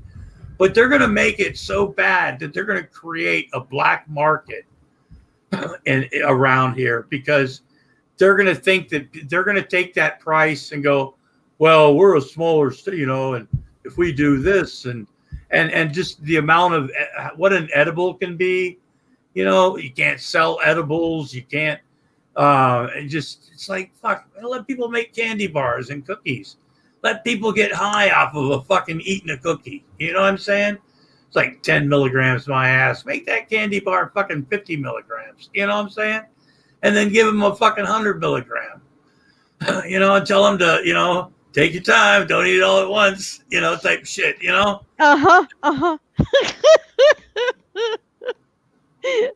If you're a kid, don't eat this. About my Scary Mac episode, Granny. Oh my God. But there is a point with pot that you only take so much, and then you don't want to go anywhere. You don't want to get in the car and, be dangerous out on the road like with alcohol. You don't want, you're just at that point, I just want to eat and I want to sleep it off. Yeah.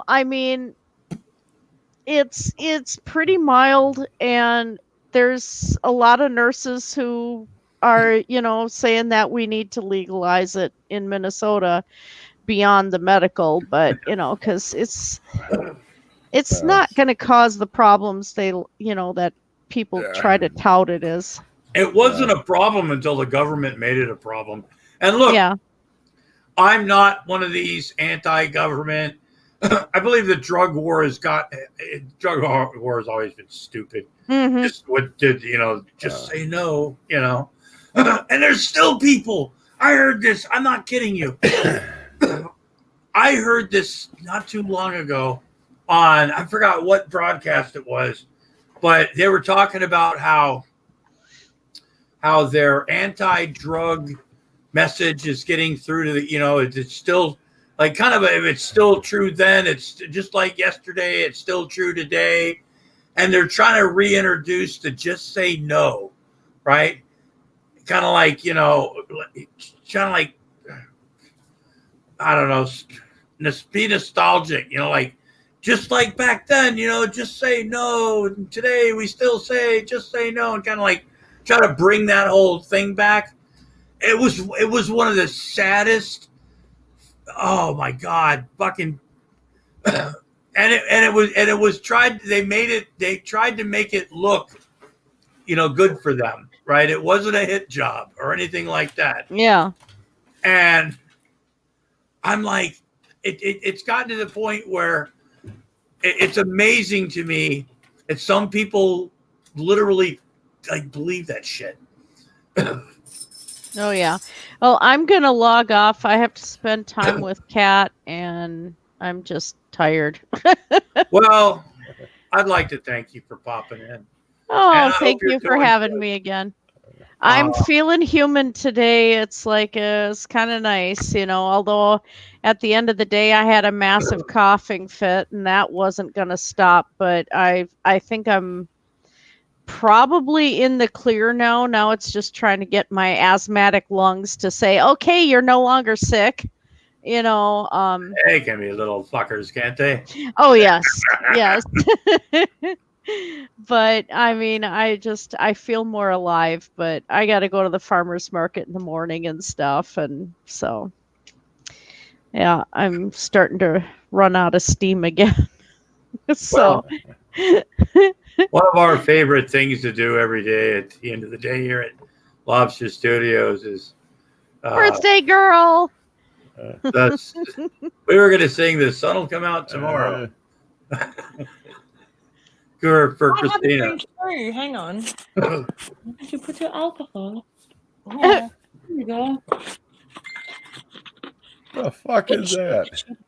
It's Woodstock bourbon, but it's pre-mixed cans, so it's got Coke in it. Oh God, that barely counts. Oh, Liz is going. She said Liz bye. is going. Bye, Liz. I'm going too. So bye. Just got She here. said bye, so she's going to. All right, night, you guys. Oh, good Lord, woman! You got to stick to the pure nectar. Ah. You know, If I did that, I'd end up fucking dying. All right. Good night, everybody. Yeah.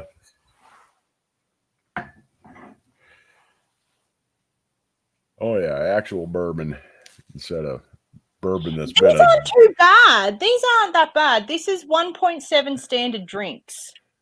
Yeah. This can. They're So, delicious. they're pretty good. I love Woodstock. So He said what it's not percent? real. What percent They're not alcohol real. is that?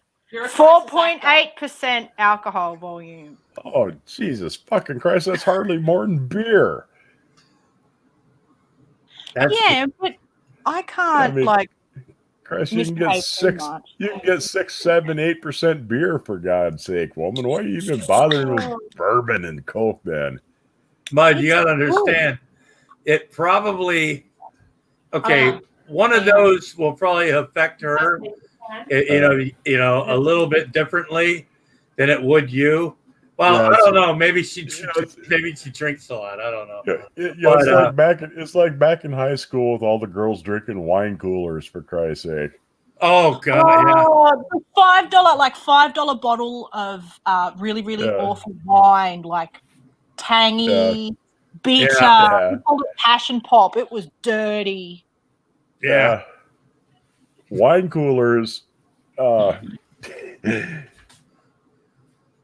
This girl, we had a big party out here, and this girl, Wendy, she was the police chief's daughter. Weighed about 90 pounds. She slammed down a 2-liter bottle of wine coolers and the better part of a quart of lime vodka.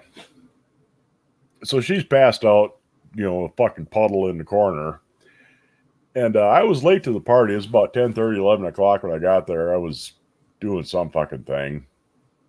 And everybody says, hey, you got to take Wendy home. Well, you know, fuck, just, you know, put her someplace cool and dry and she'll be okay. Wake her up in the morning, everything will be great. No, you got to take her home. She's got this big family thing tomorrow morning. Okay, great. I'm the only one that's fucking sober. So we pour her in the car. Well, you're not supposed to be sober.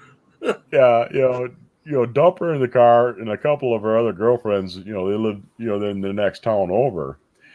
And, well, okay, go ahead and take her home. So I take her home. I pull up in front of her fucking house, get her out. I got her slung over my shoulder. Like I said, she weighed about 90 pounds. She fucking passed out drunk. Walk her up to the porch. Well, okay, what the fuck am I supposed to do with her now? You know, I could just dump her on the porch and leave. I figure, well, you know, shit, I'll knock on the door, turn her in. So I knock on the door. I reach up to knock on the door. The fucking door opens. Her dad is standing there. And her dad was a big guy. I mean, he's about 6'6", probably weighs about 325 fucking And pounds. he's not fucking happy, is he? Yeah, It's your daughter. He's in his robe and slippers. Gives me the fucking hairy eyeball for a minute. Finally says, well, at least you have balls enough to bring her to the house. Last time her friends brought her home drunk, they just dumped her in the yard and left. Oh, fuck, man. He already knows his daughter's just, Oh, Christ, yeah. Bear in mind, she's a party favor.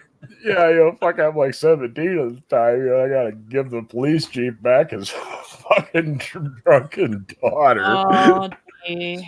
Oh, shit, yeah. Oh, no. Oh, it was a good time. I just want to crawl under a rock and die.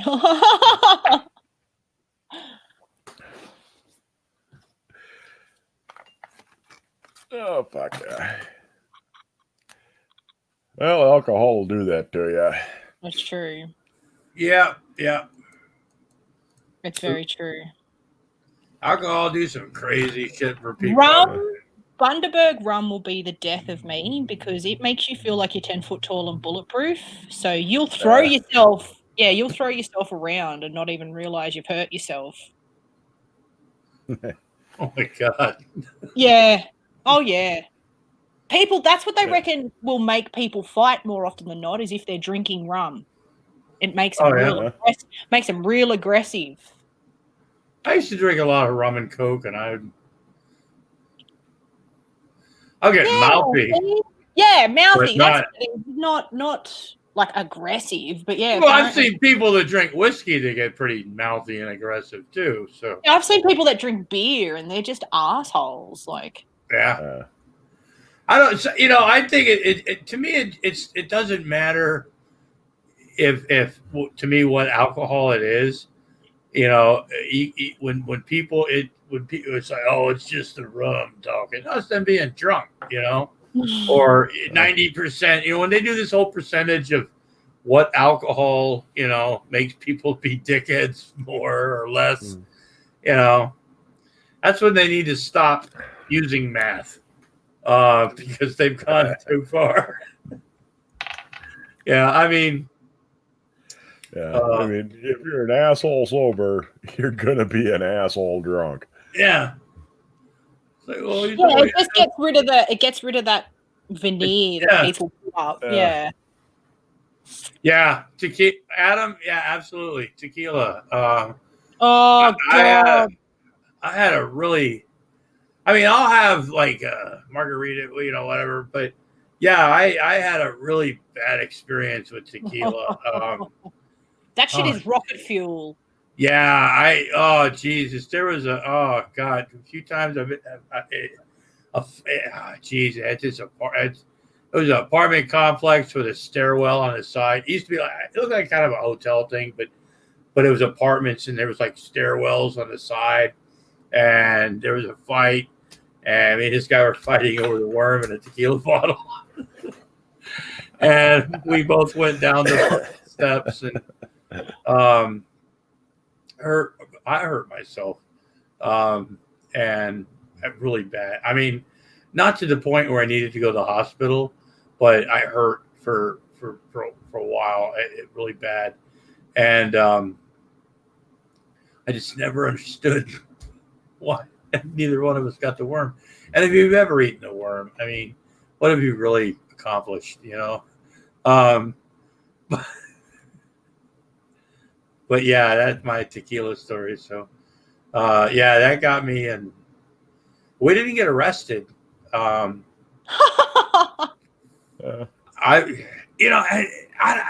gotta tell you, and I think there's people out there that got to identify with me in some way when they were younger, where they were somewhere, and I'm not saying like criminal,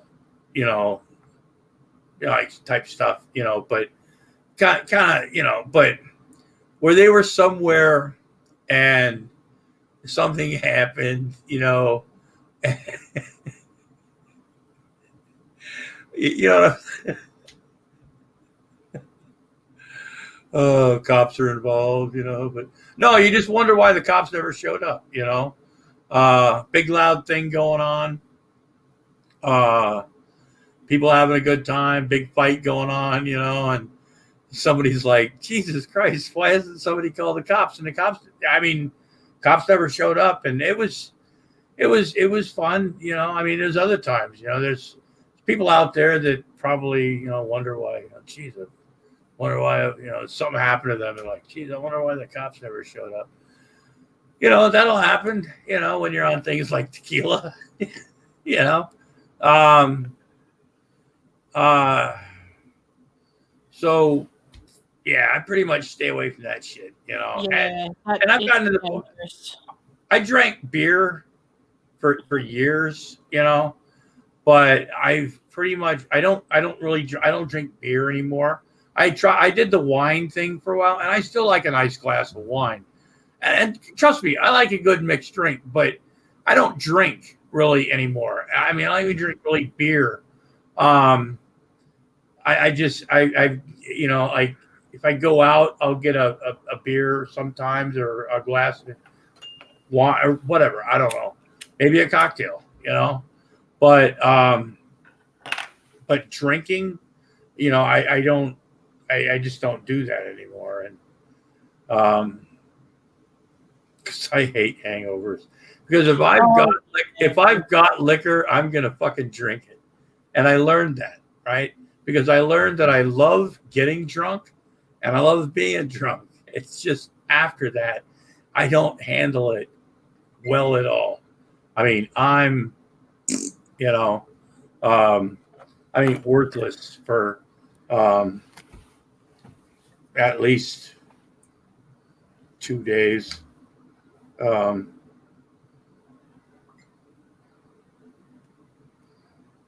Play me, please.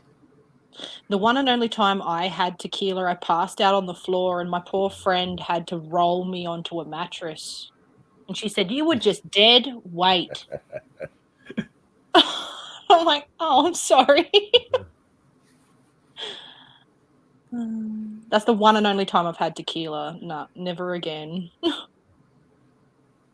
Yeah, I gotta mute myself for a minute, okay? Hold on. Hold on. Keep talking. All right. Yeah, tequila will get you every now and then. I've had a few run-ins with tequila. Mead will sneak up and bite your ass too. You got to be careful of mead. Oh yeah, Ma used to make homemade wine, and that shit, it was great. But you wouldn't realize how much alcohol it actually had in it until it was way, way too late. You know, so you'd be most of the way through. You'd be most of the way through the bottle of the elderberry wine or whatever the hell she had made that time, and all of a sudden you realize, oh God, I'm all fucked up. And yeah, I would sneak up and club you half to death before you knew what was going on. Oh shit.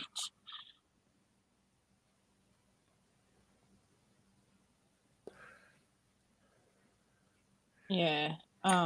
You can see why people, like ancient people, didn't live for as long as we did. It's because of the alcohol they fucking hammered themselves with. Oh yeah. Well, you got to get something to get over the aches and pains of hunting mammoth and whatnot. Well, yeah. Well, I think it was more often than not there would be less people to feed when they went out and did that. You know, when they come back. Yeah. Which I guess would be a good thing if you were cynical. Yeah, I mean, yeah, I mean, we could use a good predator introduced to the population, thin out the herd a bit. Hey, well, why don't they try and mutate fucking mountain lions and make them huge or some shit? Absolutely, and that's a great idea. Yeah. But ladies and gentlemen, we've got breaking news. Uh-oh. I've got something coming up. I gotta change a window. Hopefully I don't fuck this up, ladies and gentlemen. But we've got something new. It's something I think they can bring this entire evening together.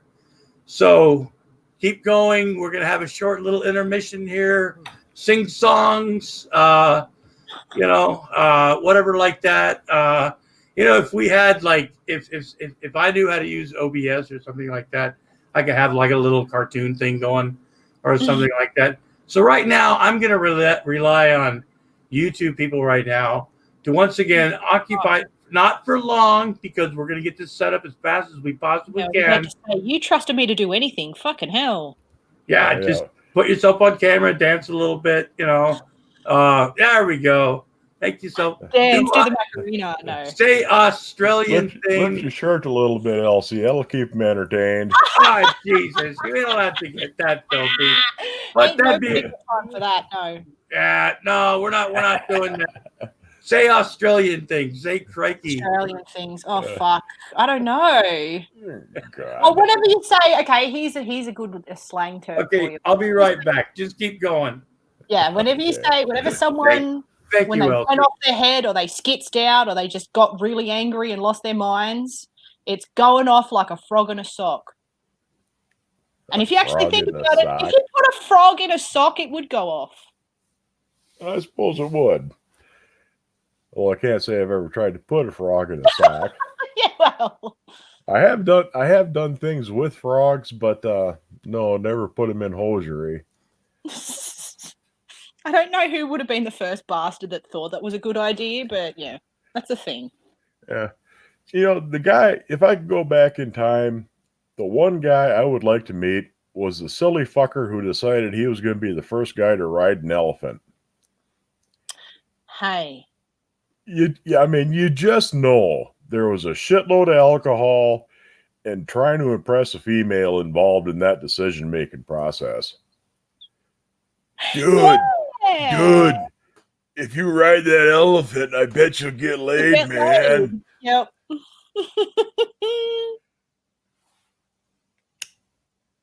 I mean, otherwise, why in the fuck would you try to do something like that? Well, so they used to use them to clear forests and shit too. So. Oh yeah, they still use them Southeast Asia quite a bit.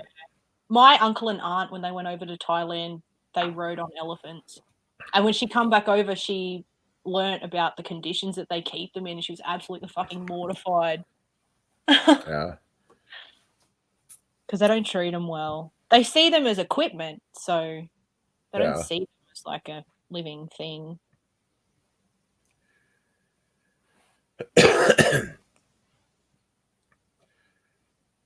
Oh Christ, Elsie muted herself. Now it's just me. Sorry.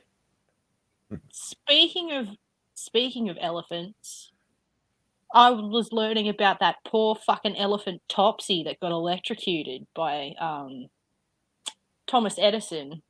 Oh yeah, to prove Westinghouse wrong. Yeah. But she was actually sentenced to death, right? She had killed a few people, and as punishment, they're like, okay, you get put to death. This poor fucking elephant was beaten by these people, and so the elephant was just sticking up for itself and killed them. So they were like, okay, and just zapped it to death. Yeah. Look, there's some people that honestly don't understand much, like King Kong, what that whole thing was really all about. Because they think of King Kong, I mean, but they don't, how they captured him, how he was treated, just the whole, it's people don't understand that because, it's things that,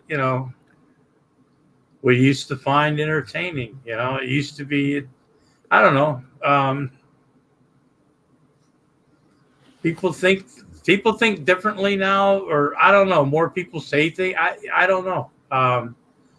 A lot of people finally get messages.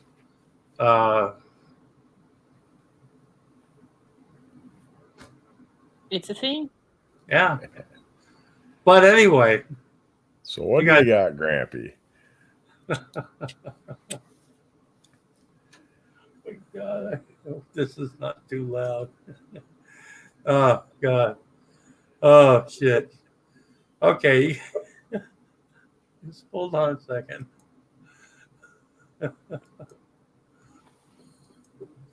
Okay.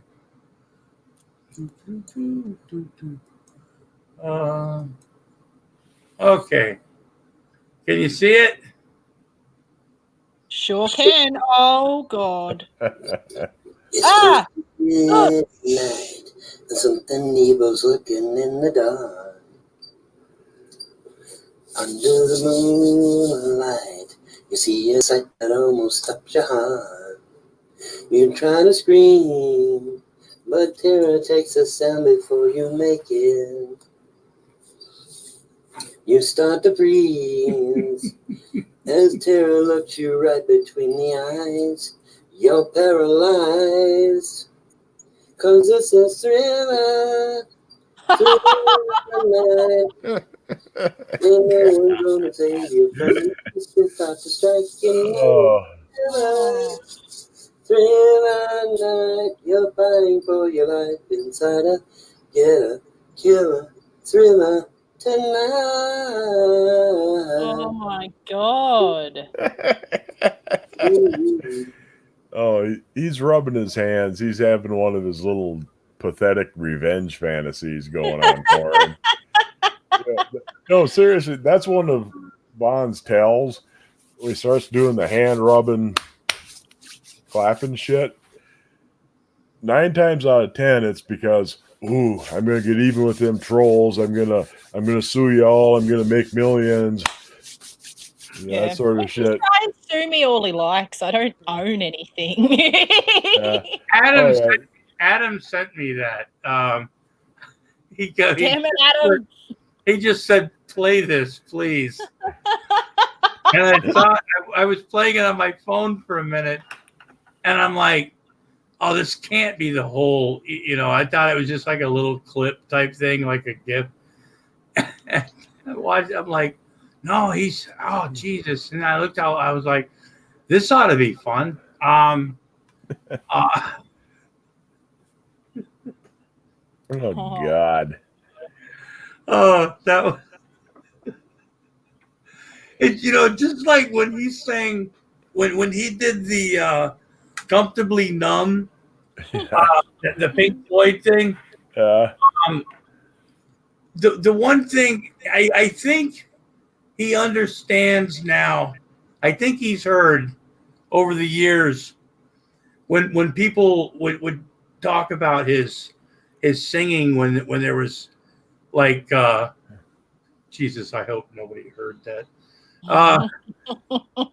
They're bringing the police on you as we speak. No, it's like it'd just be so wrong if somebody did.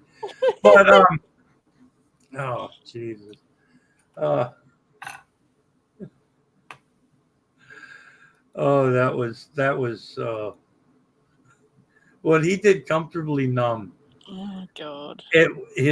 When people used to talk about he had no emotion, like when he did, I forgot what heavy metal song, there was no, he just like sit there and like sing a song, or like he was doing karaoke, right? Just singing the song and just kind of playing. I think he's heard that criticism over the years. And Pink Floyd. So, because there's been some really like cool. I mean, cool before he fucking sang them. Songs that are like powerful and stuff, and he just like sing it like So I think with this Pink Floyd song, I think he tried to give his emotion. But if you know anything about, and I'm not going to get in, I'm not going to get into a thing about Pink Floyd or like what things mean and stuff like that, because but but just by watching and understanding what Pink Floyd does and how their music kind of goes, and not the typical direction that people, you know what I'm saying? It's Pink Floyd. And I love Pink Floyd. But watching Stinky fucking sing those songs, his emotion put towards that song showed me that he seriously didn't understand anything about the fucking song, what it meant, or anything. He just it's the rhythm, it's the word, but I don't think he understands just by his actions of how he was like. If you watch it, did you watch it? Yeah, I've seen bits of it. Okay, no, you need to watch it because you'll understand. I mean, he did 2 mukbangs in the middle of eating of doing Comfortably Numb. I saw that. Every time they'd stop for a guitar solo, he'd start scarfing out it was the fucking can of cat food or whatever the fuck it was. Yeah. But if you watch it, his actions when he's just doing this and all this crap, he doesn't understand anything about what the song means, what it is. He's just yeah. Has Irv ever tried to do "You've Lost That Love and Feeling"? Oh, Jesus, I would. The Everly Brothers. See, that's a thing. Oh God, that would be something that would really stretch his ability to emote a song really well. Sing "Bye Bye Love" by the fucking Everly Brothers. But get like a dual fucking dual track of Stinky fucking singing that. Oh, God. The Stinky album. But see, that could be a thing. If he look what Bob and Bev do. You've heard of them, right? Yeah. Those two, that couple, they do that karaoke shit on the internet. The geek rooms made fun of them. People make fun of them all the time. These people make fucking bank. I don't know if they understand that it's humorous to other people. I don't know if it's just if they're really like that. I don't know anything about them, right? They look goofy and shit, right? And it's really bad karaoke. They've got really bad green screen things that go and stuff. And it's really horrible. Fucking, they butcher songs worse than Stinky, right? But it's funny because it's karaoke and it's these 2 people singing. Sometimes they bring other people in, and they gotta know somehow this is what's gonna make us fucking money, right? And or let's see, they get tons of fucking views. If Stinky started doing karaoke and taking requests for not $20 or but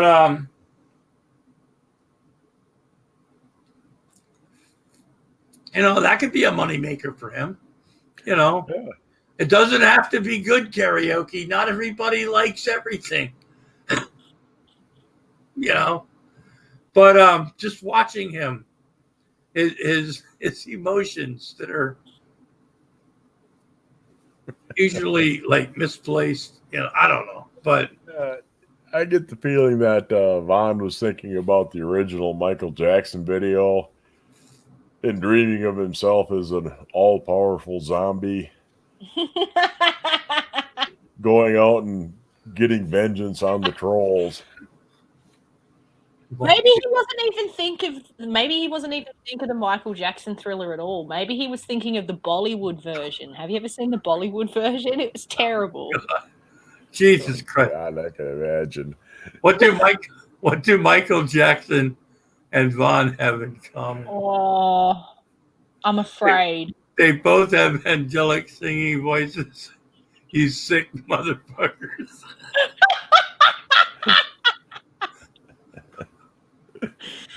Oh, Earth. fuck. I know what you're Oh, thinking.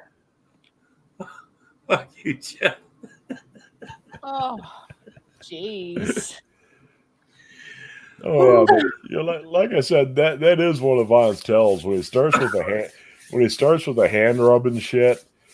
I mean, he's having one of his little adolescent fantasies of being powerful and all important or getting revenge or some shit. I mean, he's getting off on the idea. I can't believe that he was doing it while he was trying to sing. Like, what? I was watching that, and I'm like, I got the mukbang thing. It's like, at this point, you kind of expect that because I think that if he's not talking, he's eating something. You know, or if he, munching Doritos or some fucking thing.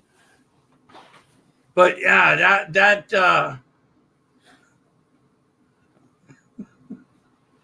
the emotion, the physical. I know you can hear me. And I don't know. It was just very overly. Yeah, but he has gotten into quite a bit of that shit. You know, like when he was doing that video where he's playing that I forget her name, the black girl. You know, proving Bond right. Oh, I forget Faith. I think her name was. You know, but he's always he's in the background doing this shit. Yeah.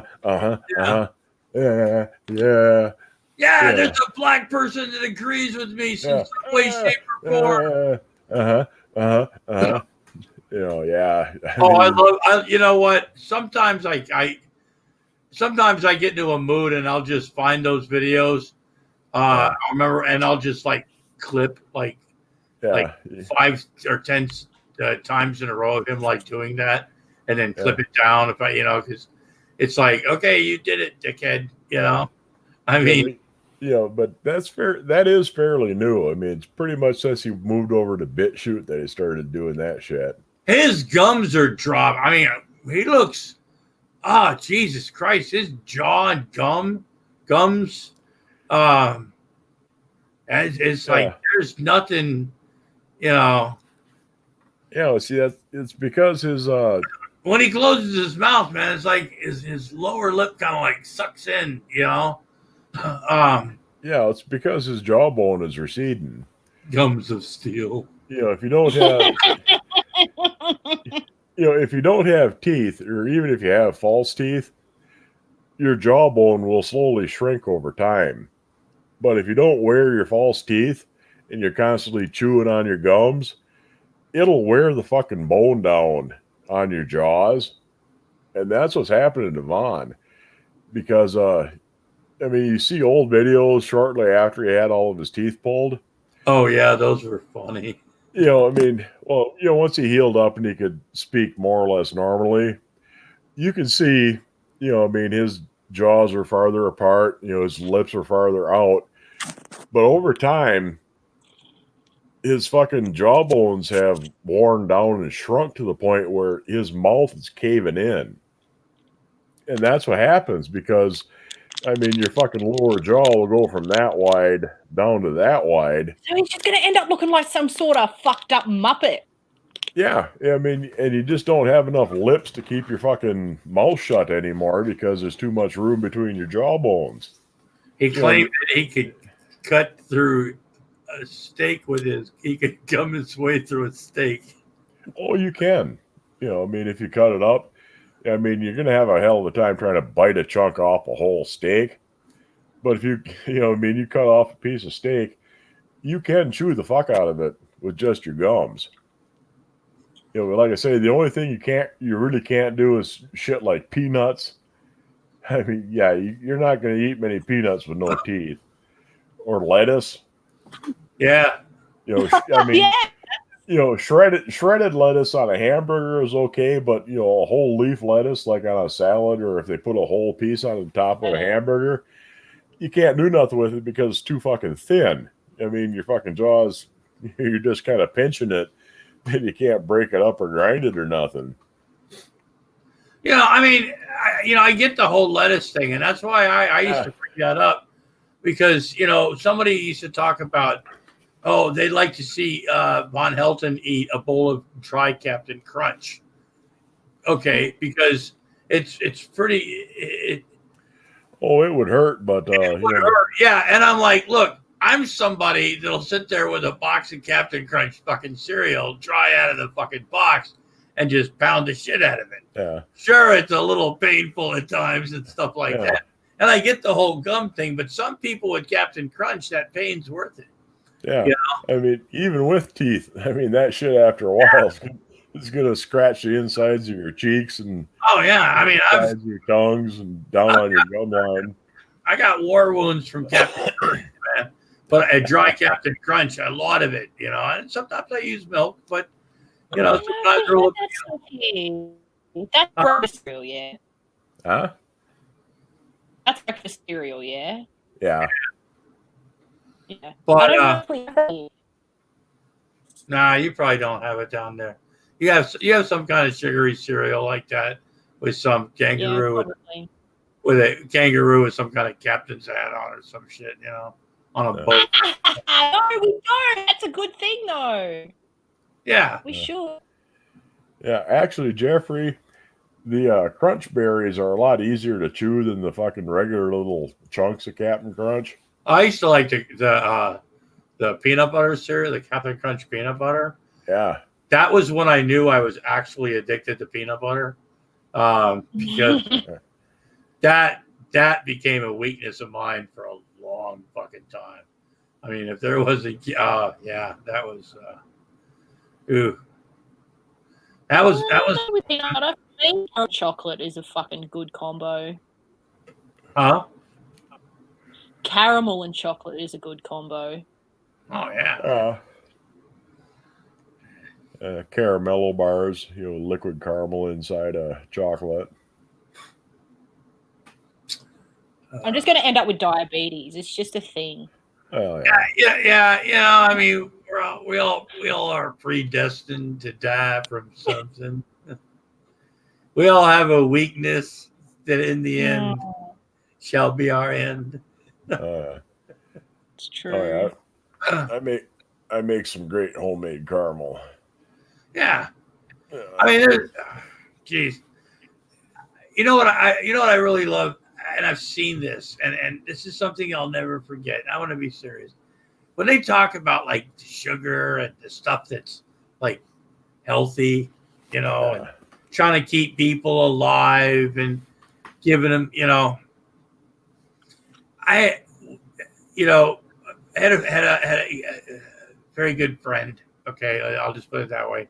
Whose grandmother was who was a very beautiful person, right? Was in the nursing home. It was like towards the end. She was going to be coming home and everything, right? And she was a really nice lady, and she was fun to be around. But she could also be really fucking cranky. And she didn't ask for much, right? And it was little things like, you know, she loved chocolate, right? This woman loved chocolate.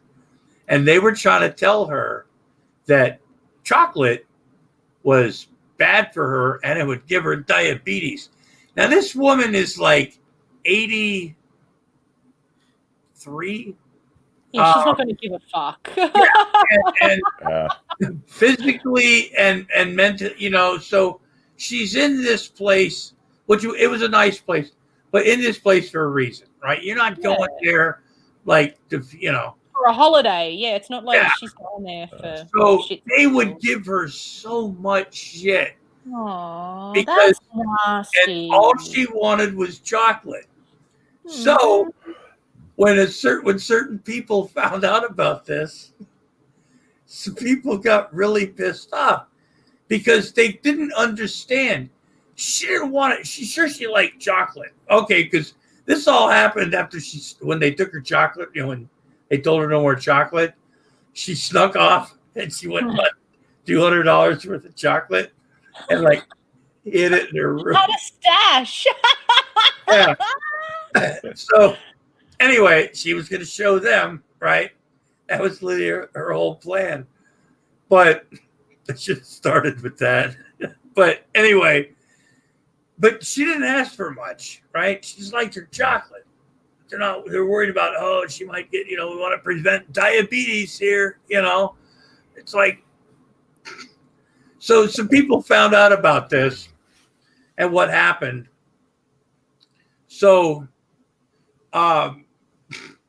first thing her dad came in or her son came in and brought her some chocolate. It said, just this little shit, all she wants is some fucking chocolate. There's some people that got really fucking pissed because all they had to do, they didn't understand. If you just give her a piece of chocolate, right? those mini bars, Yeah, like the little fun-sized ones. Yeah, something like that, right? Give a couple of those a few times a day. She's a happy fucking lady. Yeah. Right? Maybe not that exact thing, but just what I'm saying, a little bit of chocolate a couple times. And you've got yourself, but you take her chocolate away, she's gonna get really pissed off. So we're like, look, she's not there for a fucking holiday, right? She's not there to get better. She's not there to prevent diabetes. I mean, she's there to wait. Yeah. Essentially. Yeah. Yeah. You go there that's where you go to die. I mean, yeah. We were like, are you fucking serious?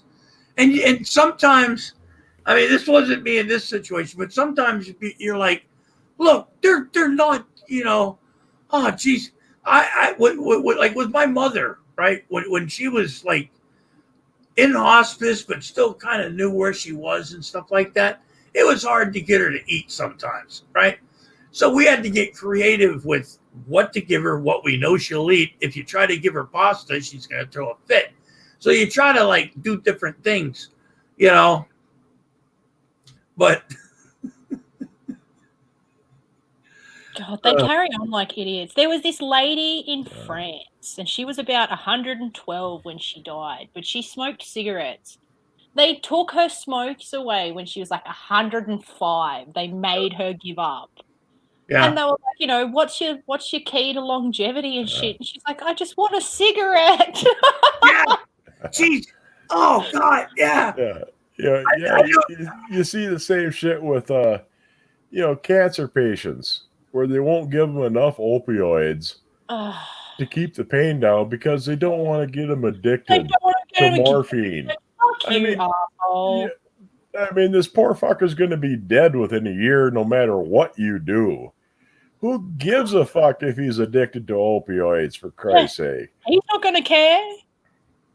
He's got a bigger fish to fry at the minute, Yeah. Try and keep the pain down. They prioritize get skewed. Yeah, keep the pain down to a minimum and keep him happy because, hey, opioids make you feel good. I mean, there's a fucking reason why if you're in a car, if you're in a car crash, unless you're really elderly and you're gonna die, and I don't mean that, I mean, but if you're in a car crash and you're in a hospital, the doctor will tell you just about the time that syringe hits the bottom of the stroke. Oh yeah, by the way, your wife and kids are in a couple of 5-gallon buckets down in the morgue. That's why they do that sort of shit.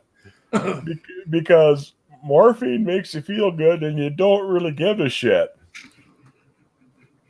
That's a very weird way to put it. But... Well, I mean, it's true. Oh God. I mean, I've seen it before. I mean, I'm not saying it's not true. Yeah. It's okay. Okay. It's a scenario you came up with. I can accept that.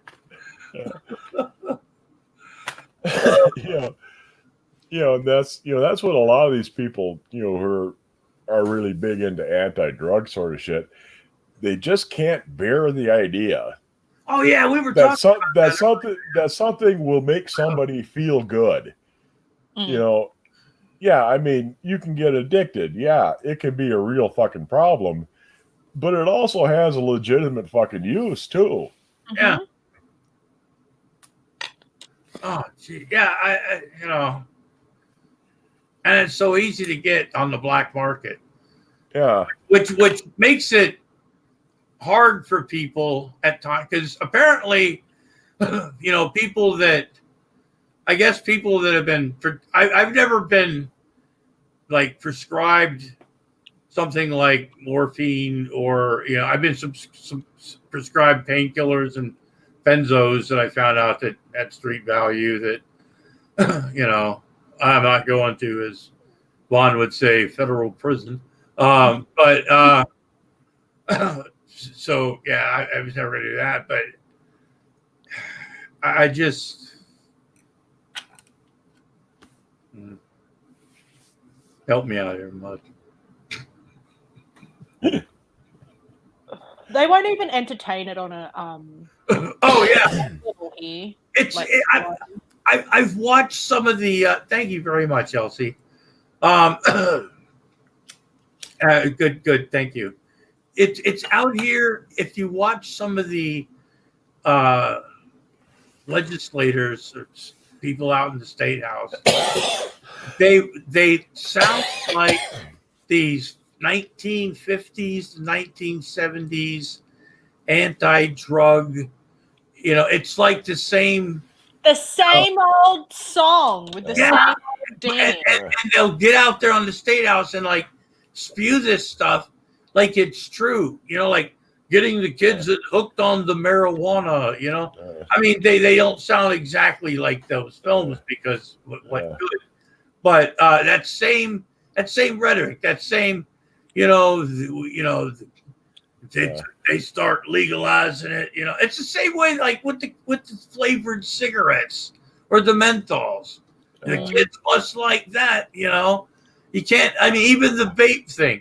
I'm not a vape. They got rid of cigarette packaging here. Yeah, It's all the plain packaging stuff. If it's got any coloring on it in any way, shape, or form, coloring stuff is not what got me pretty to look at. Well, statistically, kids will look at certain colors or certain patterns, or who gives a fuck, you know? They also can recognize the McDonald's logo and shit before they're able to talk. Let's talk about that, hey? Yeah. Yeah.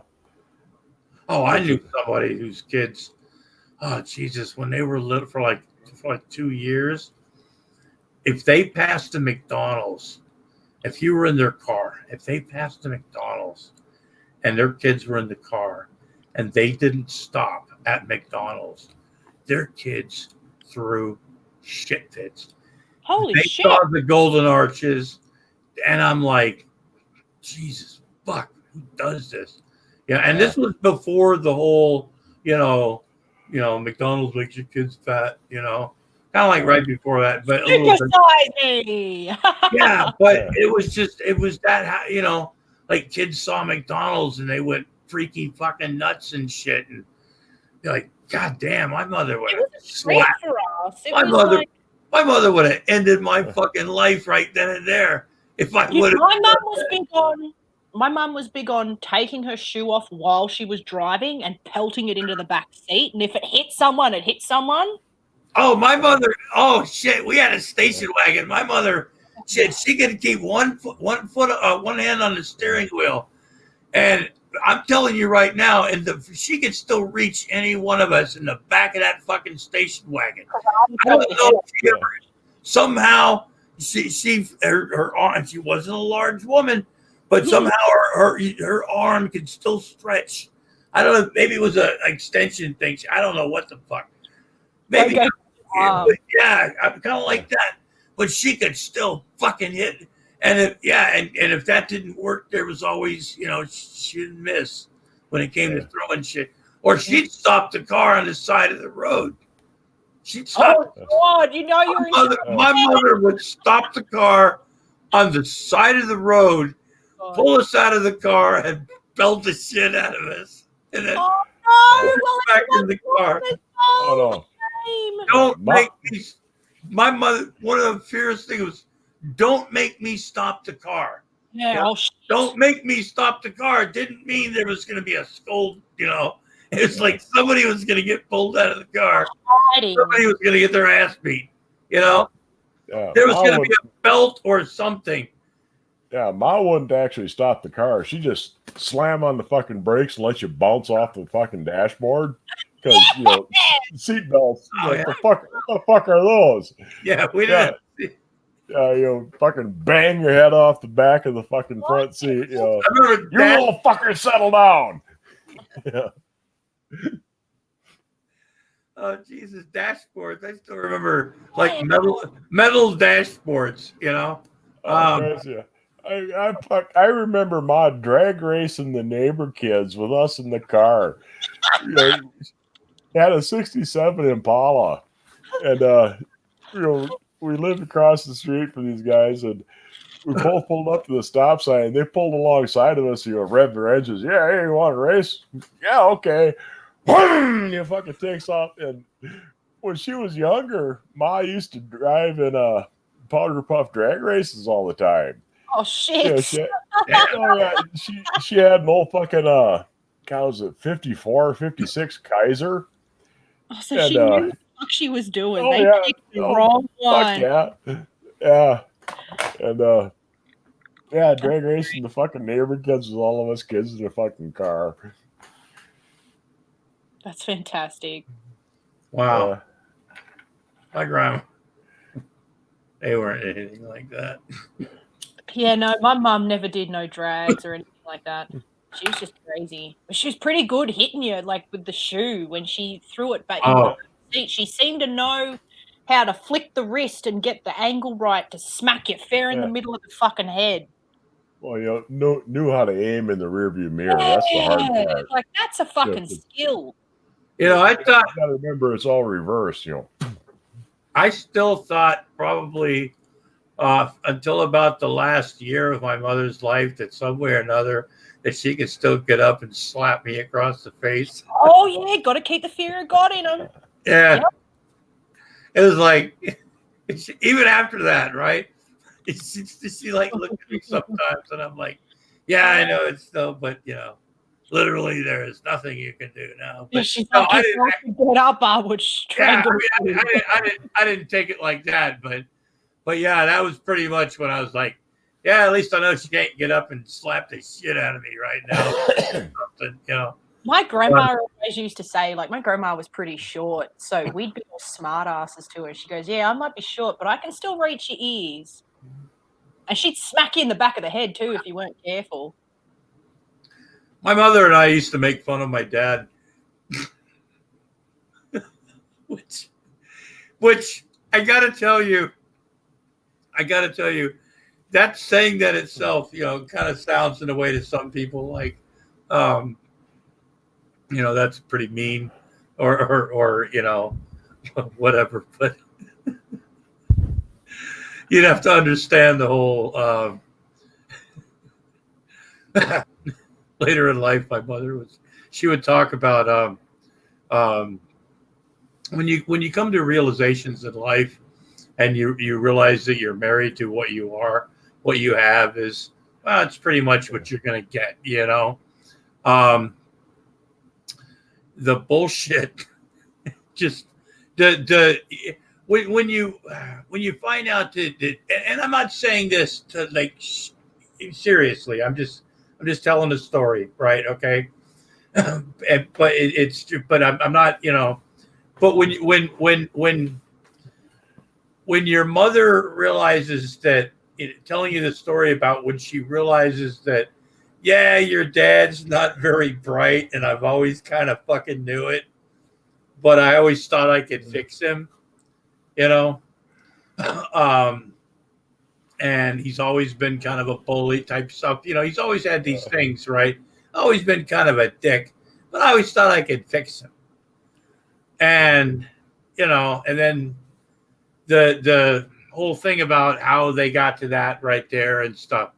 And you hear some pretty revealing things, you know, about, you know, what happened and, you know, why we didn't get to go somewhere. Oh, you know, just, you know, But it was pretty funny. But yeah, we used to make fun of my dad doing that all the time because he was. Oh Jesus, he was an idiot.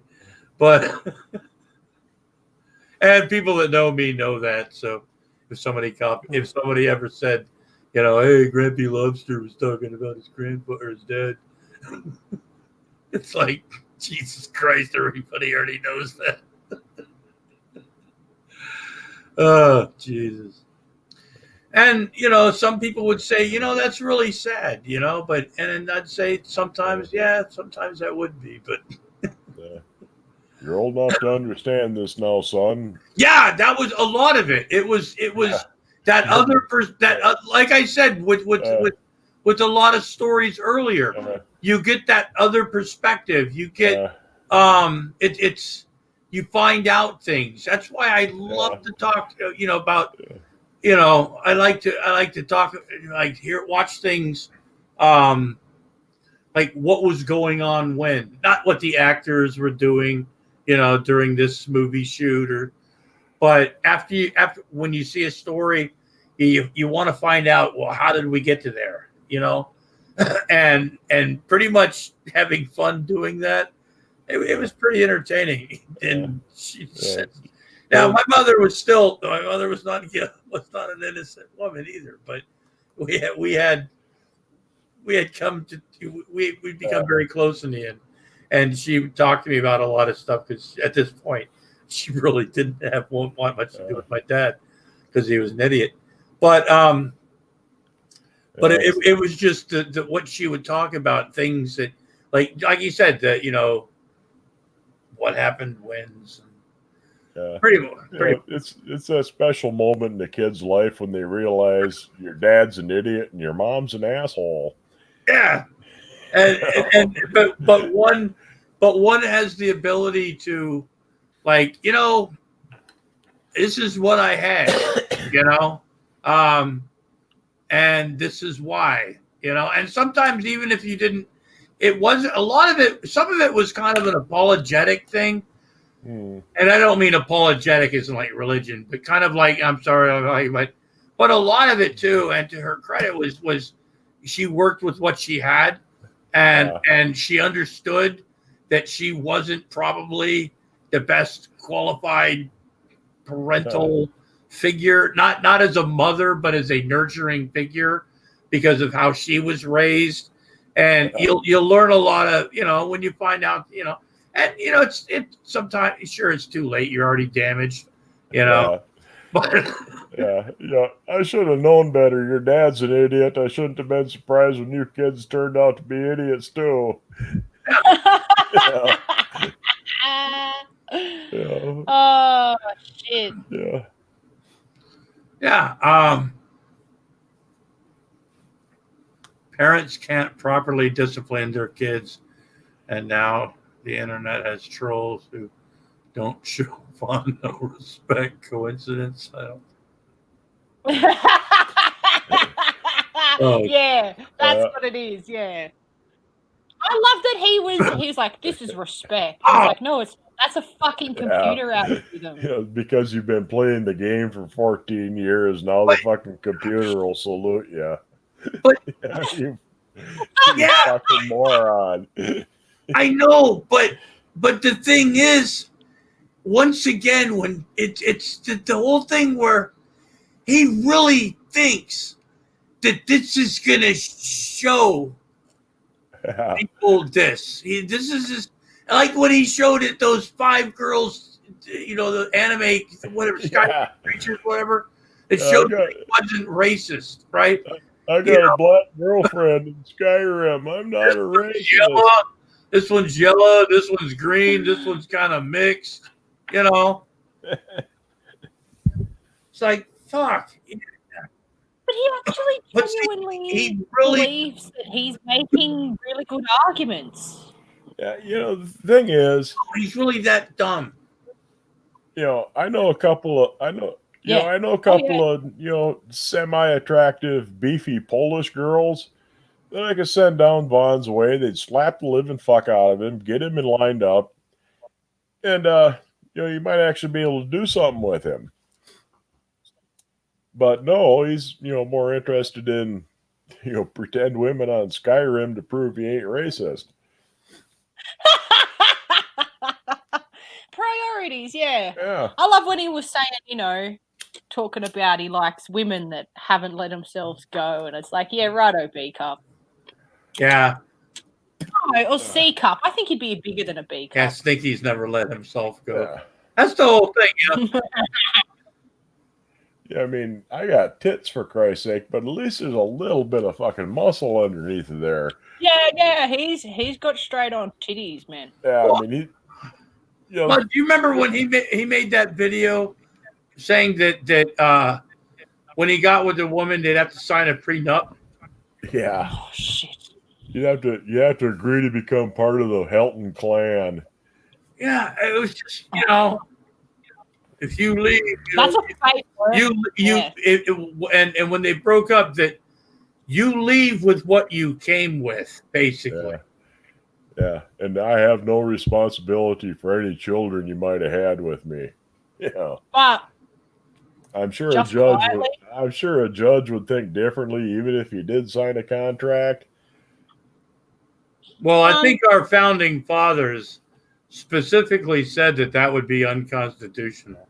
They might have. I'd have to look and see. Well, I think it was in George Washington's prophecy. It is pretty bold of Vaughn to assume that anyone would want any of his poxy shit anyway. Yeah.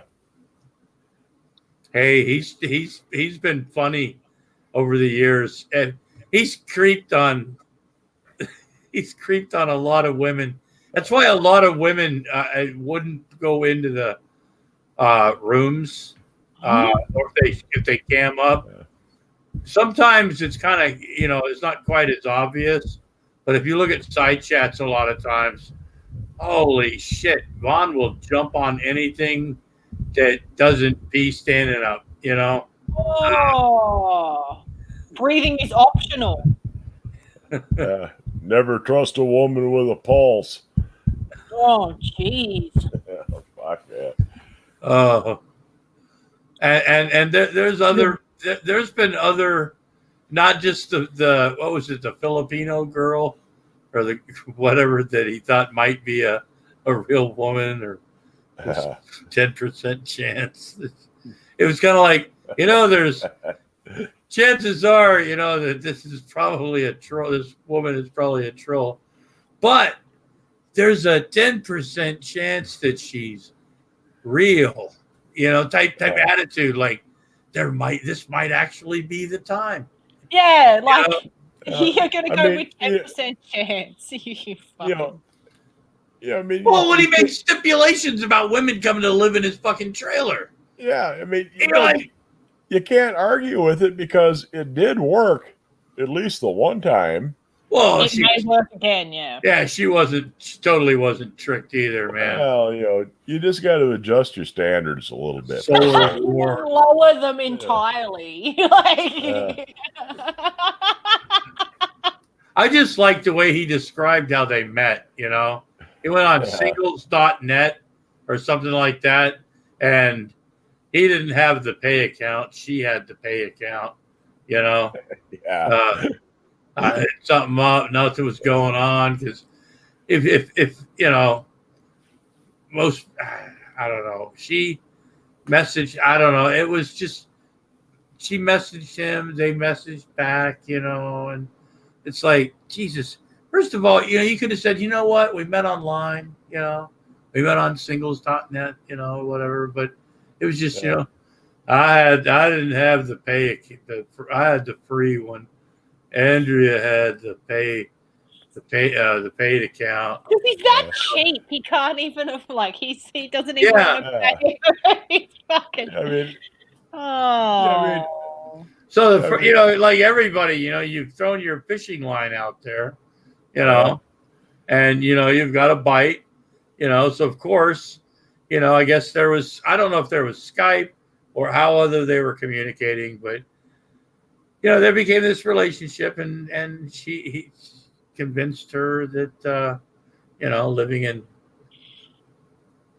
Oneida, Kentucky was, in bumfuck nowhere with yeah. him. But see, there was something about, what was it, the solar storm or some kind of apocalyptic thing where the mountains would cover.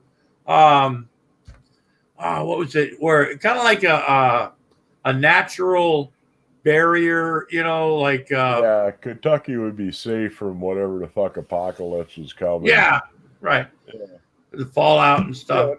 And actually, I could use that because here in Wisconsin, at least my little corner of Wisconsin, we actually would be safe from sea levels rising and flooding and all that sort of shit, and quite a few other different things. So, and the nearest nuclear target is 50 miles away, and it's a tertiary target. They ain't gonna bomb it unless there's nothing left otherwise to fucking bomb. So I could probably talk somebody into coming up here because you'll be safe from the end of the world here in Mudbrook.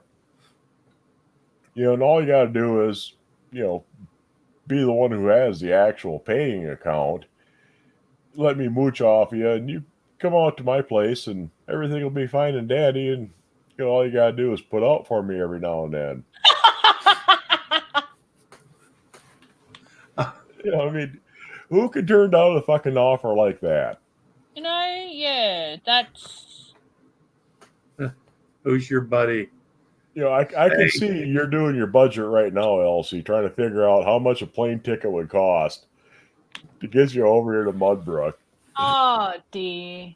Yeah.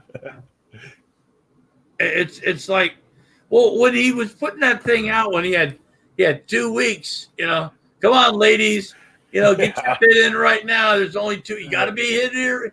You got to be here in 2 weeks. Yeah, get your passport. We can get you over here, but you got to pay your own freight. Man. Holy shit. He's a he's a smooth one, isn't he? Yeah, if you haven't seen that video, Elsie, where's Adam? I mean, he can probably find this right off the bat and give you a link to it. But there's videos out there of him, like talking to women, trying to get him to, that aren't. It's not like the Kelly tape thing where something. This is like the conversation. It's not debating. Side chat or and things like that. This is like him talking to women that live. That one girl lived in England. There was one that lives in Canada, I think it was, or the evil princess girl. Yeah, fucking bus ticket or something. And it was like, like, what about any of this would even suggest this would sound like a wonderful or even an idea that. Should 3% be going off? Jesus. Yeah. The thing is, so you gotta. That's when you realize just how fucking weird Stinky gets. When he hooked Andrea, right? Yeah. I'm not shitting on Andrea right now, but she wasn't the brightest bulb, and still isn't. But yeah, she was like wacko weird. And already in weird relationships, and that's why the paternity of their first child was in question for a while until there was a test made. So it wasn't really this, like, I don't know. I think we all know that, but anyway. Fucking hell. The sad thing is, if you watch some of the early videos when he first got Andrea up there, she was following him around like a lost puppy. She wanted nothing more than to make Vaughn happy, to make a life with him, to be his ideal wife. And if Vaughn would have approached the relationship with the maturity of a fucking 16-year-old, they would still be together today. I mean, no, they wouldn't have been able to handle the kids real good, but I mean, if you like I say, I mean, just the basic fucking maturity level of somebody who's 16-year-old who's had one or two fucking girlfriends before, you learn you don't say that shit to your girlfriend. You don't treat her like that. All you got to do is sit down, shut up, everything will be fine. Yes, dear, sorry, dear, I was wrong. You're fucking golden. But Vaughn couldn't even get that fucking far with her. Go sleep in the car. Yeah. And she really fucking wanted to be Vaughn's perfect little wife. The whole thing about Easter, you remember the whole Easter thing? Yeah. That was one of them where I was like, you know what? This shows how selfish and just stupid this man is and self-centered. Yeah. The fact that like every year, spring festivals, Easter festivals, they have like during Easter week or, the whole Easter holiday, the Easter week thing, they have like, I think starting on like Monday or Tuesday, they start having little Easter things for kids or churches or chapels or little groups will have their little Easter thing. Yeah, right? The Catholic Church, the Lutherans, the Baptists, the Pentecostals, they'll all do their fucking thing on a different day. Yeah, and even like parks, some places, it's Easter week and some, so there's a lot of different things to do for a lot of people that are like into those the holidays like that during Easter week. And a lot of people attend multiple Easter things, but a lot of them when they have kids, because it involves candy and Easter eggs and Easter bunny, which that's pretty much what the kids they're pretty much there for, right? Yeah. And other people for religious reasons, they just feel a need every day during that specific week, Easter week, that they're celebrating a certain Easter, right? Yeah. And the fact that it goes on until Good Friday, right? Because after Good Friday, Jesus is dead, so can't be doing no fucking happy shit there, So, but then come Sunday morning, boom, Jesus is alive again, and Easter Sunday, we got the Easter bunny, there's Easter egg hunts and stuff like that. Kids do this stuff. People do this shit every year. It's what they. So the fact that they went to one Easter celebration thing, right? On and Saturday. they wanted to on Saturday, and they wanted to go to another one, whatever fucking day it was. It's like, and Vaughn's going, last I heard it was Easter Sunday, not Easter Saturday. And it's like, dude, fuck you, man. I mean, your kids want to go do the Easter egg hunt thing, Yeah, and that video that Secular just had, Vaughn was going on, the trolls convinced her that there's 5 different Easters. No. You dumb. What? You dumb fuck. No, there's people that have scheduled their little Easter Holy Week events all through the week 5 different fucking times because it's 5 different groups. Yeah. And they're going to have enough sense not to step on each other's fucking thing. Yeah. And that's all there fucking was to it. Like I said, most guys learn this shit when they're 14, 15, 16 years old. Their first and second girlfriends, you pretty much figure out what you don't have, what you're not supposed to do. You learn real quick. Honey, did these pants make my ass look fat? No, dear. You look fantastic. Sometimes, so you got to tell you don't actually say, no, dear, those pants don't make you look fat. It's your enormous ass that makes you look fat. Well, it's your delivery because look, and I've learned, because if you don't say something and then they hear a comment later on and somebody said that made their butt look big, and I'm not trying to sound like Gary Snowflake, but if she hears later that somebody thought something, or later on seems to look in the mirror and go, you know what, this makes my, you know, and then just hearing that later on, it might be your fault because you didn't tell her that made her ass look big. Well, no, see, if you're really smooth, what you do is, you know, no, honey, you look good in those pants, but that other pair of pants, those really make you look great. See? That's how you guarantee that you're going to get laid on top of that. Yeah. You know, I really love them other pants on you. They make you look fantastic. I'd be like, Jesus Christ, are you going to wear that?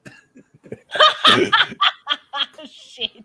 Oh yeah, I mean, after a few years, you can get to the point where, you know, no, dear, don't wear those fucking pants. Go change. And then, and serious, but it takes a lot of time and hard work to get to that fucking point where you can get away with something like that. True. Yeah. But yeah, it's like I said, you know, if sometimes, you know, if it's, I don't know, it's like if somebody asks you a question like that, you know, there's, I don't know, Yeah. they're insecure, you know. It's like, but I get it, you know. How does this jacket look on me, right? Does it go with, you know what I'm saying, right? But the whole when people start asking, you know, does this make my butt look? Does this make me look fat? Yeah. You know, it's like, you don't have to tell the truth, but you don't really have to lie either. You know, it's like, God, if it gets like that, it's like, you know, geez, if you're questioning yourself that much, you know, I mean, there's certain times, you know, you put on a shirt, you haven't worn for a while, and you go, last time I wore this, wasn't this quite. Is this shirt okay? Can I still wear this shirt? I'll ask my wife sometimes. I'll go, do you think I can still wear this shirt? And if she'll go, well, it's a little bit tight. You know, I said, but can I still wear it? She goes, and she'll be honest with me. She goes, nah, I wouldn't, you know. Or, yeah, it'd still be okay, you know. But, you know, I mean. If a woman asks you how she looks in this outfit, she doesn't give a fuck what you think about the outfit. She wants you to tell her she looks pretty. You know, that's really all it fucking comes down to. Men don't give a shit. You know, does this look good on me, honey? No, you look like a fucking moron. Go change. Are you gonna wear that going out? Yeah. You know, but if you say that to your wife, you're fucked. I mean, you ain't gonna hear the end of it for a couple of weeks at least. You know, the correct answer is, you know, no, dear, you look good in that, you know, but I really like that other outfit. You know, she just wants you to reassure her a little bit, tell her that she's still pretty, you still think she looks good. You know, and most guys learn that sort of shit real fast, you know, over their first couple of little fucking relationships. Or marriages, you know. Yeah, or marriages. You know, but Vaughn never did. I mean, this shit never occurred to him that, you know, gee, somebody else might actually have feelings and thoughts, you know, that don't revolve around me. Yeah, it's a give and take thing. Yeah. It's not just about meeting his needs 100% of the time. For him it was, you know, but in the real world, no, it ain't. I got to tell you this story, and I'm not going to give any names because, but it just, a person I know recently contacted me. They'd been having, I mean, it was him and his girlfriend weren't doing the best. You know, they were, you know, not falling out of, but they were, you know, having a rough patch, you know, and both doing some thinking. And it seemed like everything either one of them said, you know, there was no communication. Yeah. And you know, it looked like they're, you know, they were just questioning their relationship. You know, they've been in for a couple of years, and you know, getting to really know each other, especially after you know live together for a while, and you know, things like that. And you know, we were just talking, and he's just things that he was worried about, and he brought up, finally after a while, he goes, one of the things, he goes, every time we talk, every time we try to talk about anything, he goes, it just turns into an argument or somebody walks away. So he says, but I'm the thing that's really bugging me right now. He goes, I think she might be pregnant. And I'm like, well, he goes, but I don't want to bring it up to her, because, well, I said, well, what makes you think? He goes, well, she's gained a few pounds and, well, she's been kind of cranky type shit, right? And so, which, I get that, but he goes, I don't know how to bring it up to her without her, like, getting upset or asking, well, why do you think that? And I'm like, well, geez, the way you just brought that up, I get kind of defensive too. But he was really, like, nervous. He didn't understand, like, bringing up, like you're having, like, communication problems. I think my girlfriend might be pregnant, how do I bring this up? We're not having the best communication right now. And I said, well, just,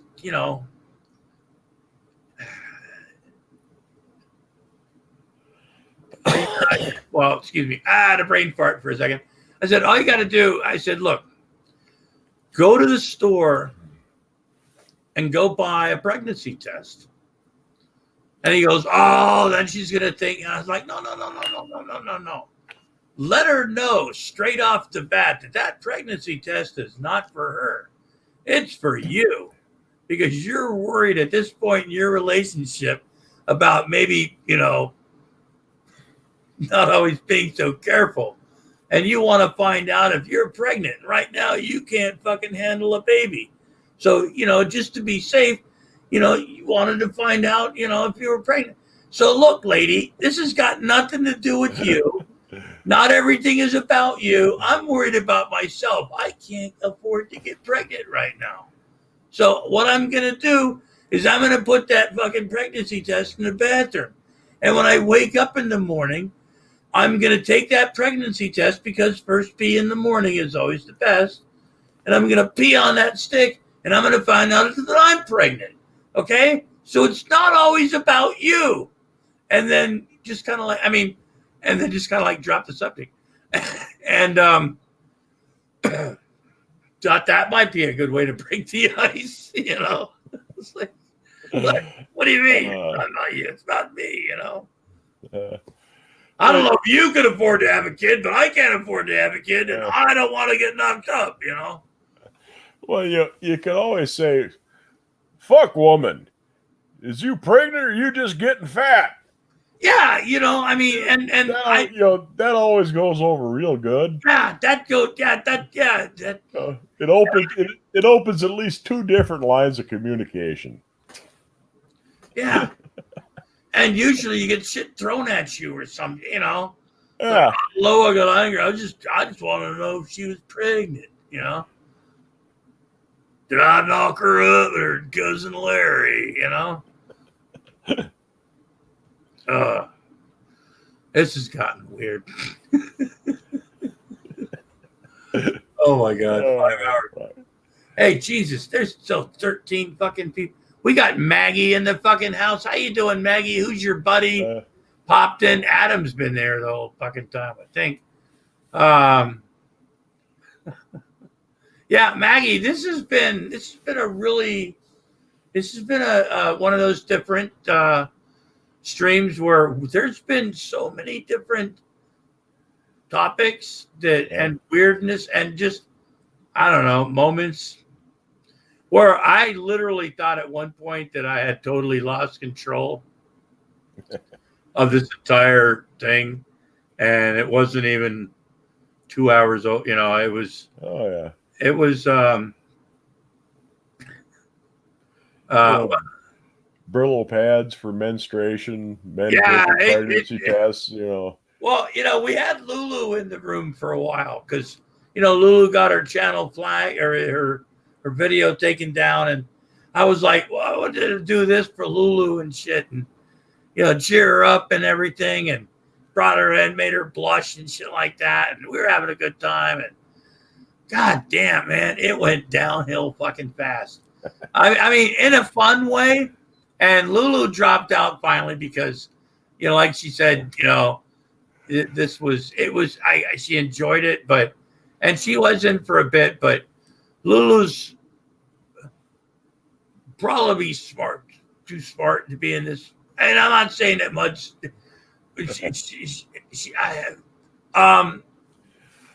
But Lulu's Elsie's friend looks a lot like Lulu. Lulu just sits there. She thinks about shit too much, and then before she can respond, there's more shit going on. And admittedly, she says she's not like the quickest in this kind of weird shit because she likes to have a little bit more control. Yeah, it can be hard to keep up sometimes, you know. Yeah. But we veer wildly from one thing to another. And, yeah, it's a thing. You know, I do that quite a bit. You know, I think of, you know, real snappy comeback to something that happened, you know, 8 minutes ago. But anyway, Jesus, it's what, 8 minutes to 4? 5 hours and 43 minutes. I thought that other one was pretty fucking long. We had fun though, Jesus. And, you know, just having a few people hanging out and having people dropping in and out and things like that. And hopefully, you know, somebody got entertained at some point or went, oh, fuck, not this shit again. Because there's different points of this, you know, I don't get enough, I guess, views to, like, look at, like, a stream and, you know, when, like, more people, you know, whatever. Because it's not really that many people watch it, so it's not. But I would be, you know, the times people come into these videos, sometimes these live streams, we could have, like, they jump in, they turn on a video, and there's all sorts of weird shit that we're talking about that might sound like, you know, I don't know. Let me get the fuck out of here, or oh, not this shit again, or, you know, whatever. But hey, Mud, I was going to ask you a question. I had an idea to raise some money for, and you know what, gee, Jesus Christ, this is actually the reason that one of the things that I wanted to talk about when I first started my live stream tonight, and then I made Lulu blush, and I kind of forgot everything. But I'll tell you something right now. To help out with Christina Blackfeather's live stream, or for her GoFundMe, okay? And like I said, you know, all sales profits from Fun Brigade, like merchandise, all that stuff for the month of August is going, all the profits from that is going to Christina Blackfeather's GoFundMe page. Monty from the Monty and Hannibal and Monty show actually bought one. So I think we're up to like $7 profit now, or $8, something like that. Yeah. So anyway, so we're working on that. And I thought to myself, you know what, dude? There's something else that you might want to put out there, right? That somebody might actually, want to bid on. And what could that be, right? So I'm going to tell you something right now that I'm going to do. And you're Mud, you're my witness, okay? At a starting price, okay? This is honest, and I'm not saying this just because I'm stoned, but because I've been thinking about this, okay? I am willing to cut my hair for the right price. I've had this hair for Now, and what are people? And now, like, I'm not saying it's like, oh, I'll pay you $5 for you to cut your hair. You know, crampy lobster costing me back. Maggie, can we be serious about this? And I know there's probably a community out there that, you know, but I'm serious. You know, we buy some. Because, you know, I've thought at times, you know, and I've done this before in my life. I did this, 6 years ago? I don't know. And I'm not saying I'm going to do it now because it's got to be the right fucking price. And I got to be fucking tempted really fucking good.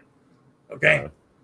And, but for the right price, starting at which, I don't know, we'll see where something starts.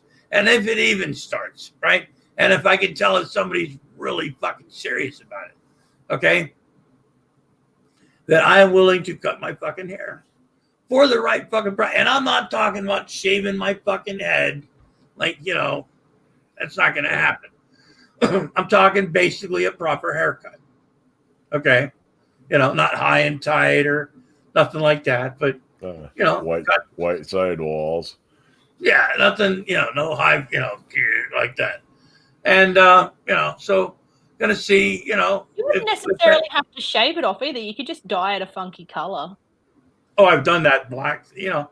Yeah, I could black it, you know, or how much money to, like color my hair a certain color. Yeah, like bright fucking red, like a lobster. I would go red for a certain price. A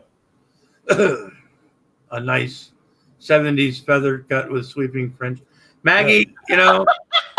You could do the full on Farrah Fawcett look. Maggie knows me so well with the feather cut. Yep, that was absolutely a thing. Yep, absolutely. You had the Farrah Fawcett poster, didn't you? Oh yeah. Wow, of course. Jesus Christ! I had to actually sneak it into my room. It was actually, yeah. Like possible style shit. That was, you know, my mother considered that almost pornography, which to a lot of boys, it was better than pornography at that point, you know, because, you know, pre-internet stuff, you know, you had to be creative. We still had the JCPenney catalog. You had to take what you could get. Oh. Yeah, you know, because that type of stuff wasn't readily available, you know. You know, somebody's dad or creepy grandfather or something. Yeah, you'd raid had a stash of Playboys or some shit. You know, there are a few shops downtown in the bigger cities, you know, where you might be able to find something like that. But of course, you had to be 18, 21 to get in there.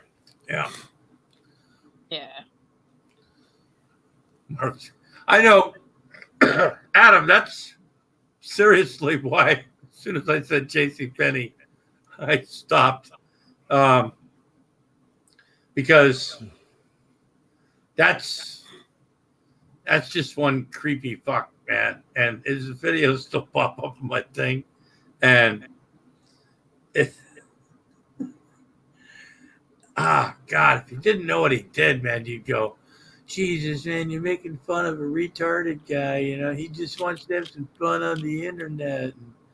And you watch some of his other videos, and you're like, holy shit, this guy comes within feet of children every fucking day. You know? Oh, God. He calls himself the shit master. Yeah, he likes to talk about pooping. I used to think at first it was just kind of a shtick, kind of a, you know, poop. You know, but he was legit. Poop is funny type stuff. But no, or maybe a slow kid, you know, that he said poop, you know, type thing, right? But then after watching for a while one night, because we were having fun with him, we had him dancing like a monkey on his floor. He was just having a good time and shit. And then somebody said something about gorillas, and he started talking about throwing monkey poop, and I get it, you know. And next thing I know, this guy's doing these live stream things. It's just the first time I'd ever seen him. And he's doing the whole poop thing and all this stuff. And he wants to make a movie about poop, gorilla poop, and he films himself sitting on the toilet, in public toilets, mind you, filming himself going to the bathroom. And then sometimes actually shows you what he just made in the toilet. Oh, goody! Well, I mean, he's been. Or he'll go into a nasty fucking toilet because he's supposed to be a janitor at a fucking Christian day school or some shit. But he's too stupid to know how to fucking change a fucking trash bag, So he gets to work. I get to work at the janitor, It's serious, but he showed like there was some poop on the floor, right? And he's like filming it, like, this is where somebody pooped, He has videos of him like pissing outdoors, Now, admittedly, I've been drunk and I've pissed outdoors before, right? Try to keep it to myself a little bit, unless I'm really drunk, right?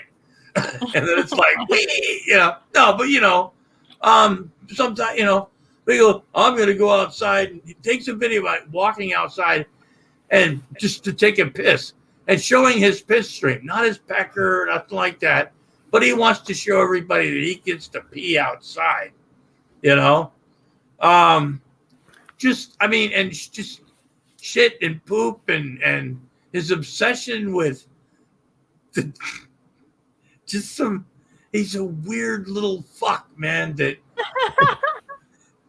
he's easy to get going if he reads his side chat, but he'll get people that'll like protect him, because he's special or whatever the fuck. But oh Jesus, what got me? God damn it, you Adam! Fuck, you get chocolate up and everything. You're talking about Mark Wilson just because I brought up the J.C. Penney catalog. Yeah. Jesus. See, I get triggered. But yeah, I got shit for making fun of him. People said it. Some people said I was a bully, and everything. And I was like, fuck off, But at the same time, I'm like, yeah, but I was like, yeah, but this is like beyond the fucking like bottom of the fucking barrel. This is just just really stupid idiot that likes to talk about going to the bathroom and Jeez. I just felt dirtier like after that. Just watching that shit just creeped me out more than anything Von Helton has pretty much ever said. Holy shit, that's a big call. Yeah. Because he said some pretty fucked up shit. He's probably got a mummified vagina in that filing cabinet. Maggie, you're wrong. Does. You're making fun of it. And once again, people go, they'll claim that you're making fun of like stupid people or retarded people or handicapped people. Look, no, we're not. And yes, we are. But it's what you put out there. And just because somebody's a bit slow in the head, like I'm not the brightest fucking bulb on the tree. I'm not the sharpest knife in the drawer. I've slipped up a few fucking times in my life, but but some of these people, like what they put out there is except for the fact that they're special or retarded or whatever the fuck, it's some pretty fucking sick shit. And if other people fucking put that shit out there, people would start fucking asking fucking questions. It's like, why are you making videos of yourself, just pissing outside, Yeah, see, I've been getting some really fucking weird recommendations for YouTube lately. Uh-oh. A lot of it's kind of softcore porn almost type of shit. Strapless strap-ons. A fancy dildo, a strap-on dildo that doesn't have straps. It's a fucking video on YouTube that they recommended for me. That and execution videos. What the fuck do you watch? Yeah, I mean, I can't think of anything that I've been watching that would provoke YouTube to recommend this sort of shit to me. But you know, other than the occasional, you know, war documentary, that sort of thing. Yeah. Yeah, but why in the fuck you know, yeah, I can see where I would be interested in strapless strap-on dildos, but I'd want something a little more explicit than what YouTube is actually going to show. So why in the fuck are they bothering to show me this sort of thing? You know, in that video I sent you, feels good, doesn't it, Ricky? Oh yeah. Yeah, I mean, Jesus. That was on your. Yeah, fucking YouTube recommended that to me, for Christ's sake. Yeah, I mean, you know, what in the fuck is going on that I would be recommending this? I mean, yeah, I watch a lot of sick, twisted kind of porn shit, but not on YouTube. I go to fucking Pornhub for that sort of thing. Well, the idea that came across and look, yeah, I played that video like 8 times, and it still hasn't come across on anything like that. I mean, I get at times I'll get like some old PSAs, you know, that'll come across, you know, because I still think those are funny as fuck. You know, they're entertaining. You know, better than I mean. Yeah, I'm sure this was from an actual fucking, you know, sex ed health class kind of school thing from, you know, about 1972. But why the fuck does YouTube think I really want to see this? I mean, yeah, I mean, that one was great. You know, but a lot of it, what the fuck are you doing? What were you thinking, YouTube? Yeah, I mean, Jesus Christ. You know, I actually remember, I think in the 2nd grade, I think it was. I do remember as a kid watching that movie, Beware the Gay. Remember that one, that black and white one? No, I haven't seen. I've seen point bits. out like homosexuals and things like that. Yeah, we saw that.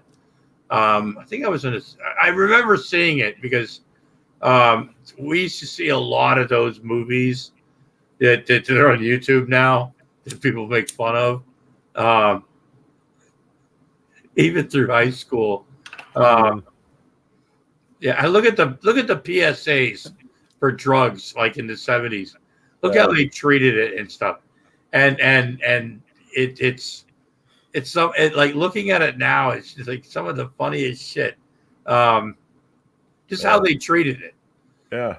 Yeah, I mean, yeah, I mean, I'm not offended by this kind of shit. A lot of it's fucking hilarious, but what in the fuck makes YouTube think I want to watch this shit? Because I'm watching your stream right now. You know, they assume that I'm going to want to see, you know, fucking execution video from 1936 and, you know, some sex ed, you know, a lot of them are softcore. You know, some of it's, you know, newscasters, the weather girl gets hard nipples in the middle of the fucking broadcast. Yeah, that kind of shit's funny. Oh, I love those. You know, it's funny as hell, but why the fuck are you recommending this to me? You know, I like hard nipples. Yeah, I mean, they're nice to look at, but you know, why? YouTube is trying to corrupt you. Yeah, I think that's what they're doing. I get a lot of Karen videos because I watch a lot of Karen videos. Geez. I can watch. I watch workplace accidents. People doing dumb shit. Yeah. You want to see something real good on YouTube? Look for USCSB, the United States Chemical Safety Board. And they deal with you know, plant explosions, chemical disasters, shit like that. Why did your sugar plant explode? You know, and shit like that. You know, they do animations of it, and they're fascinating as hell, really. But yeah, chemical safety board videos are really interesting. You know, but sometimes, you know, if you watch one video, all of a sudden your entire fucking feed will be filled with this sort of shit. You know, even if you accidentally click on, you know, a fucking Ariana Grande video because you want to click on the one next to it, when you get back to your fucking feed again, every goddamn recommendation will be, hey, Ariana Grande. Yeah. You know, I'm used to that sort of shit, but what the fuck have they been spying on? In my porn viewing habits that they decided all of a sudden I need to see this shit on YouTube. It's the Illuminati, man. Yeah. They're watching, man. It's that link. It's just, yeah, I mean, at times, like when I'm looking around on YouTube for music or like something I can use, or, there's been times, I mean, in different types of music or different things that I really don't listen to. It can very much disrupt my my YouTube feed at times or my recommended list because there's a lot for music, news, all that shit like that. And for the longest, I try to keep a certain type of music on my feed because sometimes I just turn on YouTube and just like my whatever because that's the music I listen to. Kind of like a stereo thing. I'll just turn it up and I'm doing stuff. And I'll be listening to stuff and then something stupid will come on, right? And I'm not talking about the Fun Brigade song because I've already got that recorded. But like we're just looking at stuff. And oh God, I had Hanson Mbop show up. Yeah. No. Oh yeah. I mean music is one of the worst ones for that sort of shit. Oh my God. You play anybody's song. And admittedly, it's a song that makes you feel happy and stuff. You don't know why, right? And then at the end of the fucking video, you want to shoot the little fuckers. But it's just, but you play a song and once, and all of a sudden, like the fuck. Yeah. I mean, a couple, 2 or 3 versions of YouTube ago, back in the early days of, 2012, they used to say, well, you watched this video, so we think you might be interested in this one. I had watched. Why? Yeah, they, but at least they give you some idea of, how come they recommended it. But I watched an R.L. Burnside song. And R.L. Burnside, he's an old North Mississippi blues man. And the song was The Criminal Inside Me. It's this hardcore fucking juke joint blues tune. And they said, because you watched R.L. Burnside, we think you might like Justin Bieber. Yeah. I shit you not. You could not find 2 things more opposite. Polar opposites, yeah. In a fucking the world of music than R.L. Burnside, The Criminal Inside Me, and anything by Justin Bieber. But YouTube figured, oh yeah, hey, you're listening to this, so. Have you ever watched that little asshole's fucking legal deposition? He had to do some legal deposition, and fucking hell, you just wanted to reach through the screen and slap him up the back of the head and tell him to wake up to himself. Yeah. Spoiled little shit. I just laugh at stuff like that. Oh Christ, was it Justin Bieber or some other fucking boy band, teen star? He was on some religious show and he's sitting there brushing his fucking teeth the whole time. Like he's been strung out on meth for about 2.5, 3, 4 months. You see that sort of shit in somebody that's really been tweaking for a long time. Yeah, he's got this fucking toothbrush and, in between questions, he sit there kind of fucking rubbing his teeth with the damn thing. Oh, yeah, I found Jesus when I was 12. Brush, brush, brush, brush, Jesus Christ, man. Saved when I was 14. Yeah, get this fucking kid in rehab. He don't need Jesus. He needs to fucking dry out. No, he needs more. Give him more. Yeah, God, I don't remember if it was Justin Bieber, but it was that type of fucking guy. I always find it amazing how, and this is why, religion is so popular in places where people are isolated, like prison and jail and you know, things like that, you know, when they've hit rock bottom sometimes, most of the time. You know, they're at the deepest, you know, their life is, you know, it's pretty much they're going to be stuck there for a while, or they've driven their life into such a shithole that somehow, you know, they have to find somebody that will understand, you know, and you know, then they get into this whole religion thing, which pretty much gives them an out because, well, Jesus died for your sins and he forgave you, right? And then you get into that whole spiel. There's some. Yeah, and the parole board likes it. The parole board likes to hear it when you find Jesus in prison. You know, I mean, Jeffrey Dahmer found Jesus. Yeah, he found Jesus. He also got He killed. got turned up like a popsicle. Yeah, they treated him like a popsicle in the end. Yeah, but still, but that's the whole thing, you know. They according to them that, well, everything's fine now, right? It's always in that point where, well, I'm already condemned to death, you know, and according to the whole religion thing, you know, I mean, or however, you know, that you do all these fucking things, and as long as you say certain words or, you know, except that you're a piece of shit and Jesus died for your sins, you know, and all this crap. You know, okay, sure, you know.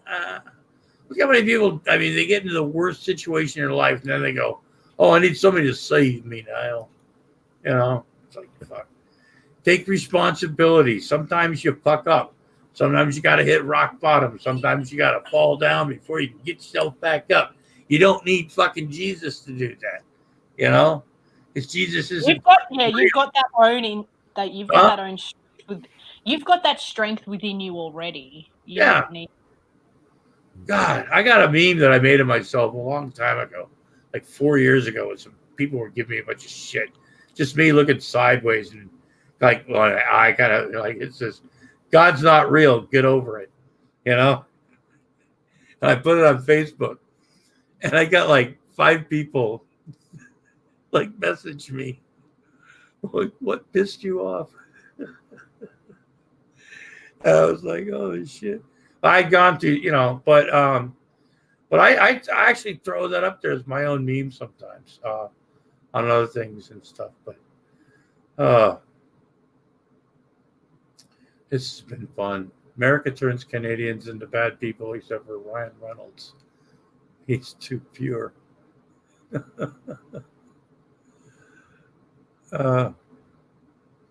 Justin Bieber started off as a nice Canadian. Oh, Jesus, fuck.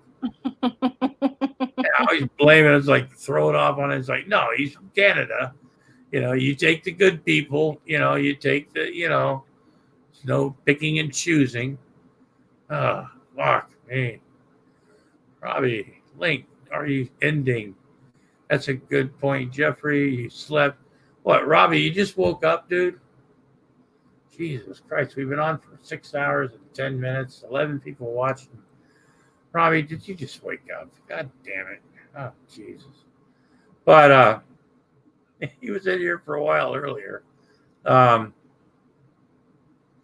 Yeah, we're probably going to be shutting this down.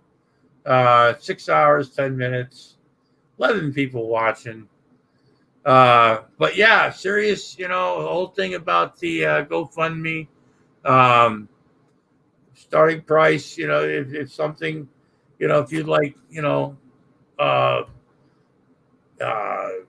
starting at a certain price, and I don't know what that price is because I don't know what people are going to offer legitimately, but so we'll go from there. But I am willing to actually cut my hair to get, you know, a nice little, you know, like haircut, you know, nice, you know, for the right price, and it all goes to.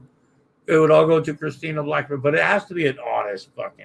Come on, people. We're not going to go, oh, we'll give you $20 or $50 or something like that. You know, it's going to have to be a lot higher than that. But I'm willing to fucking do it. Not on camera. Because I've actually made the mistake of cutting my own hair at one time. It didn't turn out well. And it was really, so that's just not going to happen, right? Aww. I don't know. It might. I might cut my entire ponytail off for the right fucking price. But it's got to be the right fucking price, We want to see how it fucking goes. No, they can't make it because I have hair dye in my hair within a certain time and stuff, so they wouldn't accept my hair. I actually have my last ponytail that I cut off like 5 years ago or 6 years ago. That I was, but anyway. But yeah, and you never know. I mean, who knows? And like all the sales, proceeds for all this shit, from Grampy Lobster, Fun Brigade, we have mass beach towels, coffee cups, T-shirts, pillows, Grampy Lobster pillows. Any profits made from this? Be like Hannibal and Monty. Monty's already bought a face mask, Don't be the last one on your block to buy a Grampy Lobster. All the cool kids are doing it. All the cool kids. Holy shit. Or, you just buy a sticker, a Grampy Lobster sticker. They're different, a couple different types and stuff. They're yeah, look, Mud's got one. There's another. I could put it on my laptop. There's another design too. And that's a couple bucks that goes right. Like, there's not much profit, but that's something. There's a couple of bucks. Buy a few Grampy Lobster fucking stickers. That's the more whatever, T-shirt, a pillow, whatever the fuck, right? But you got to buy something, right? We're not getting any money out of this. It's all going to and Adam is going to have the hermetically sealed envelope because he has the actual. Maggie's got a mug, but you know what? You need another mug, Maggie, right? You need a pillow. You need a sticker. We did update the sticker cutout. I do believe we did that, Jeffrey. But and thank you, whoever did do that. But anyway, I think the coffee mugs are. I can change. I was never a big fan of the whole because it was like square thing, but definitely anyway. And if it works out, like ask Grampy Lobster to do something, and for the right price, I might just fucking do it. Now don't be stupid, right? Like I said, I'm not gonna shave my fucking head. Fucking cogs turning then, god damn it. What? I had the cogs turning. I was thinking, all these old schemes. No. I mean, I look, like with the hair thing, I'm not gonna shave my head, no, 2007 Britney.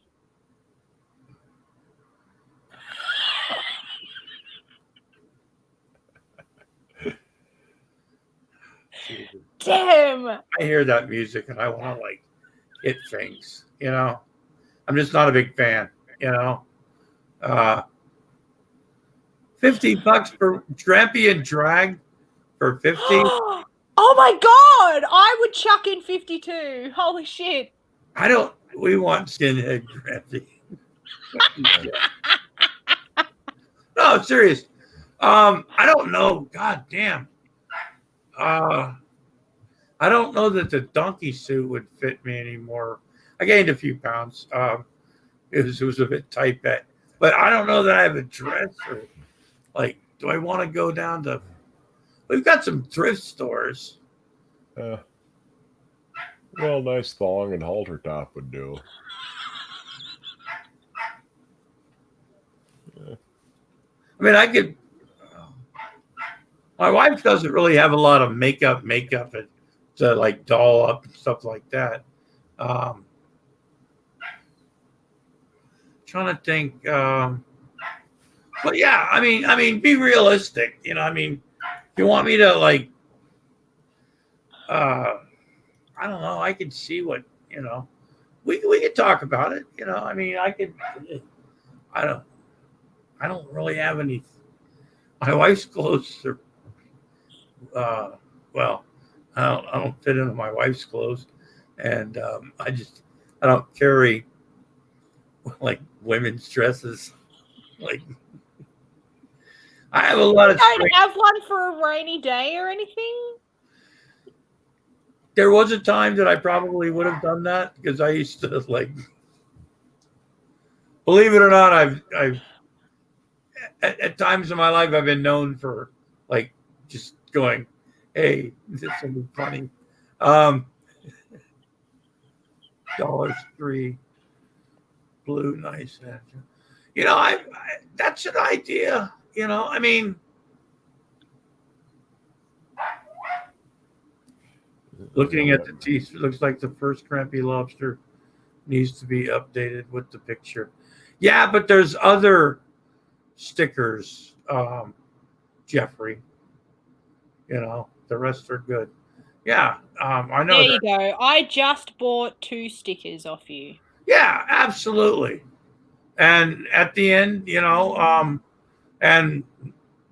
I guess Adam, at the end of the month is going to figure out a way to like show a screenshot of like actually what happens and of how much profit we actually made during the month.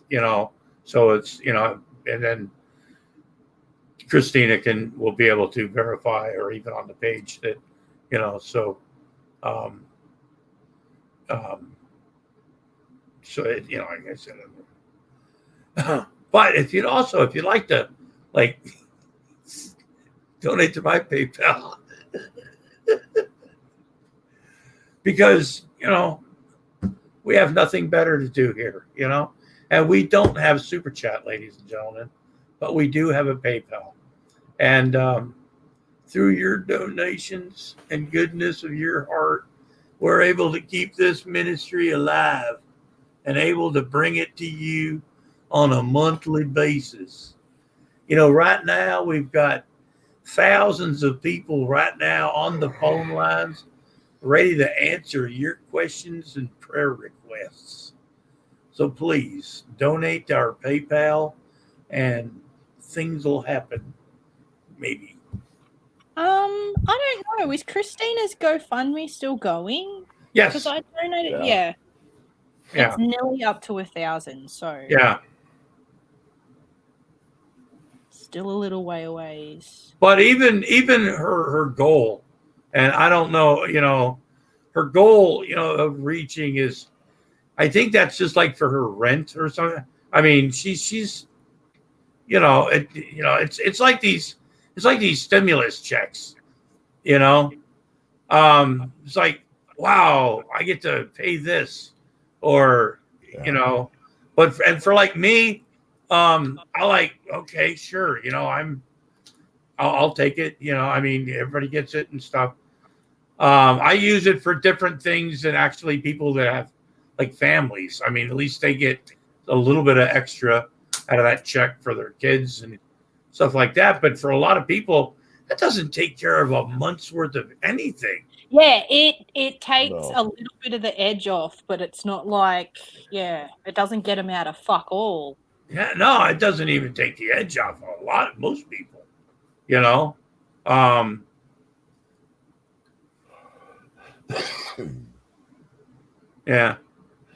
Vaughn gets a $1,200. Well, Christina can't pay her rent, but and a lot of these, and I'm not saying that her situation is like this, or her rental situation, or her lease, or whatever, or I don't know if she owns her own. I don't know anything like that. But a lot of these moratoriums on evictions and foreclosures are keep coming up again, right? And a lot of times they're being like, okay, we'll but it doesn't mean that people still aren't going to be fucked when that's over. So,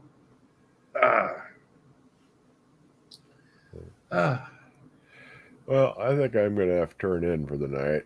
you know what, Mud? I think that's a great idea. It's damn near time I normally have to get up. So, Yeah. Good thing I can. My wife's going to her mother's tomorrow, so I'll see her about the time she gets up. I'll say, well, she goes, did you do a show last night? Yeah. She goes, you just stopped? Yeah. Anyway, she goes, I'm going to my mother's. Boom. And I'll see her, later this evening, and I'll be up and awake again. And probably, maybe even do a live stream tomorrow. I don't know. But anyway, it's been fun, Mud. It's been weird.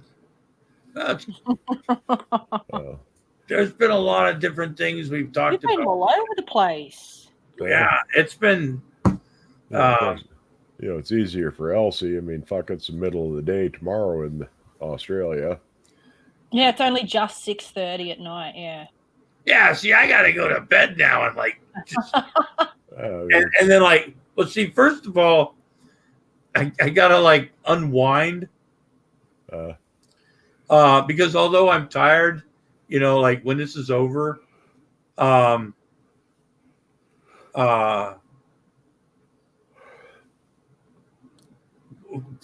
still wound up a bit, right? You just don't unwind and go, well, I'm going to go to bed now. And then just, I have to unwind a little bit, which means I have to have a couple cups of coffee, listen to some fucking loud music, and probably smoke some more pot. But which people unwind in different ways, people that listen to real soothing, Zen music to unwind. That music, I want to punch things within about 30 seconds. It just there's times when it's like an ambient music that I can take it, but a lot of it, it's like, it's like ASMR is supposed to be soothing and relaxing. No, it makes me want to kill people. Yeah, a lot of that does, It irritates the living fuck right out of me. Stare at something for 5 minutes and just think of nothing but that object. It's like, and listen to somebody whisper into the mic with the mic turned way up. Yeah. Whisper. Yeah. Just thinking of nothing, man. Being in the moment. I'm going to throw this cheese out. Think of this and shit. It's like, shut the fuck up. I tried, and I really, because I had to learn how to calm down a while back. And I was up for that because I people that I was around, they were into it, and I would go to these groups and I got the whole idea of slowing down and just taking it slow and just being in that whatever the fuck. And I was very honest with her. I understood what she was doing, and she did a good job. She really did, and a lot of people got a lot of things out of it. And some of it was okay. It was, I got, and I wasn't an expert and go, oh, I've seen this, so now, I know what to, But the only thing that I really got out of that, right, was, focus on something that, just takes you away, right? Just makes you think about nothing, just relaxes you, and run with that, It doesn't have to be gonging fucking music gong sounds and Zen flutes and trickling water, If you want to put some fucking Motorhead, if that's what fucking gets you relaxed in some weird fucking way to some people, then that's how you fucking relax. And that's how you find your fucking, is like really fucking loud music. And that disturbs some people. How can that make you relax? Fuck. Yeah, see, I've never had any trouble falling asleep. I just lay down and tell myself a story, basically. Just kind of, make up some little bullshit tale, kind of like watching TV almost, And, fuck, I'll drift off 5-10 minutes, I'll be sound asleep. Unless I'm really tired, because, I mean, I can understand where Vaughn would be so exhausted working 3 jobs. I've never gotten quite to that point where I just, collapse on the couch and pass out. But, I can usually crawl into bed and, I'm tired enough that I fall asleep pretty fast. Well, I can, once I'm relaxed, like right now. I mean, if I didn't do this tonight, if I would just like watch some YouTube or even the ball game or something like that, which, last I knew the Red Sox were winning. And if anybody shows me the score in a side chat, I'm going to be really upset because I want to unwind and watch the rest of the game after this. This is what I do for you people. But anyway, I'm still not used to this whole the way they do baseball right now. But a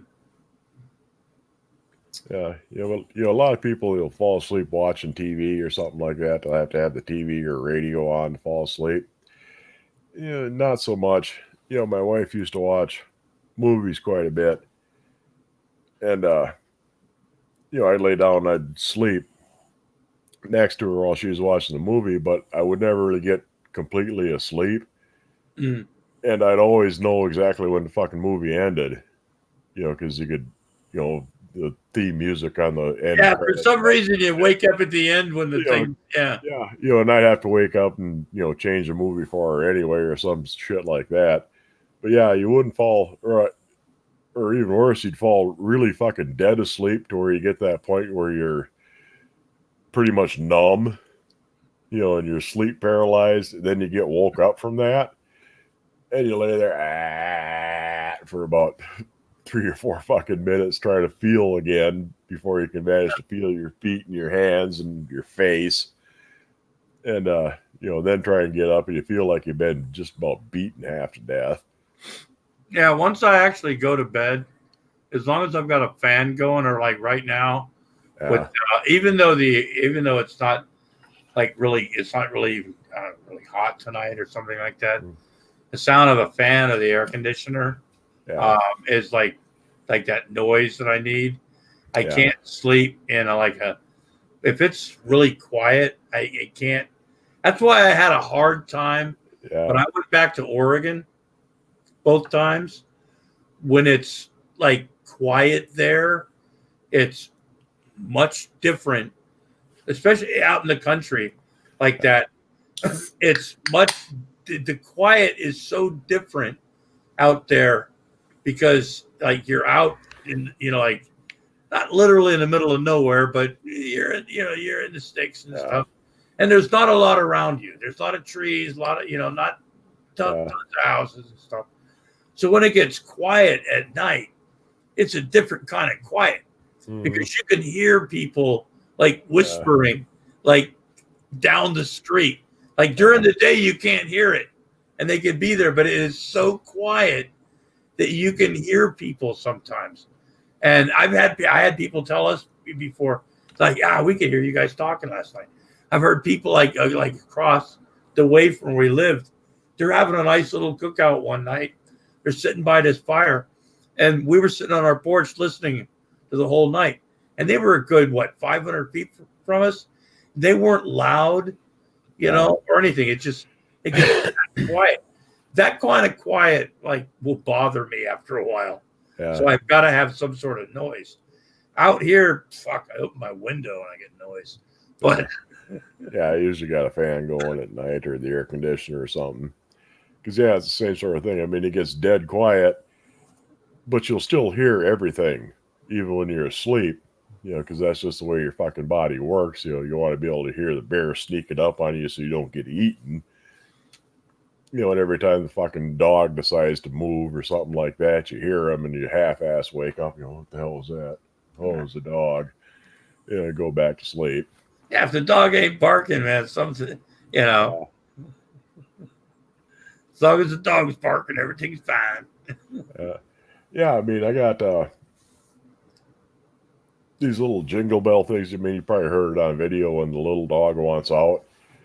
He'll slap them bells that are hanging on the doorknob. These little jingle bells, you know, jingle, jingle, jingle. Right. And the little fucker decides he wants to go out in the middle of the night sometimes. And every damn time, it'll wake me up out of a dead sleep, just them little goddamn jingle bells, you know, clear across the fucking house. And it wakes me up. I gotta say. Or this guy decides he's got a big itch that he's just got to scratch. You hear this. Oh, yeah. You're like, what the fuck is that noise? You look up and dog, you're like, yeah, it's a dog. It's a dog scratching himself. I got to tell you, the day I moved in, I bought, when I lived in that trailer back in Oregon, travel trailer. That was a beautiful, I loved to live in that place. But anyway, the first day we got everything hooked up, we got it all set up, you know, everything's ready to go. You know, everything's hooked up, you know, the whole shebang. I go to open the door to let my dogs in the house. And before I got a chance to open the screen door, which it wasn't the strongest screen door to begin with, but they decided that they didn't really need to have one, right? So they basically ran right through the fucking screen door, you know? So I tried to replace it, and they didn't think that was a good idea either. So finally, I had one of those those magnet thing, you know, like the screen that where the you know what I'm talking about. Yeah. They've got the little magnets that come down, and that's the only way I could have. That's the only type of screen door I could have. Because every time I tried to get the screen door fixed, that got kind of expensive. Because when the fucking frame of the screen gets bent, you know, they can only do so much with it.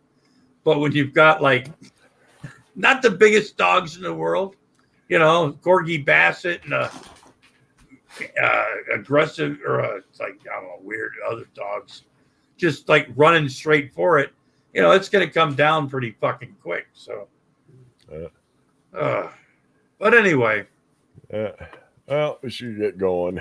Call her a day. It's been fun. 6 hours, 35 minutes, 12 people watching. Jeffrey, Robbie Battle, Maggie, always a pleasure. Who's your buddy? How you doing? Jeffrey, always a shit stir. Vaughn is an internet journalist. Taking things out of context. But anyway, Bud, thanks for popping in. I'll see you next time around if I ain't working or sleeping. Sure, absolutely. And stay safe. I mean, best you can, you know. If, like I said, if you need to hit somebody, you know, or shoot them, well, sometimes you got to do what you got to do, you know. Yeah, you know, it comes to that now and then. Yeah. So anyway, Mud, I'll talk to you later. Thanks for popping in. Night. Good night. Ladies and gentlemen, this has been 6 hours and 36 minutes since we started this. There's 11 people still watching this broadcast for some reason. Maggie, Adam, Robbie Battle, everybody that's still watching. Thanks for watching. We've had fun. We've pretty much, I don't know, what didn't we talk about tonight? It got really weird for a while. and things like that. But we had fun. We got through it. I'd like to thank everybody who played Mike Tyson Punch Out. Jesus Christ. Oh, jeez. But anyway, I just jumped up to 13 people. People are ready to see Grampy Lobster off to fucking... you're working, brother. You're keeping me entertained. Well, if that's what's keeping you entertained, then show your love, man. Because right now I'm pretty well pooped.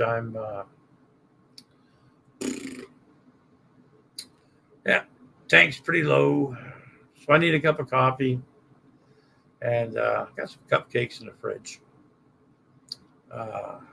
Might chow on those. Kind of a nighttime, more of a early morning, bedtime, late night snack with a cup of coffee before I actually try to get some sleep. And I got to tell you, sleep at times sometimes when you try to go to sleep and you can't go to sleep, and then you realize, sleep's not going to happen. Sometimes you sleep when you can. You sleep when you're tired. And that's what's going to happen with me. Tip the bartender, ladies and gentlemen. Absolutely, Gary has a tampon obsession. Gary, you have to understand. I love Gary. Gary's fun, right? Gary's got a shtick. Gary's Gary, and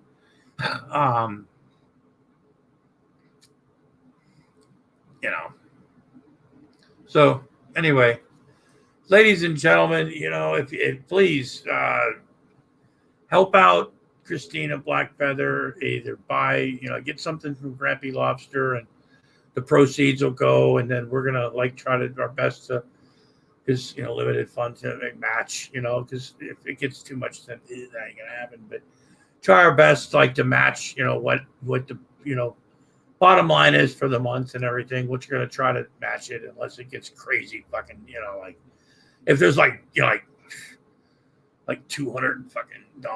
profit, we're gonna be like, oh geez, I can't get $400, but I can still, but if it's like $50 or,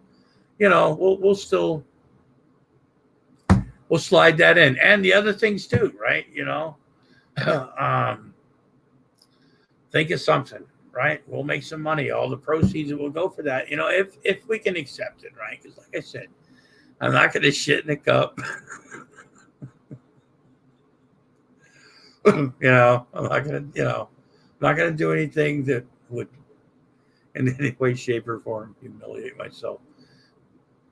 Okay, maybe embarrass a little bit, but it depends on what it is and what the actual thing is. But we need to get Christina. Even what she's going for right now is not going to be enough. She's going to need more. So let's all try to pimp ourselves out and get Christina as much money as possible. And if you'd also like to donate to Grampy Lobster, like I said, we've got the PayPal, we've got,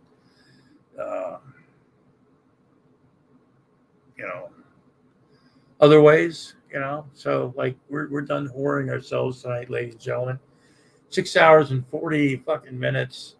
This is Grampy Lobster. Remember, if you don't listen to Motorhead every day, it's your fault that your life doesn't get any fucking better.